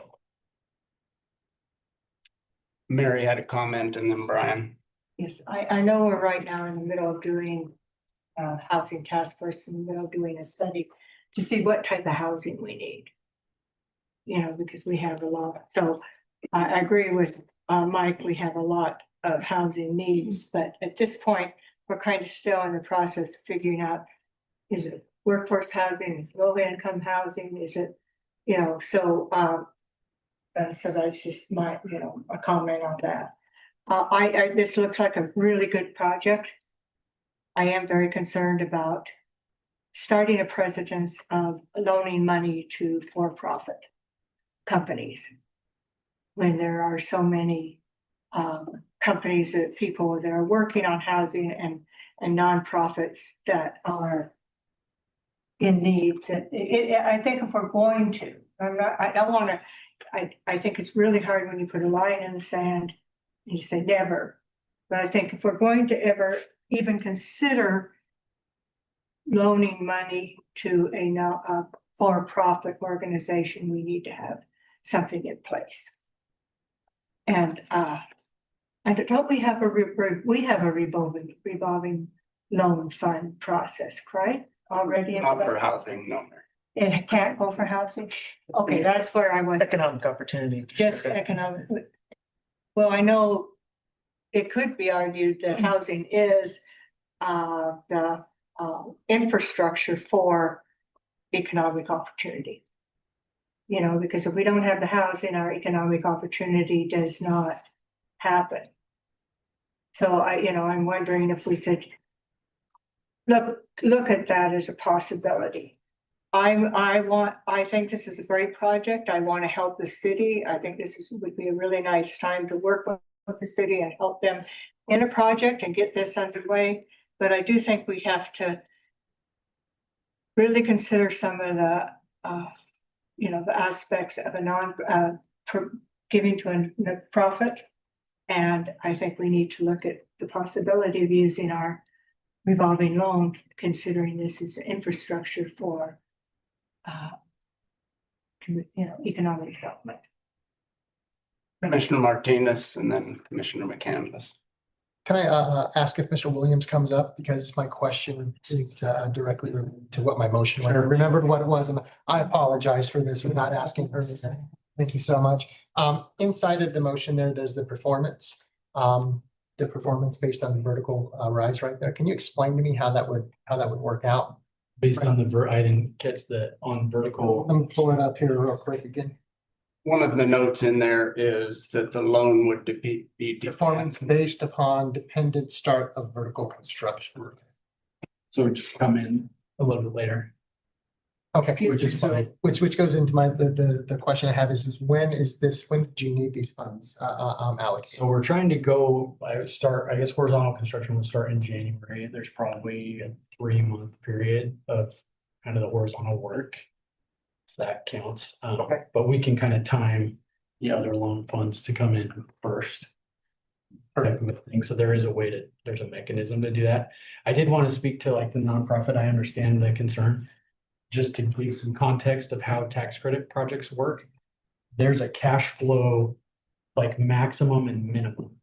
So we're building to the minimum in the projections, but there's also a maximum. So if somehow I guess I'm just trying to explain, there's not really a way for a for-profit developer versus a nonprofit to have like a windfall by taking dollars from you guys, because that's limited by the tax credits themselves. There's a window that you have to fall within, a minimum and a max. And so it's. Just need a policy. Yeah, and I understand the policy design, but just so you understand, when we say we're a mission-driven developer, like a normal developer could take way more than that. We can't. We're limited to this kind of window that both for-profit or nonprofit have to work within for the tax credits. That's how the tax credit policy works. Thank you, I appreciate that. Yep, and so I'd like to go ahead and make a motion and then make a comment right afterwards. I move to support the low-income housing project proposed at 1581 Mill Creek Drive with a loan up to $200,000 for affordable housing on the 2026 budget, contingent on 1, a written loan agreement reviewed and approved by county attorney. 2, record of reported affordability restrictions for 50 years. 3, return of the final loan documents on the consent agenda before execution. 4, performance-based dependent on start of vertical construction. And 5, written policy produced by the Housing Subcommittee. Motion by Commissioner Martinez, second by Commissioner McCurdy. Thanks for not Martinez, you had a comment and. I just wanted to echo one thing in there right there. And then the only one comment that I just want to say is that a vote against this is a vote against affordable housing, no matter how you play it. Commissioner McCandless. Yeah, I just had a couple of comments on Mary's comments on CERTA is who does the Affordable Loan Fund. And that's really for economic development, but also on the economic development forefront, the RCG and the RCOG grants that have come to Grand County have both been given to LIHTC programs. Yes. And so we've funded LIHTC programs by 100%, not even a loan. So the money that we've been able to give through that grant money that comes to the county that we can use on anything, the county's chosen to give that to the LIHTC programs in 2 different ways. And so this isn't something that is not happened in the past. And they are were any of those LIHTC programs for profit? No, it was HASU and the Moab Area Land Trust, yeah. So, but right now they're kind of maxed out on their, we're moving those monies through. And so we can't really give them any more grant money. So it takes a big, we're in gonna take a lot of different avenues to continue the housing. I need just some clarification, if it's okay. So you're saying what the Economic Development Committee has done as far as those block grants is somehow tied to our revolving? No, not. I was saying that was 2 different things. That the revolving loan fund is one thing, but it can't be used for housing. And actually, I think when we talked to CERTA the other day, they said that it's pretty low. The revolving loan fund is low. They're waiting for repayment to come back into that. Because as money comes back in, that's how they're able to put it back out. And that might be something that we want to create as a county policy, as a revolving loan fund for down payments in our county, but that will happen with policies and procedures. But as far as something that our county has done for economic development in the housing arena is giving that money that came in through the RCG and RCOG to housing projects. Mike, and then we'll go to Commissioner Hadeen. No, you were next. Oh, okay. just scanning my emails, and came up here, this was a city project. I heard that in at least 3 emails today, that it was a city project, and then I hear it on the dais. Moab's in Grand County. They're still our constituents, yay, it's a city project, but it's more housing for us. It's more housing for Grand County. Commissioner Hadeen. Stephen, do you mind if I ask you some questions? So did any of this go through your office for legal review? I haven't received, I don't have terms, I don't have anything. My office is always happy to. I understand. It was just a question. And so are you guys stating that you're gonna have Stephen orchestrate the loan agreement and then we will revisit it, or it's just gonna be put on the consent agenda? We can revisit it. We can talk about that through the subcommittee.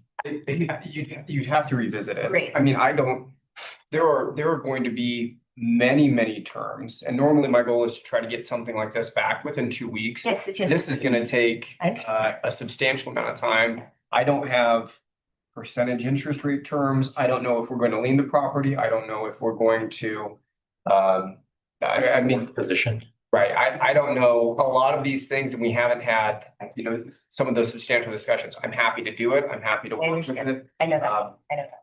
I appreciate that. And so, I want to state, and I appreciate your comment, Brian, but I'm going to disagree with your statement that if I go against this, it's against affordable housing. I'm going to adamantly go against that statement. I have endlessly worked, as have Mary, as have Jacques, over our multiple terms, 7, we're going into 7, the 3 of us, giving money to Mackle so that they could have an executive director, supporting HASU. We have done endless things to support affordable housing. The reason I will vote against this is it's poor governance. It's poor policies and procedures.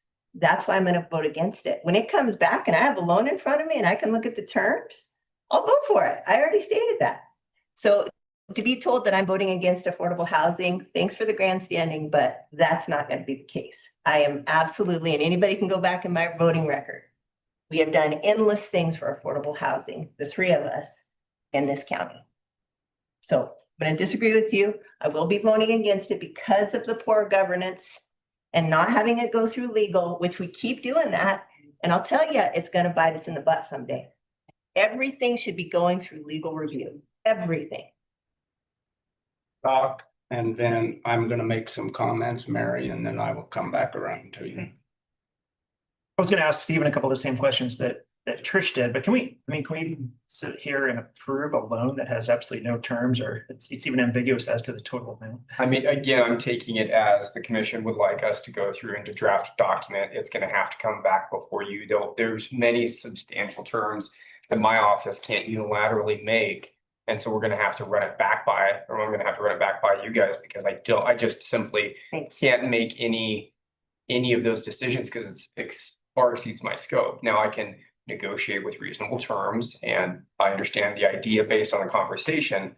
But a lot of those things will take me communicating with their counsel, communicating with them. And then the other question is feasibility for cost and everything. And that's something we'll have to work with commissioners. Probably what would be best, and it is not my place to give the commissioners motions, but you probably need a working group on this. Because again, I'm going to be negotiating and I'm going to be looking at terms that the commissioners may not want. And so that's the hard part, the position I'm in. I would negotiate for standard terms.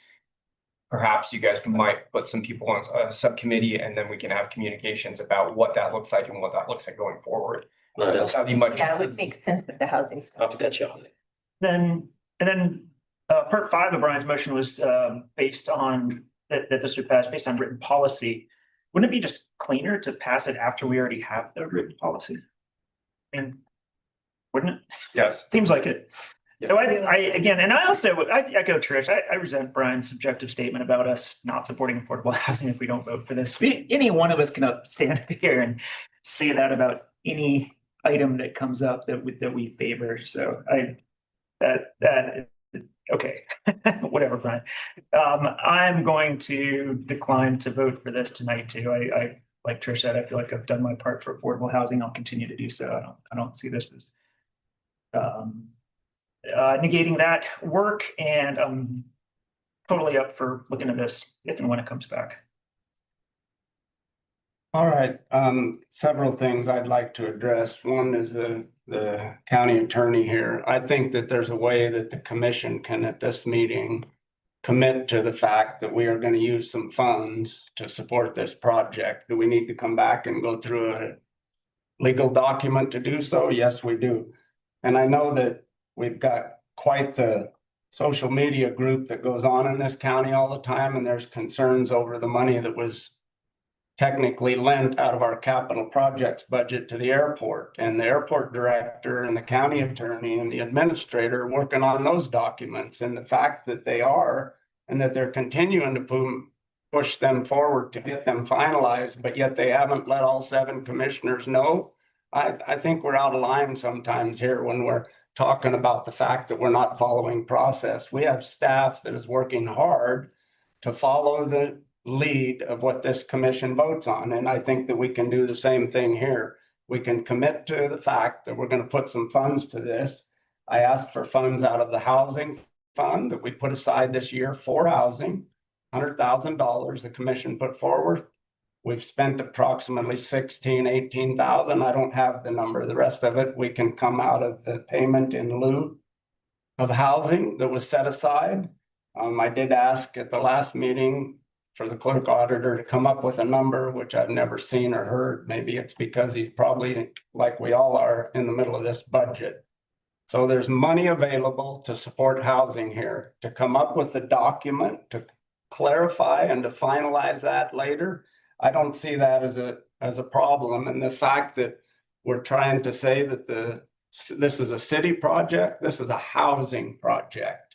And you can grandstand over there or you can grandstand here. I think both parties are grandstanding. And I think it's almost enjoyable to watch the grandstanding back and forth, but it doesn't build houses. And that's what we need, is more housing here.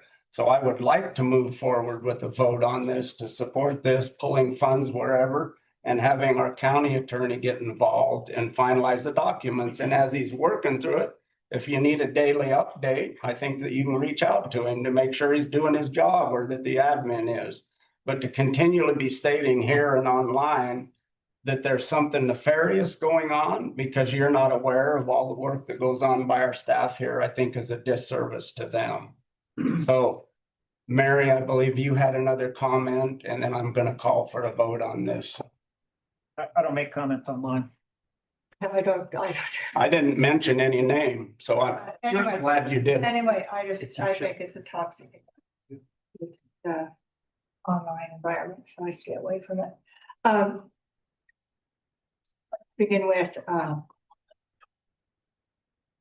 he said that he needed the money when it became vertical. So I don't see this as needing, that there's any time, that this isn't a time restraint.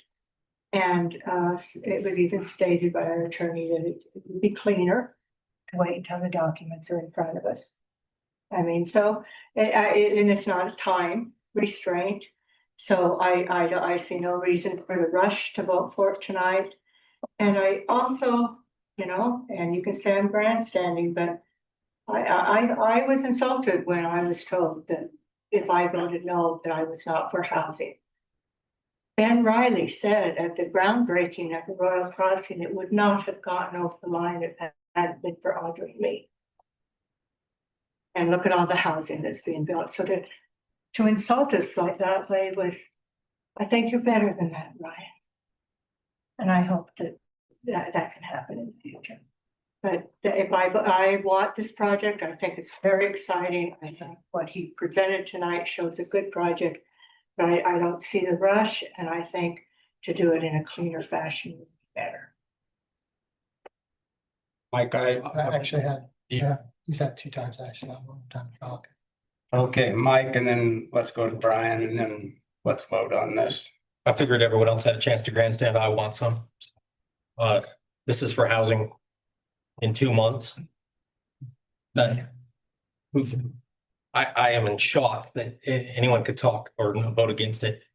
Grandstanding, here on my own, but I get a little heated. $200,000 to support a project that starts in 2 months. Do it.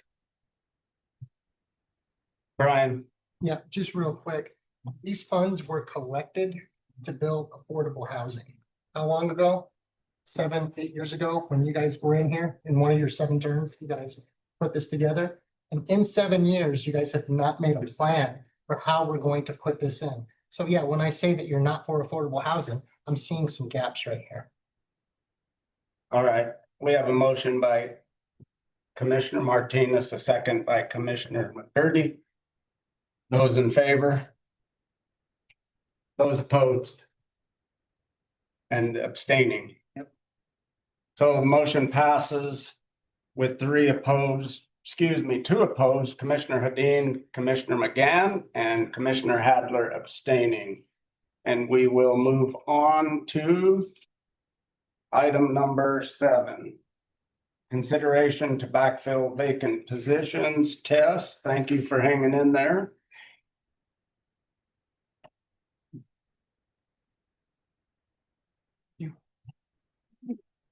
Well, so I presented the materials and the information that I had before. I would love to provide any, answer any questions, try to provide any additional information or feedback that would be beneficial in you all determining which position backfill you'll be looking at approving today. Yes, Commissioner McCandless. I'd like to make a motion that we backfill all 3 of the positions that were discussed earlier today, which is the maintenance technician, the lead invasive species technician, and the bus driver position at the Old Spanish Trail Arena, Noxious Weeds Department, and Grand Center. Right, motion by Commissioner McCandless, second by Commissioner Hadler. Further discussion? Yes, Jacques. I see tremendous value in all these, and I look forward to them being filled going forward, especially the Grand Center bus driver. Without a doubt, yeah.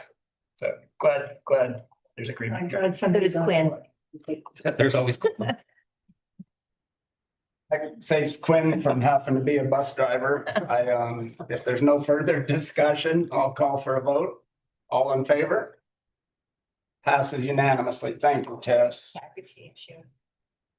All right, and we are up to item number 8, the ordinance approving the final plat for the Meadow Drive Townhomes. Mr. Jackson. And I believe that if you're part of that, Mr. Wells, you can join him. It's your choice. I think the next 2, so I'll just. Hang on. Yeah. Andrew Jackson, for next couple of days, a contract, planner for Forex Engineering for the county. The Meadow Drive, request is a zone change for, grant accommodation overlay. So according to the general plan that was just adopted in October, this is the resort and tourism land use designation in the future land use plan. And so this is compliant with that. They also have the higher density that they were grandfathered in, but the Grand County Code requires a zone change approval for the overnight accommodation overlay. Typically overlays just happen, but this requires it. It's going to be the same, basically the same development that you'll see on the north and the west side of this property. 24 units or 2 acres. All right, and I will mention, I just should have in the beginning, we're looking forward to you being an actual Grand County employee, Mr. Jackson. I believe the start date is Monday, is our. Oh, I just lost it. Yes, zoning administrator. So yes, we're looking forward to that. And then one other thing, just for an FYI, is it's Metter, right, rather than meter, but Metter, after the Metter family. Perfect. And so, yes, Mr. Wells, you wanted to comment? Just a point of clarification, we had already received approval for the overnight accommodations overlay. And so I just hope. Oh, this is a site plan approval? Yeah. Because it says a zoning request. Yeah, no, we'd already received approval for the zoning, so I just want to make sure that that's clear. This is the plat. All right, yes, Commissioner. So I'd like to make a motion to approve the ordinance approving the final plat for the Meadow Drive Townhomes. Motion by Commissioner McCandless, second by Commissioner Martinez. Further discussion? So, Chair, this will be administrative approval. If it does, the vote has to be supported by substantial evidence, which is enough evidence to persuade a reasonable mind. If it is approved, the motion should cite and incorporate the staff's findings, or at least those findings the county commission is comfortable adopting. So I thought those were within when we did the OAO land use code. that's the recommendation the board has. So there needs to be sufficient evidence to support it. So there is recommendations within the staff report. But there has to be some incorporating of those findings within the motion, and what his recommendation is. Just see with the general plan. You know, those. And is that in the document there? That is not within there's not a staff, there's not a standard motion form within the document. It provides a sample motion. It does say that it is. That there is a second, yes. Compliant with the OH.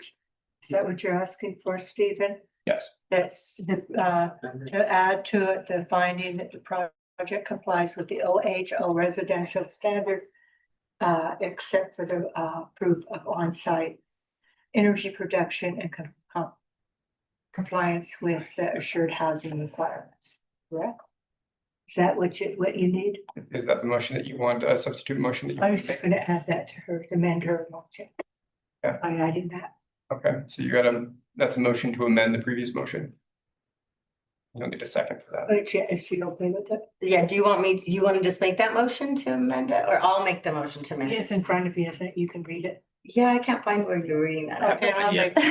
You make the I motion. move to recommend the final plat for the Meadow plat homes and the OHO residential standards.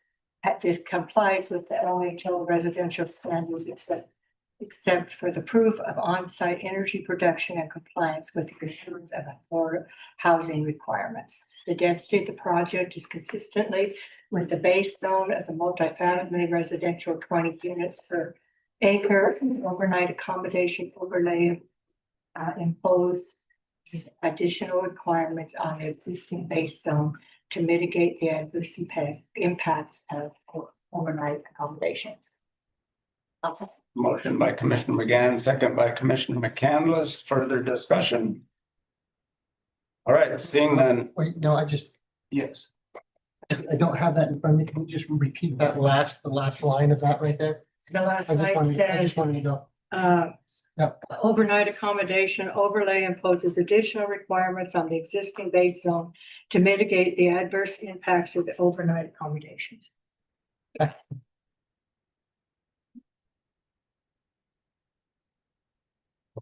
Just a point of clarification, if I may. Sure. So I think seem like a little bit confused. I'm certainly scratching my head a little bit. As I mentioned. It's be final plat approval. Final plat approval, but the OAO was approved with the exemption to the assured housing due to a legal memo from Grand County stating that they can't legally charge us with the assured housing fee. And so I just want to make sure I'm clear that, and Mr. Stocks, I'm looking at you here, like, I think that needs to be stated on the record, because what I'm hearing is that those exemptions are now being added back to the ordinance. Am I hearing that correctly? So again, the OAO zone has already gone through PC approval. So now this is just administrative, not legislative. So they just need some basis or some finding to approve the final document. But if you're adding terms to it there shouldn't be additions of any terms. It should just be that the findings that they have in the staff report could be recognized as a basis for the motion. But the language that I'm hearing is that you're now adding the assured housing fee back to it. No, it says except for. except. Okay. Except for the proof of on-site energy production and compliance with the assured housing requirements. I use, that's not a hurt. I misunderstood. I wasn't hearing you. Okay, except. All right, any further clarification? All right, all in favor? All right, that passes unanimously, and we will move on to. Yeah. I didn't see it there. Ordinance text number 9. Signage. Ordinance text amendment to 6.5.5A4 permitted signs, freestanding signs, Mr. Jackson. And I placed a little packet with a few pages on it at your desks, just kind of taking all the preamble and the post-amble out of the sign ordinance and just getting to this point here. And so so it says freestanding sign ordinance, and then behind that's the water-wise landscaping ordinance. Essentially, the property owner at Crescent Junction built a gas station convenience store, came in for a sign permit, realized that the maximum height of the sign was 24 feet in that area, and applied for a variance. That variance was denied with a suggestion from the administrative judge that it should be a zoning text amendment and not a variance because of different processes. And so with that, we have this comes before you, which it only comes into play for highway commercial zones.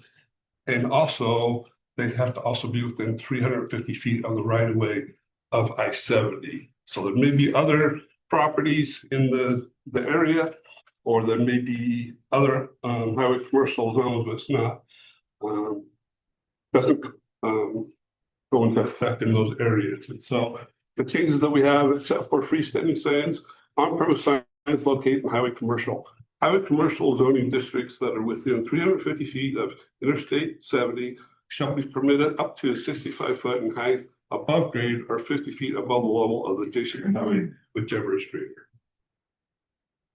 And before we make a motion, I recommend the commission include the following language.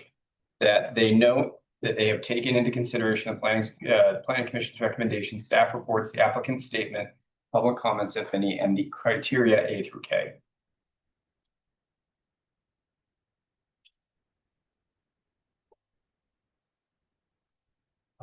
Staff report. I'm sorry, I'll say it slower. So that you must consider planning commission's recommendations, staff reports, the applicant's statement, public comment. I don't know that we've received any public comments, and then criteria A through K.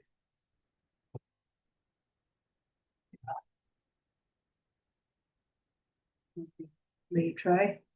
Yeah.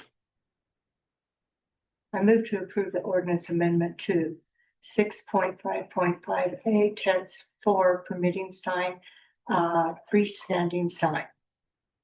Yeah. Signs, permitting signs, freestanding signs. We have taken into account the report from the we have taken into account the staff report, the report from the planning commission, and the applicants and public's comment. Did I get it close enough? And then Oh, but I have that right down here. That's what I was, and A through K. Second. all right, motion by Commissioner McGann, second by Commissioner Martinez. Further discussion? Seeing none, I'll call for a vote. All in favor? Passes unanimously. Thank you, Mr. Jackson, and we can move on to number 10. Ordinance free zone parcel 02-035-007 from rural residential to small lot residential. No. Suggestion, I think is going to end up being discussed a lot. It's getting close to, I wonder if we should skip and go to 11, which should be really fast. and then come back to that after citizens to be heard? I'm totally fine with that if we want to do that. So we are gonna move past item number 10. Go to number 11, the ordinance water-wise landscape. Mr. Jackson again. This has come before the county commission and planning commission several times, and it's been discussed. Essentially, the state has a program for a sod buyback program where they'll allow property owners to remove the sod and they get paid for that sod that they removed. But in order to be able to be eligible for that, there has to be sections of the landscape ordinance that are changed. And this changes the landscape ordinance consistent with what state code has asked us to do under water conservation, which is C there, looking at the area that can be in a park strip, the area restrictions on the size of the area that can be in lawn, and also identifies other developments such as commercial, industrial, institutional, and multifamily.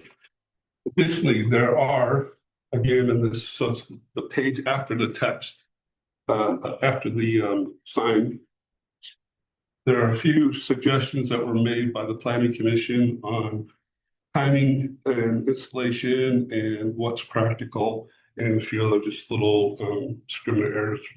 The planning commission should change the timing.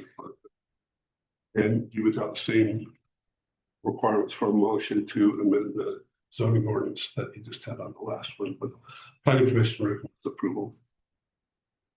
Yes, Commissioner McCurdy. I'd like to make a motion. I move to approve the water-wise landscape ordinance as presented. So, motion by Commissioner McCurdy, second by Commissioner Martinez. Yes, please. I just want to, I'm excited that this is passing so that our constituents can take advantage of the water-wise plan, but I'd also like to recognize all the work that Katie Murphy put towards this in the past, and that I know that her ordinance did not get adopted, but I just wanted to appreciate her. Further comment? Seeing none, I'll call for a vote. Those in favor? That passes unanimously. Thank you. And we are still shy of 6 o'clock a little bit. We can move on to number 12, resolution approving the healthcare tax increase of 0.5% passed by Grand County voters in the 2025 election. Commissioner McCandless. This is pretty simple. It's just the resolution that we are approving the healthcare tax of the increase of 0.5% that was passed by the Grand County voters in a 66 to 33% in the 2025 election. Yes, Commissioner McCurdy. Not a lover of tax, but like what to hear from the voters. I move to approve the resolution approving the healthcare facility sales tax increase 0.5% approved by the voters of Grand County in the 2025 election. Motion by Commissioner McCurdy, second by Commissioner Hadler. And with the comment, Mr. Hadler. I just want to, this passed by a 2-to-1 vote, so obviously it was popular, and I just want to thank everyone who did a lot of hard work to get this passed. I think it's going to do a huge service to our community and especially our essential services. So thank all of you who helped out on this. Further comment?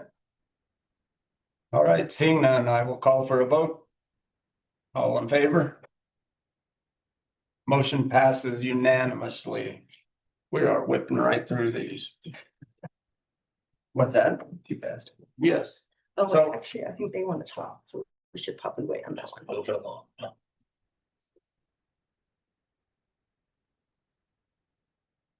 All right, so we will move on to, well, they both are gonna take some time. Yeah, I think. I think we should start on people that are in the bigger room. Right, I will open up our 6 o'clock citizens to be heard. To anyone in the commission chambers that would like to come forward. Yes, Mr. Jackson, and then ma'am, you would be next. Thank you. Introduce yourself. Lynn Jackson, a county resident. First of all, I want to congratulate you guys for making some tough decisions. We have a ton of great volunteers in our community. At the end of the day, you guys were voted with the authority. And having sat in managerial positions, having sat on this board, having sat where Bill's at, I know that there's a whole lot of times things are happening fast and furious. They come at you really quick. Shock's been there. And sometimes you make decisions which clearly on this I did this LTAC, whatever that. Light Tech. Light Tech, there you go. Was clearly the right decision to make. We've been fighting and trying to figure out affordable housing ever since ever.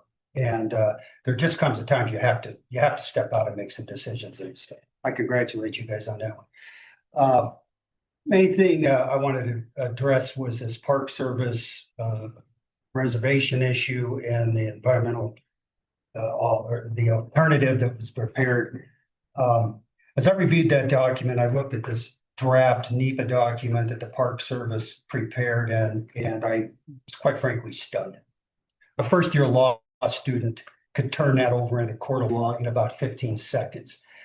NEPA requires the development of reasonable and sound alternatives, straight up. And this one, what was it? A no action, and your two alternatives were a reservation system and a reservation system. The other thing NEPA clearly requires is the use of relevant data, not data that's 36 years old to drive your decisions. So that NEPA document, if it were to move forward into a final, would be blown out of court in about 15 minutes. Believe me, I've seen that. I've been involved with NEPA court decisions most of my life. Another thing I would comment on, Mr. Greenberg, and I've known Bob for 40 years, have a lot of respect for him, don't agree with them on anything. But the Park Service is in fact a community member. You know, you get on their website and anywhere you're in a gateway community, they're advertising the fact that they're good community partners. They're part of the community. So what I see is when that works to their advantage, they say that, and when it doesn't, they don't. You know, they always want, the federal government wants you as cooperating agencies on what they're doing, as long as you're telling what they decided. So I think Grand County is a cooperating agency and a community member with Park Service is well within its authority and responsibility to provide a reasonable alternative to dealing with the overcrowding in the park. So I certainly hope you guys will take that into consideration, pass it when it comes up. Thank you. Thank you. And do I have anyone else that would like to speak? Yes, ma'am. Sorry, I almost forgot you there. Thank you, commissioners. We'll try to be short and sweet. My name is Kelly Miller and I'm an adjacent landowner to the Novak property. My comments are, there's no legislation to support the future land use map. The project density is out of character and incompatible with the rural area. There has been enormous pushback from the community against the development, and the commission represents the people, and I believe the people have spoken for requesting that you protect the rural character of Spanish Valley. And I appreciate your time and commitment. All right, thank you very much. Do we have anybody? Yes, ma'am.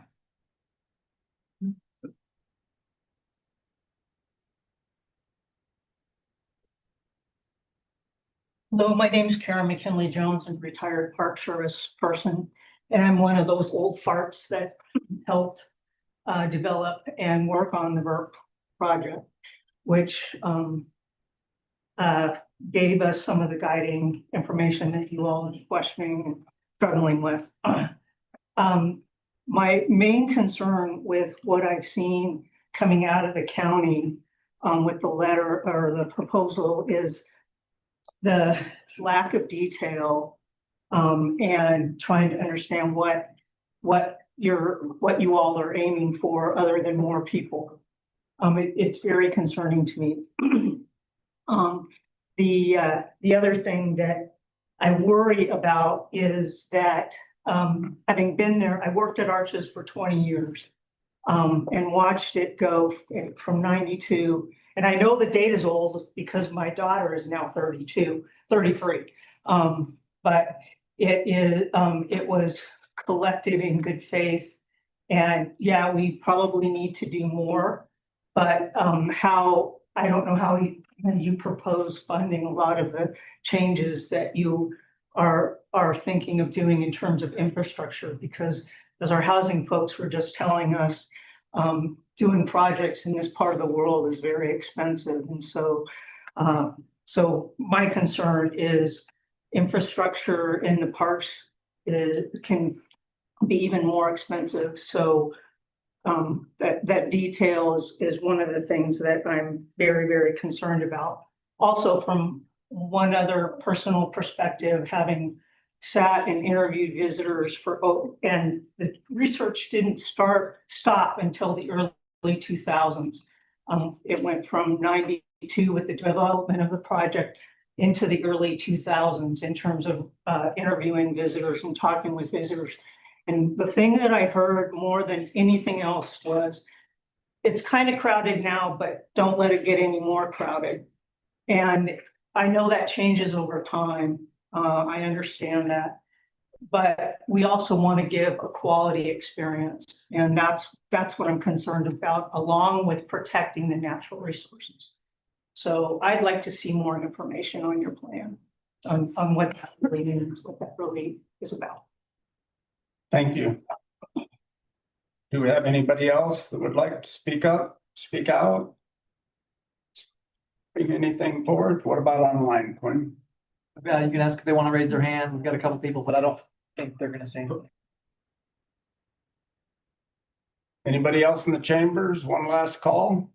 All right, we will move on then back to item number 10, which is the ordinance rezone parcel 02-035-0007 from rural residential to small lot residential. Novak. Mr. Jackson. Mr. Winfield. Brendan Novak is online, just so you know. Okay. There's questions for. And we do have Ms. Novak online if there are questions from the commission for her. The request is to rezone the Novak property, about 30 acres, from rural residential, which is 1 unit per acre, to small lot residential, which is 5 units per acre.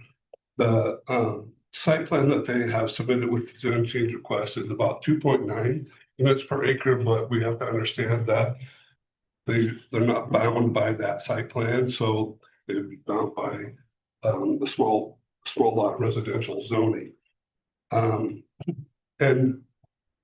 if I could just state one thing, I've heard over the last several meetings, over several months, discussion about spot zoning as it relates to either conditional use permits or to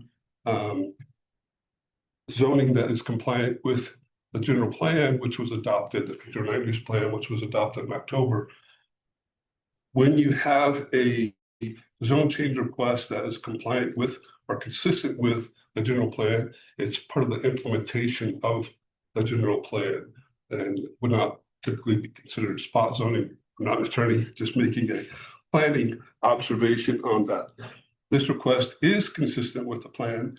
That property is on the general plan, it's compact residential development, which could be anywhere from 5 to up to 15 units per acre in some areas, and that's based off of the Spanish Valley land use plan that was adopted. Future land use plan was adopted in October. All right, we'll open it up for discussion. Commissioner Hedin. I'm gonna make a motion. I move to deny the rezone for parcel number 02-035-0007 from rural residential to small lot residential. And if I get a second, I'll go over some of my reasoning behind it. And again, just helping out commissioners, the county commission must consider the planning commission recommendation, staff reports, written and oral testimony, and then the factors that are listed out in the staff report A through K. Not every single factor A through K has to be approved. You can make findings, and that's what the goal is. They're not requirements, not everyone needs to be cited. If it's approved or denied, you need to go through that same analysis. Again, it's going to be highly deferential. The basis is highly deferential to this planning or this commission body. So it's a legislative decision. It'll be supported so long as it's supported by a reasonable basis. Other notes, I did circulate for the commissioners information through an email, additional information based on the review of the document. It doesn't appear that there would be an argument for a legal spot zone. There have been zone changes in other areas, and they've listed a basis as benefiting the larger community. And there's a few case sites within that email that I've sent out to you. The commission has the ability to approve it or deny it. There's no legal concerns whether passed or not. Both would be defensible. In June 23rd, the planning commission recommended June 23rd. Correct. And you have to consider all of those factors. Okay, I'd like to we've got a motion by Commissioner Hadeen. I'd like to get a second, and then we'll open up the discussion if we're. Right, and I did ask to. Perhaps commissioners, if there is a second, then you'll have to redo the motion because it doesn't have all of those elements in it. Okay. Okay. So perhaps if the commissioners want to let that motion fail, then a new revised motion, it literally has to take into The second consideration. hadn't happened, so can't she add those now? Sure. Okay. Okay, so you want me to add them from the staff report? And I go, it was not. The existing zoning for the property adopted was not adopted in error. Is that what you mean, Stephen? Yeah, so As you want me to make it? Yeah, that'd be great. I move to deny the rezones of the Novak property. The existing zone for the property was not adopted in error. There has not been a change to the character of the area. And the planning commission has unanimously voted to send a recommendation of no to our commission, and we have received a huge number of written requests for us not to support this planning. I'll second that. Motion by Second, Commissioner Steve. McGann. Second by Commissioner Hadeen. Mike, please, and then Trish. I'd like to make a substitute motion. I move to postpone the rezone of parcel number 02-035-007 from rural residential to small lot residential, pending our new zoning administrator coming on board and having time to review. I'll second. Motion, substitute motion by Commissioner McCurdy, seconded by Commissioner McCandless. Further discussion. Yes, Let's hear what Mr. Wells. I didn't get got a to chance say. to speak, but I don't want. Please go ahead and then I'll. go around. Just a few, I think really my goal is just to do some fact sharing, just real quick, because there has been a lot of discussion, and I'll try to keep this very brief. This project started about 3 years ago, when I partnered up with Brenda, and we started with 3 or 4 planners ago, and we were really denied access to the HDHO policy because it was being litigated. And we were recommended to start to contribute to or engage with the future land use visioning process, which was multiple town halls and public comment. And so we did that, and the county hired a planner to conduct that. 5 of the 7 sitting commissioners oversaw that process. I attended multiple meetings with the liaison, Commissioner Hadeen. The plan was adopted unanimously by 5 of the 7 commissioners. Again, it did recommend higher density than what we've applied for. So I think that's important because you all have talked about all the things that you don't agree on with housing, but 5 of the 7 agreed on this future land use map at the time. And we were asked by staff to buy into that as the means to go about this appropriately. And so we did. We've been through multiple planners. I've been involved in too many zoning amendments as a private party to count on both of my hands. This is the most, actually going out and seeking the public on site. We held an extra planning commission meeting just because we could tell that there needed to be some more conversation and education. This is the most engaged of a zoning amendment I've ever been involved in. Understanding it's still kind of, these decisions can be controversial. I want to thank the commissioners Hadler and Winfield and some of you others that came on site to see the giant tumbleweed patch that we currently have. Again, I feel the proposal is very reasonable. And I think that, this is just something that, I felt it was really unfair for the staff to give us a neutral recommendation when we went into the planning commission meeting, because we literally, what you see in front of you is what we were asked to do by multiple county planners. And so because you lost the previous planner and then Ms. Hoffine came in as the new planner or interim planner at the time, that's the reason that we got a neutral recommendation, was just because the previous planner was vacated, I think we've been a good, very straightforward and have followed everything that's been asked of us by the county. It's been very difficult. And I can't state that enough. I understand, this is in an area where rural residential is held sacred by many. And I think the proposal to not pursue the high density that the future land use map recommended, and it's on the books, and to settle for small lot residential shows that we're being as reasonable as possible. If the commission wants us to wait even further and go to year 4 on the project, I mean, we will do that. But I think, again, if my closing statement is, if the policy goal is to get more housing, by all means, this is a case study for how you can just get caught in a blender and get jerked around, by the instability. And I can't say that enough. So thank you for your consideration. But before I move around, I'd like to ask a clarifying question of Mr. Jackson, because I do feel like that there's enough public against this. I believe we've had one family, 3 members speak positively at all for this. That's all that we've had come forward, and everything else has been negative.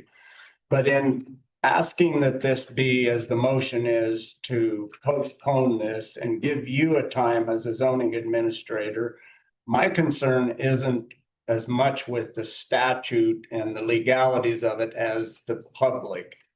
And the public needs to understand what's going to happen with all of that traffic. And I commented when I came out to the open house, whatever it was called out there, that coming in on Zimmerman Lane myself, with a vehicle parked on both sides of the street and a young child on a bicycle, that I had to stop and wait.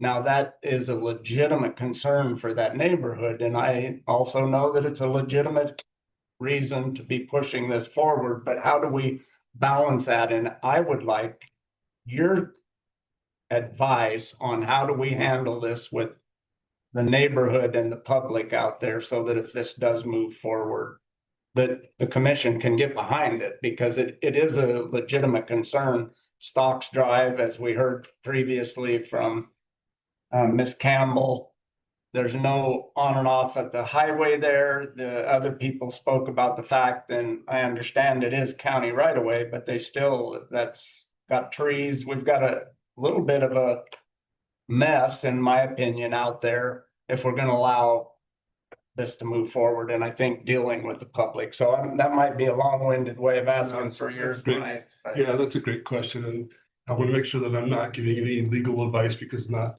an attorney. And Mr. Stocks can talk to anything if I misspeak. But what you may want to do, because this is increasing the density, it's a zone change to increase the density substantially from what the current density is. So if you had somebody coming in and just doing a subdivision at the rural residential 1 acre lot, I think it might be hard to put a burden upon that person, because you're kind of already saying, well, the zone that we have enough infrastructure for that.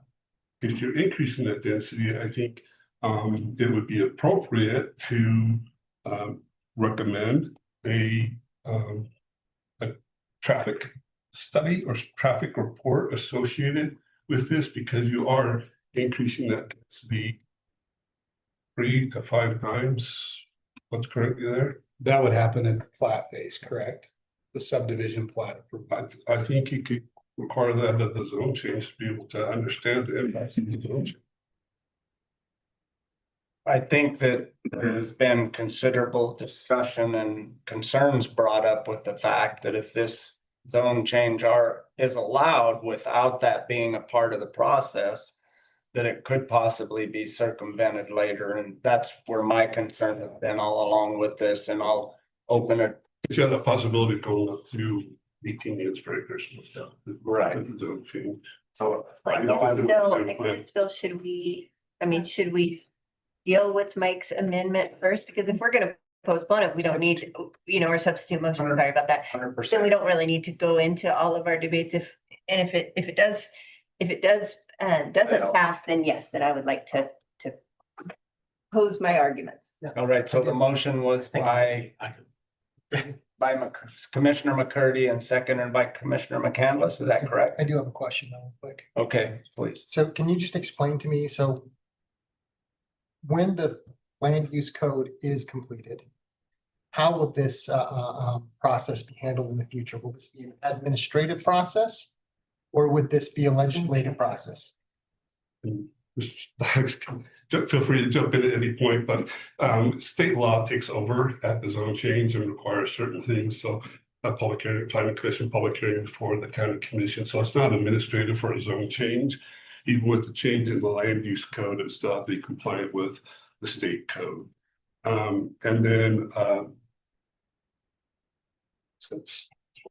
the other thing to remember is you can't just postpone indefinitely an application. The applicant's going to be entitled to a response on their application with a certain period of time. If you do postpone this, it should come back with a reasonable period of time. Dates for them. If you need a hard date, I can put one, but I thought it was assumed after Monday.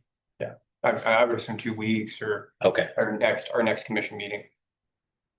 But the applicant should receive that benefit of getting an up-down decision on whatever the project. So can I amend my substitute? As well. I don't think you need to. Okay.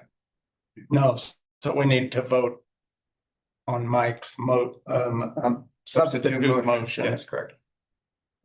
Good luck on your Monday. By Commissioner McCurdy, seconded by Commissioner McCandless. All in favor?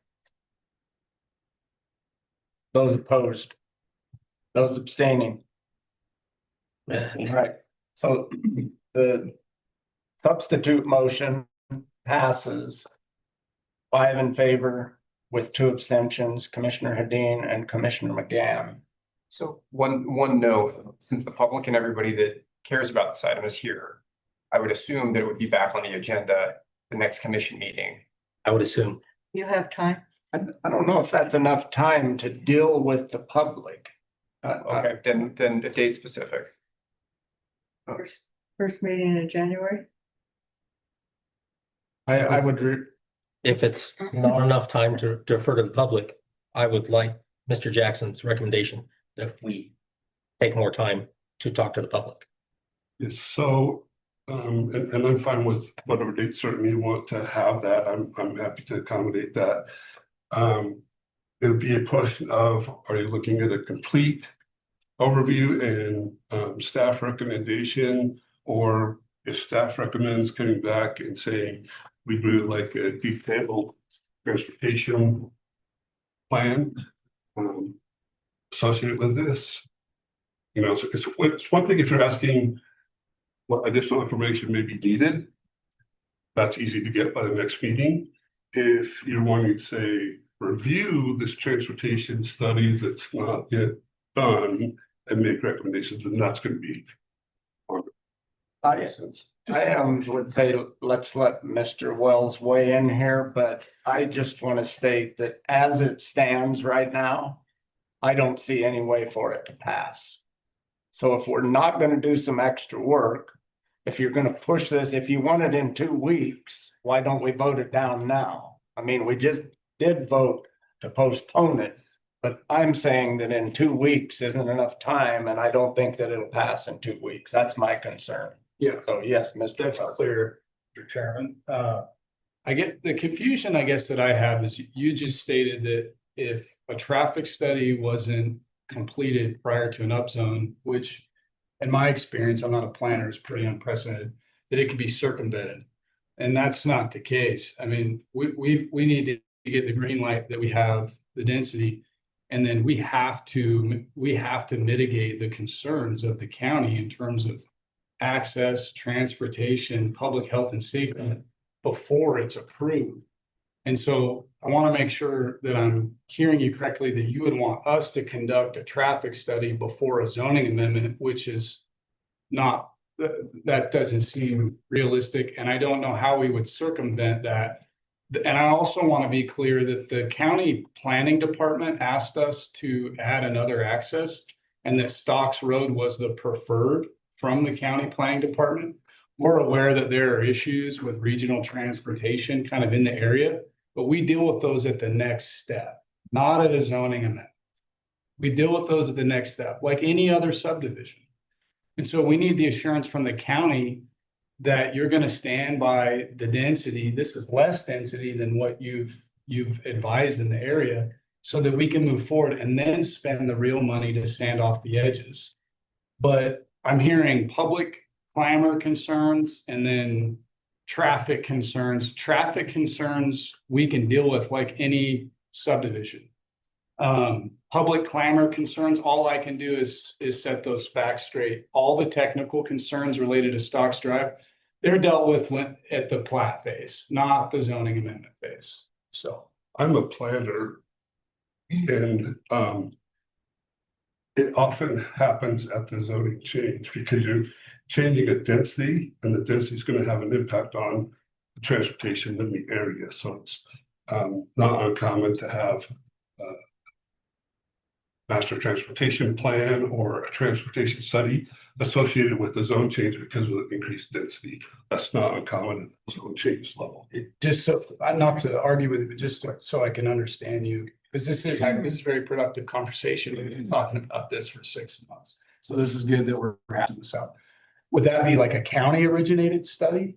Would that be like, is that a county originated study that's kind of in advance of the land use code update? I think you need to go to the chairman. Well, yeah, but the chair's asking these questions of you, so. Well, I think we've heard enough.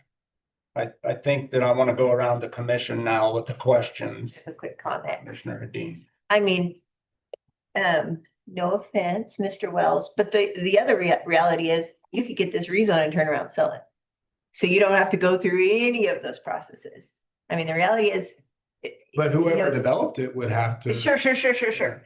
But you would, and Miss Novak can turn around and sell it. And, you know, so. Yeah, I just, rezones are tough for me. Because the reality is we see this really pretty site plan, we see all of this, but it doesn't matter. We've been burned by rezones before. So, you know, you can just turn around and you've got now a use by right that's fivefold and it's worth that much more money. So. But those concerns would have to be mitigated before a development. Sure, before the next one, yes. That's mine. But I'm just pointing out to the general public, like what happens with the rezone. You know, developers telling us what they're gonna do means nothing because a developer can simply. That's our selling point. This is the first time the site plan was included in the packet, not by. No, I understand.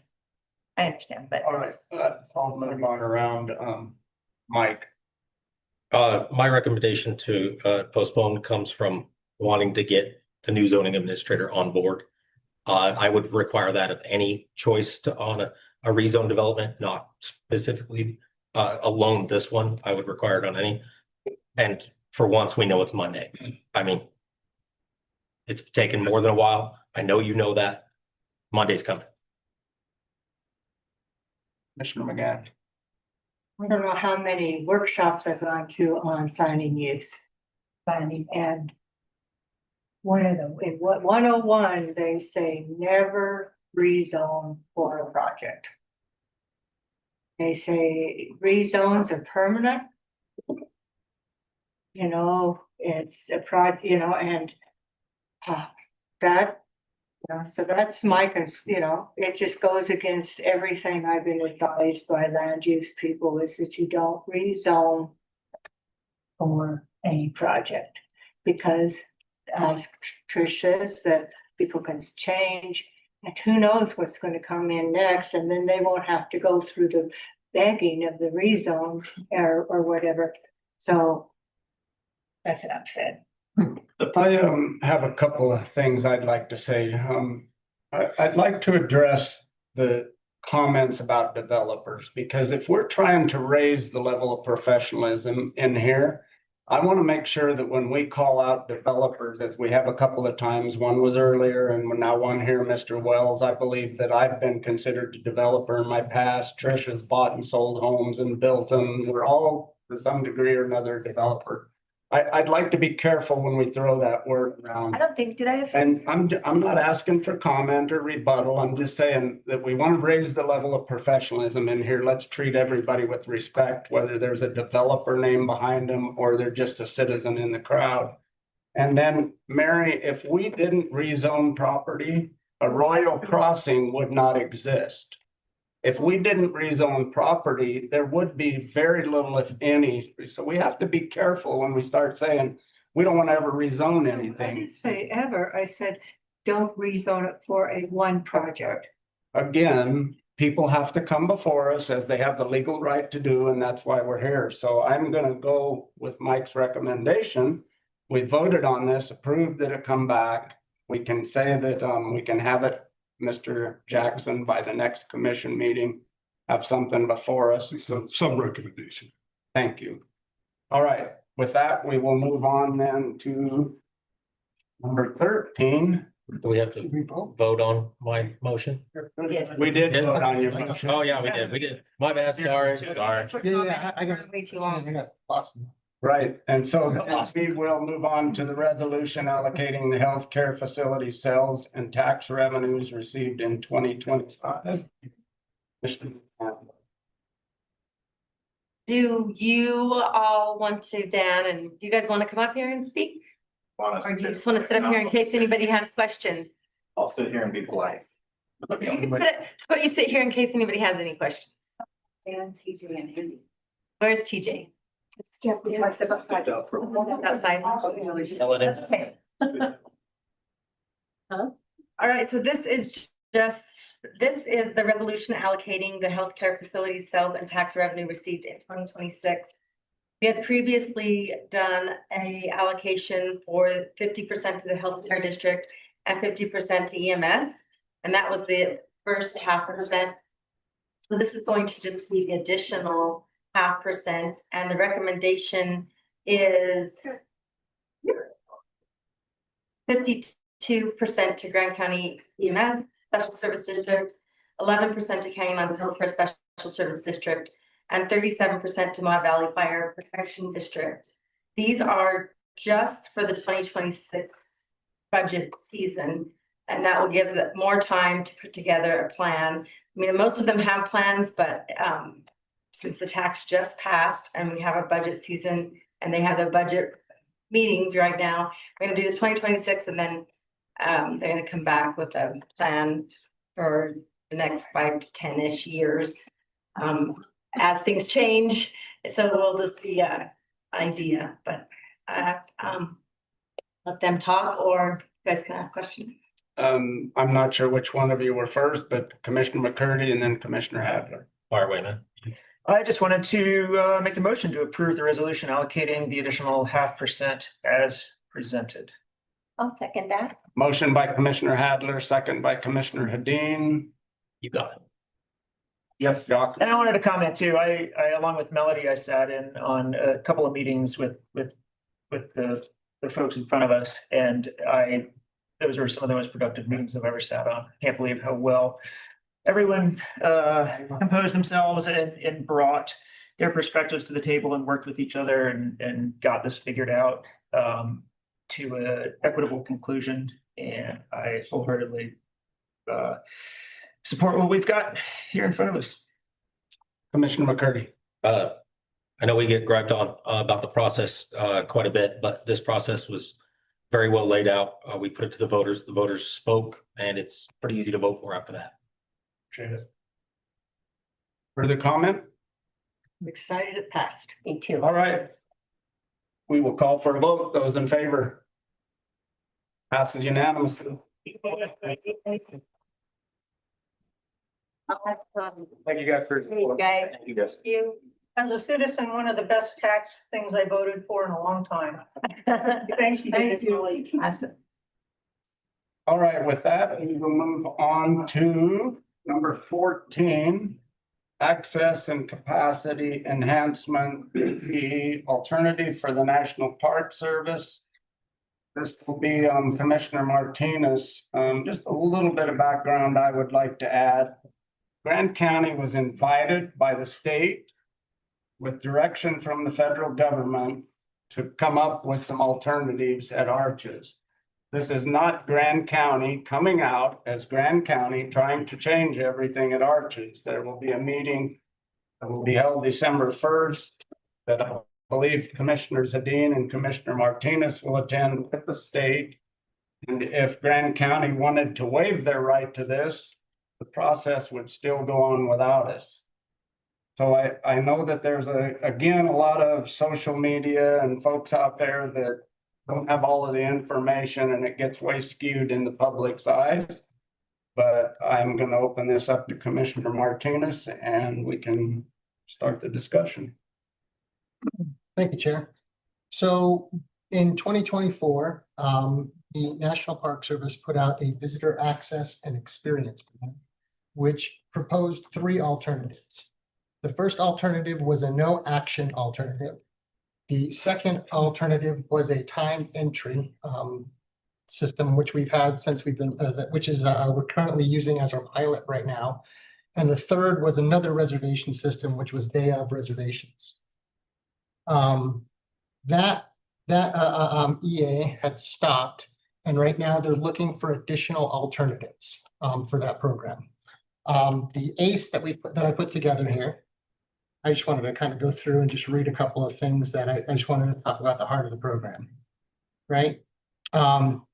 It talks a little bit about the adaptive management and the modernization of the general plan. Karen Jones was in here and she was involved, I think, on that 1992 visitor, the VERP plan, which was in response to the general plan of 1989. So in 1989, they said that when the park reaches 700,000 people, somewhere right around there, they would like to see a visitor study done on capacity. That was the start of the VERP right there. There's also language inside of the planning directives, Director's Order number 2, which says that the general plan should be reviewed every 10 to 15 years, or it should be amended if there are significant changes. And there's 4 little criteria, and that's inside of the ACE plan right there. So we are running off of a set of rules that were from 1989. 1989, pre-internet right there. So we're managing the park just off of that right there. The plan that I put together has adaptive management, infrastructure improvements. Now, these are the area of where we're at. I think it's important to recognize as well. We're not at the point to where we're telling the park what we're doing. We're not at the point where we're trying to say that we're actually even looking for public comment yet. We're at the point of the proposal, right? And so if you actually look at the general management plan, I'm trying to think her name, Allison, pointed up the magazine with all the general management plan. So the way that this process works is it starts with the proposal. So first you propose a needs assessment. So you say, hey, are there needs for new trails? Are there needs for more parking? Are there needs for this? And so that's the stage that we're at right now, where we propose those needs. The second thing is that the park does the outreach. So that's the outreach where the park says, hey, these are some of the things that we're considering right here in this process. And then the third in that is going to be the environmental assessment. So all of those things that have been talked about are much further down the line than where we're at right now. Right now, what we're doing is we're offering up some alternatives for the Park Service to include and possibly include as an alternative in a future visitor use management plan. The other thing that this plan is trying to do right now is it's trying to add in utilizing technology to enhance the experience.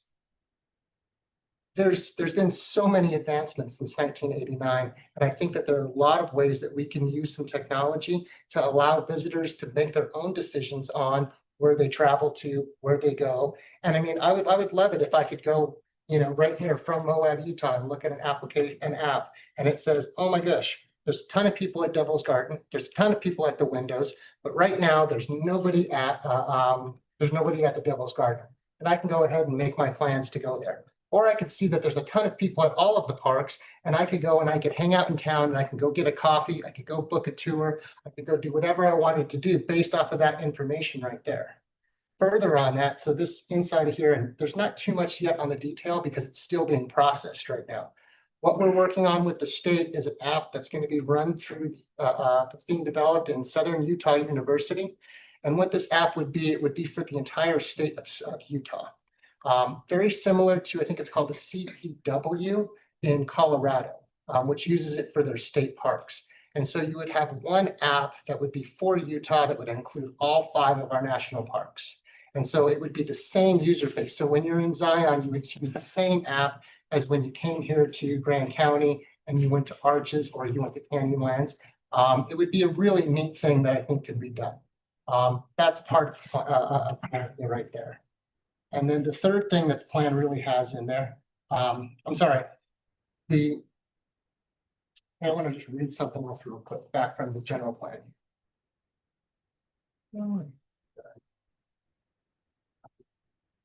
Which is general plan, Brian? What's that? Which general plan? This is the, there's only one general plan of the Arches National Park. We're talking about Arches National Park. So this is from the 1989 general plan.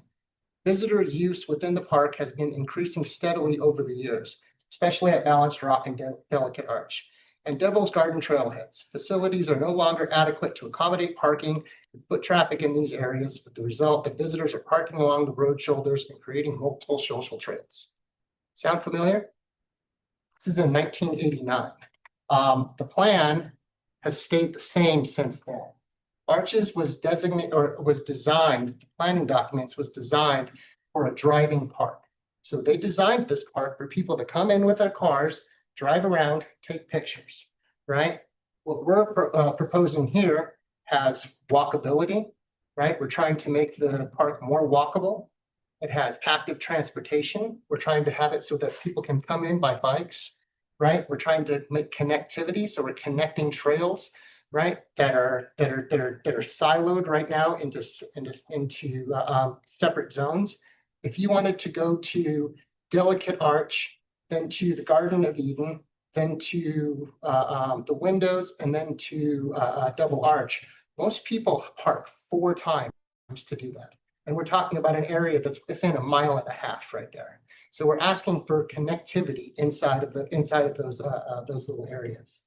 And then also we're talking about improved traffic flow. So when we talk about the redesigning of the parking lots, right now, when you look at the Devil's Garden or you look at the windows area, the parking is inside of the loop right now. So everybody in line has to stop every time that they want to go in and get a parking space. It's completely inefficient. We should be having the parking on an infill so that the traffic can still move around on the outside. These are just some of the proposals right here. These are not set ideas. I'm not completely stuck on them. There's the northern entrance. Personally, do I believe in the northern entrance? I'm not even going to say that, but I can tell you that it has been talked about since 2013 as I've been involved in these conversations. So I would really like to see that it's at least evaluated. And that's really where we're at. We're not saying that this is Grand County's plan. We're saying that we would like to see these things evaluated inside of AEA right here.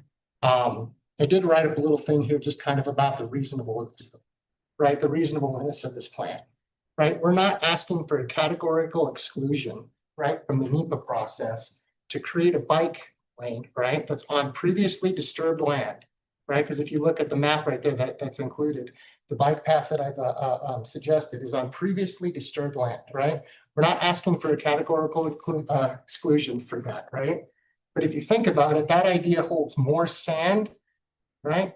Than the idea of asking for a categorical exclusion for a reservation system that would have no economic impact on Grand County, right? And that's what did happen here. We gave the timed pilot entry had a categorical exclusion to be operated here in Grand County based on that there would be no significant loss in visitation to the park. So these are just a couple of the ideas right here that I've come up with. I know that Commissioner Hedin gave me 92 comments, substantive comments, and I did answer every single one of them. And I did offer it up to every commissioner to offer new ideas. One other thing I just kind of like to put up, this is not refuting the reservation system, right? This is coming up with new ideas to try to present to the park so that they can have a more balanced set of alternatives, right? I would imagine that in the end, we're going to see the no alternative because they're required for the no alternative. We're going to be required, I imagine that we're going to see the reservation system as part of that alternative because they've already had this huge pilot system for it. And I would like to see some of these ideas right here included in another alternative as well. May I ask you some questions? Sure. Is that okay? Yeah. I'll allow that, Commissioner Hedin as the chair. Yes, you may ask him some questions. Thank you for proper process, which has been really stated here a lot lately. Thank you. So Brian, and please don't take this, don't get defensive. Like what inspired this? Where did this inspiration come from? Does that make sense? Like, did the state ask you to do it? Correct. Okay, so that helps me. Thank you. And then, That was stated. Well, I got that, but he didn't say that specifically. Sure. And then when you say the state, is it? The state of Utah. What, I understand, but what department? What department? Yeah. There's a couple of departments Okay. that are working. Yeah. Okay, And can you outline those? Can you tell me? I'd have to pull it. Okay, that's okay, that's okay, that's okay, that's okay. And then who did you work? So you kept saying we, you kept using that pronoun. Yeah. So who did you work on this document with? Commissions, administration. Oh, okay. Yeah. Okay. You bounce some ideas off. Yeah, and I Is got that it. okay? And I've talked to Okay. members of the public, gone around, and like I said, I have been involved in this process right here since 2013. No, okay, Right. no, I was just trying to, because I'm just trying to figure out where it came from. And so, do you mind if so those were. No, my main we're at questions. 95, 96, 97. Keep them coming. Okay, good, Let's go. So, and I think I know the answers to this. So you said a couple other commissioners, admin, which I appreciate, some citizens. Did you contact anybody from the city? Was From the city? anybody, yeah, from the city? Anybody involved in that? Would you consider involving somebody in that? And so when I say that, It's not my meeting. okay, but would you consider, if I don't go, would you consider taking a city representative instead of myself? Would you be okay with that? It's not my meeting. Okay, because I do think the city should be involved. I think Okay. that's a great idea, There'll be but like I plenty of said, room for that later. we can chat about that Okay, later, great. but like I said, it's not my meeting, Okay, right? I mean, And then- it would be like if you held a meeting and then someone says, hey, I'm just gonna go ahead and throw this in. and then, This is an by invitation. Okay. only. and was there any collaboration with the National Park Service? What's that? Was there any collaboration, any working with the National? That's where Park we're Service? going. Once again, you're going ahead of where we're at. Right now, we're going to be bringing these proposals to the National Park Service. We have not gotten to that point yet. Okay. We haven't made it to the point to where we're at. All we're trying to do is present the National Park Service with some ideas. That's why there's not a ton of detail behind it. It hasn't gone through NEPA. There hasn't been any other of these processes. We're just giving them some ideas. Okay, We're asking, hey, we were asked, hey, can you present some alternatives? right. Right? I'm not coming up to them and saying, hey, I don't like this idea, right? The way that you're managing things. I'm coming to the National Park Service. I'm sorry. The Grand County Commission is coming to the National Park Service and saying, here's some ideas that we have that we think that we can look at. They will have that, this will then go into their process. We're not sidestepping their process. We're not moving through anything else. We're saying, hey, we'd like you guys to include this. We think that these are good ideas. Okay, would it have been of value to wait for the study from U of U? We don't, I mean, I'm just asking. yeah, no, it's great. Keep looking out in the. No, I'm wondering who you're looking I at. always look at, Okay, I always okay. look at folks to kind of Okay. see the reactions at Okay. the commission, chambers here. But no, we don't have time to do this.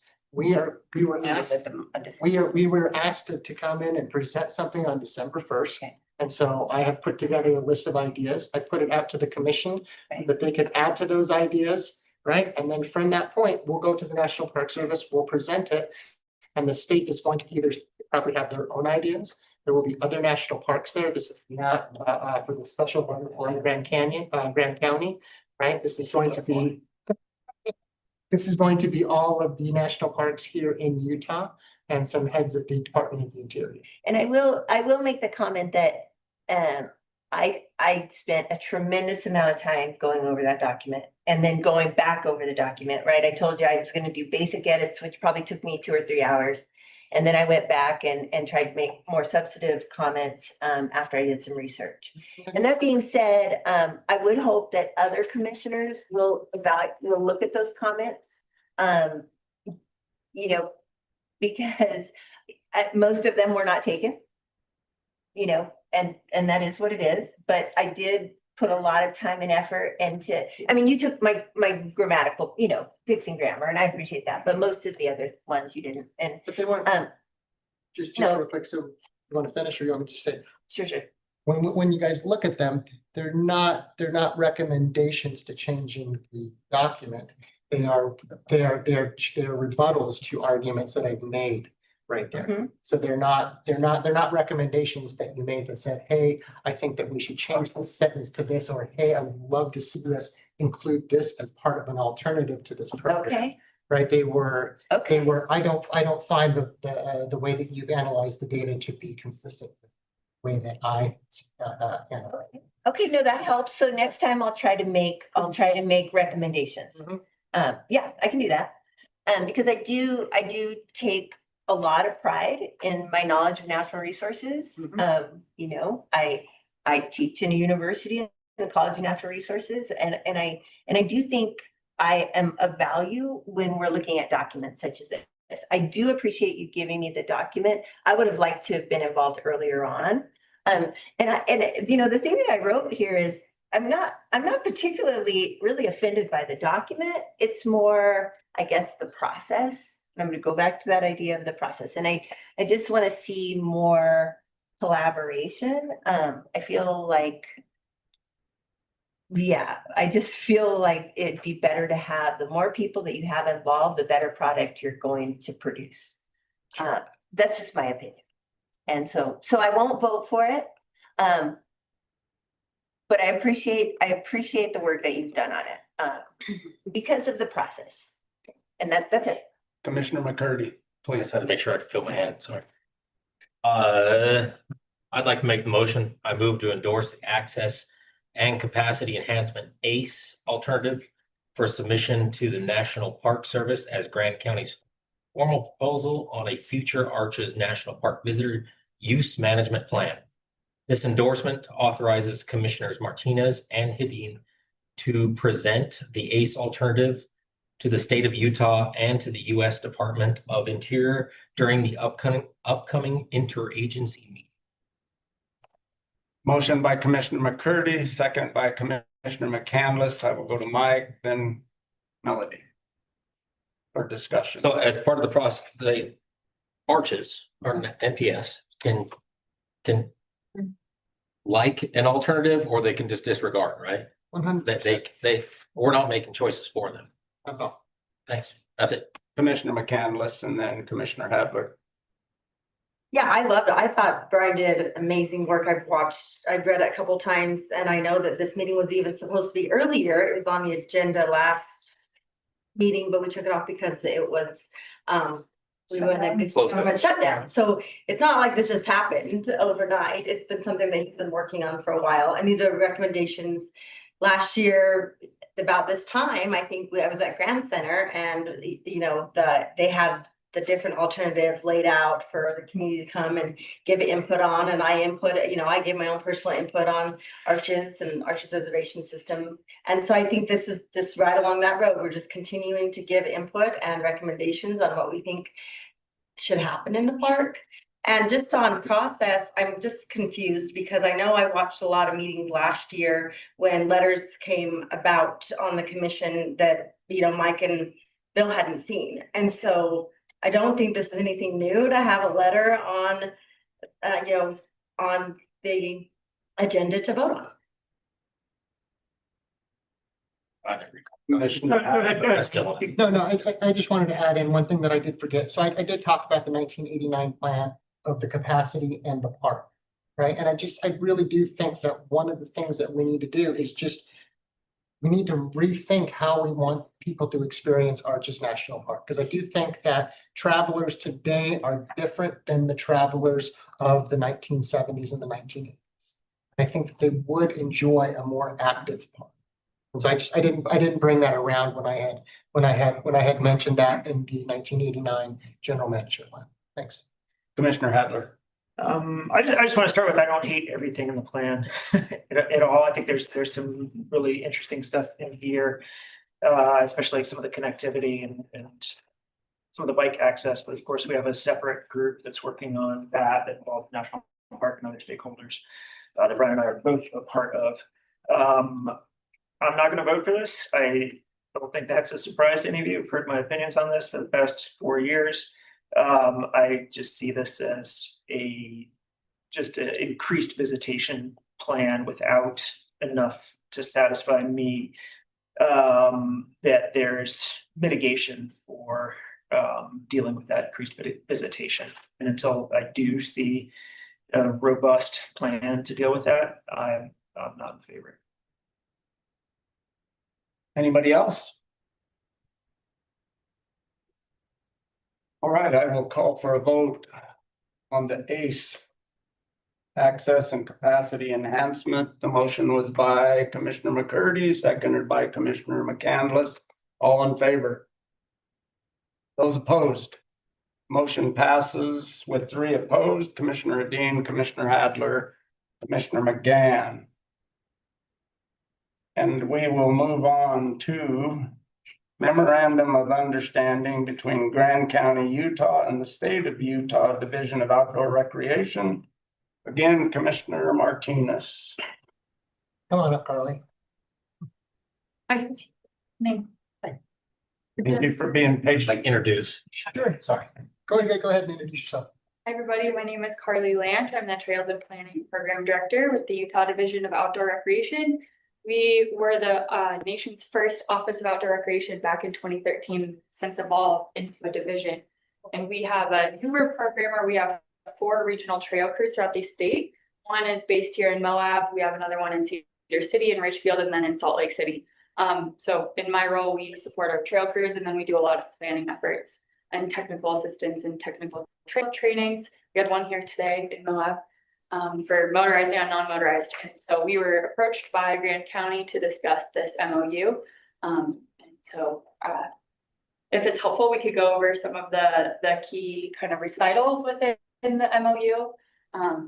Or I'm not sure, Commissioner, if you have a. Sure, if you'd like to do that, I think that would be great. Okay.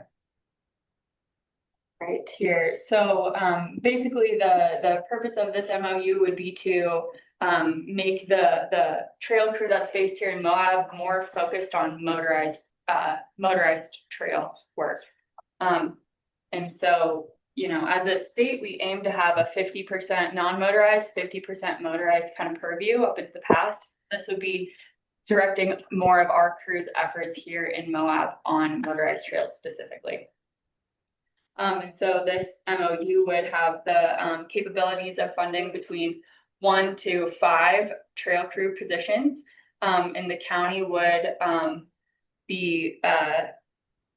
financially contribute to the creation of those crews. Division of Outdoor Rec would be the primary entity for training and for all the human resources and administrative oversight of those crew members. So it would just be contributing to the existing program that we've already built out. see here, I think a primary impetus for this, the creation of this motorized crew would be that the crew supervisor would be working in concert with the motorized trail committee and the motorized trail coordinator position within Grand County. Commissioner McCurdy, or did you want to add to that, Brian? No, I think that you did a fantastic job. Thank you so much for coming and staying so late here at our meeting. I probably should have made a call to get you through here faster. So, yeah, I do appreciate your time. And I just want to remind everybody, this was the vote that we had. I believe it was a unanimous vote that myself and Commissioner McCurdy and Commissioner Hadler would go and discuss with the state. And we had that meeting. It was a couple of weeks ago to get all this put together. Commissioner McCurdy. I move to approve the MOU with the State of Utah Division of Outdoor Recreation in the creation of a motorized trail crew. Motion by Commissioner McCurdy, second, Commissioner Martinez. Further discussion, Jacques, and then Mary. Yeah, I just want to say that I appreciate the collaboration on this, and I think this is an example of how we can work together and work on things. It went well. I think this goes a long way towards letting the motorized community know that we are supportive. I think there are projects out there that could use the maintenance work that is described in this MOU. I also think that and I do support it. And I also want to make clear that this isn't going to affect the non-motorized aspect of maintaining non-motorized trails, and the county still will maintain a robust and complete trail crew that concentrates on our non-motorized trails here in Marbury. Rising tide. One thing just to point out for you, Jacques, right there, is we do still have the cooperative one trail. I just wanted to make sure that you saw that was there. Perfect, great. And Mary, did you have a comment? I think that Jacques answered it. I was just going to say, because there is comparatively the number of active trails is fairly small compared to the number of motorized trails. And so I don't want to see that diminished at all. And I think he answered the question, and then in the MOU, it pretty much laid it out as well. But I really want to make sure we don't water down one because we've created another. But I support it. I think it's a good idea. One final other piece is that our attorney wants to speak with your attorney just to, prior to the formal signature, just to make sure that all process and steps were taken. Very good idea. All right, I want to thank Brian and the state both for bringing this forward. I mean, there has been an imbalance on trail maintenance in the county for a long time, and it's nice to see that we're trying to even that balance out a little bit. And I commend Jacques and whoever else worked with you. I know you mentioned Mike, and I just think it's important that we do come together on some of these and realize that this community is made up of a whole, not just any single entity. So with that, I'll call for a vote. Those in favor? Passes unanimously. Thank you very much. And we apologize for you having to wait so late to get to that. You give me help, you make it. I just passed every. Right, I will move on to number 16, Jones and DeMille, Spanish Valley Drive multi-use path design contract scope amendment for right-of-way services. 5 appraisals review, Mr. Yates. And this is the second one. I apologize because we really should have had both of these further up in the evening. So I apologize that you had to wait as well. Observe the teamwork and solutions that are really coming out of this meeting. It's benefiting the community. So yeah, I'm John Yates, county engineer. And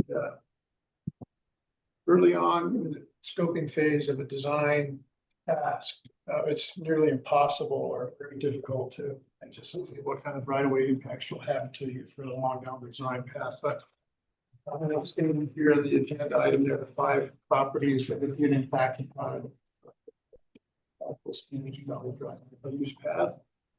And so Jones in the Mill is coming back and asking for $29,100 for.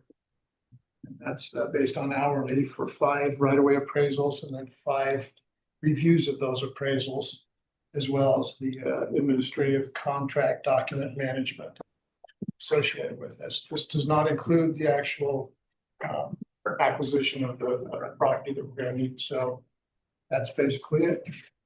And so just a quick question before we can open it up to everybody, but are these the only 5 that are hindering this path moving forward? Is that why it's just 5? Because I know there were a number of homes that go from Mill Creek all the way up past to Arroyo Crossing that had issues. As far as I know, I think this is basically where we're needing to. Right. We're taking some of that property and it probably also includes construction. Well, temporary construction easement. But yeah, it's 5 properties, 5 appraisals, and they did struggle to try to find someone who would be available to actually do the appraisal work. But apparently it's fine. Commissioner McCurdy. It's good to see this moving along, so I'd like to approve the contract amendment for $29,100 for the right-of-way services to appraise and review the appraisals for 5 properties. Motion Commissioner McCurdy, second Commissioner Hedin. Further comment? Glad to see it moving. Yeah. All right, with that, I'll call for a vote. All in favor? Awesome. Passes unanimously. Thanks, Sean. And again, sorry for holding you up here so late. Wait, Sean, will you stay for my item? In case I need some backup. And let me share my screen and then I'll go over there. Thought you were leaving. Wait, I gotta find it. Sorry, I should have. All right, so we will move on as he prepares that. We're moving up to item number 17, which is potential stormwater and or sidewalk projects.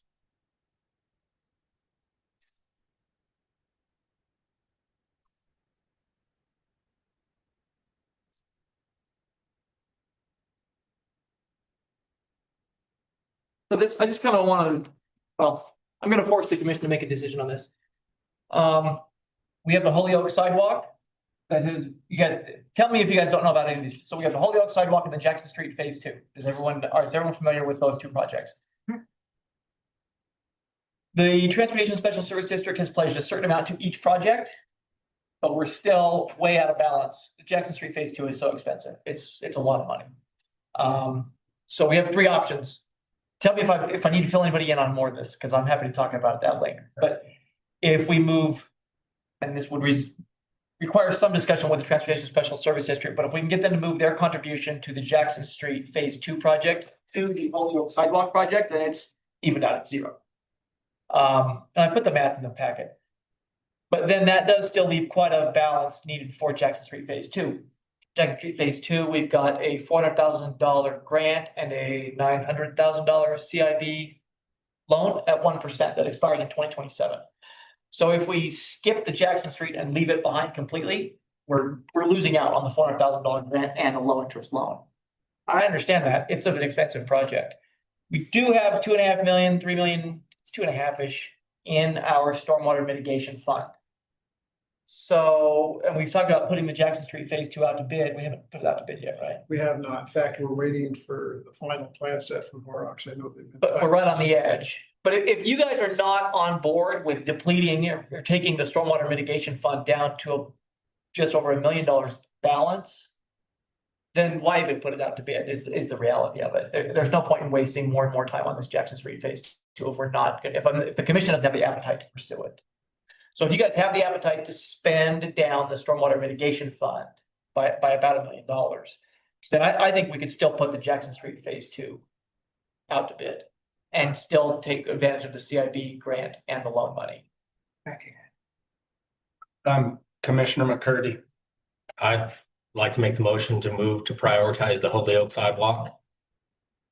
Well, number 3 option as stated, to move to prioritize the Holyoke sidewalk and also budget for Jackson Street Phase 2 in 2026, and direct that necessary funds be budgeted from stormwater mitigation to facilitate the project. Motion by Commissioner McCurdy, second Commissioner McCandless. Further discussion? Let me just add that this will come back to you guys, because I don't want us to go out and bid on this and have it come back even more expensive than it needs to be. So I want to know that you guys are on board with spending that stormwater mitigation money. That's all. And Transportation Special Service District has set aside funds for both projects. Yes, but we'll probably ask them to move all their funds to the Holyoke side. Yep. And they're expecting just about or the same request. So. Yes.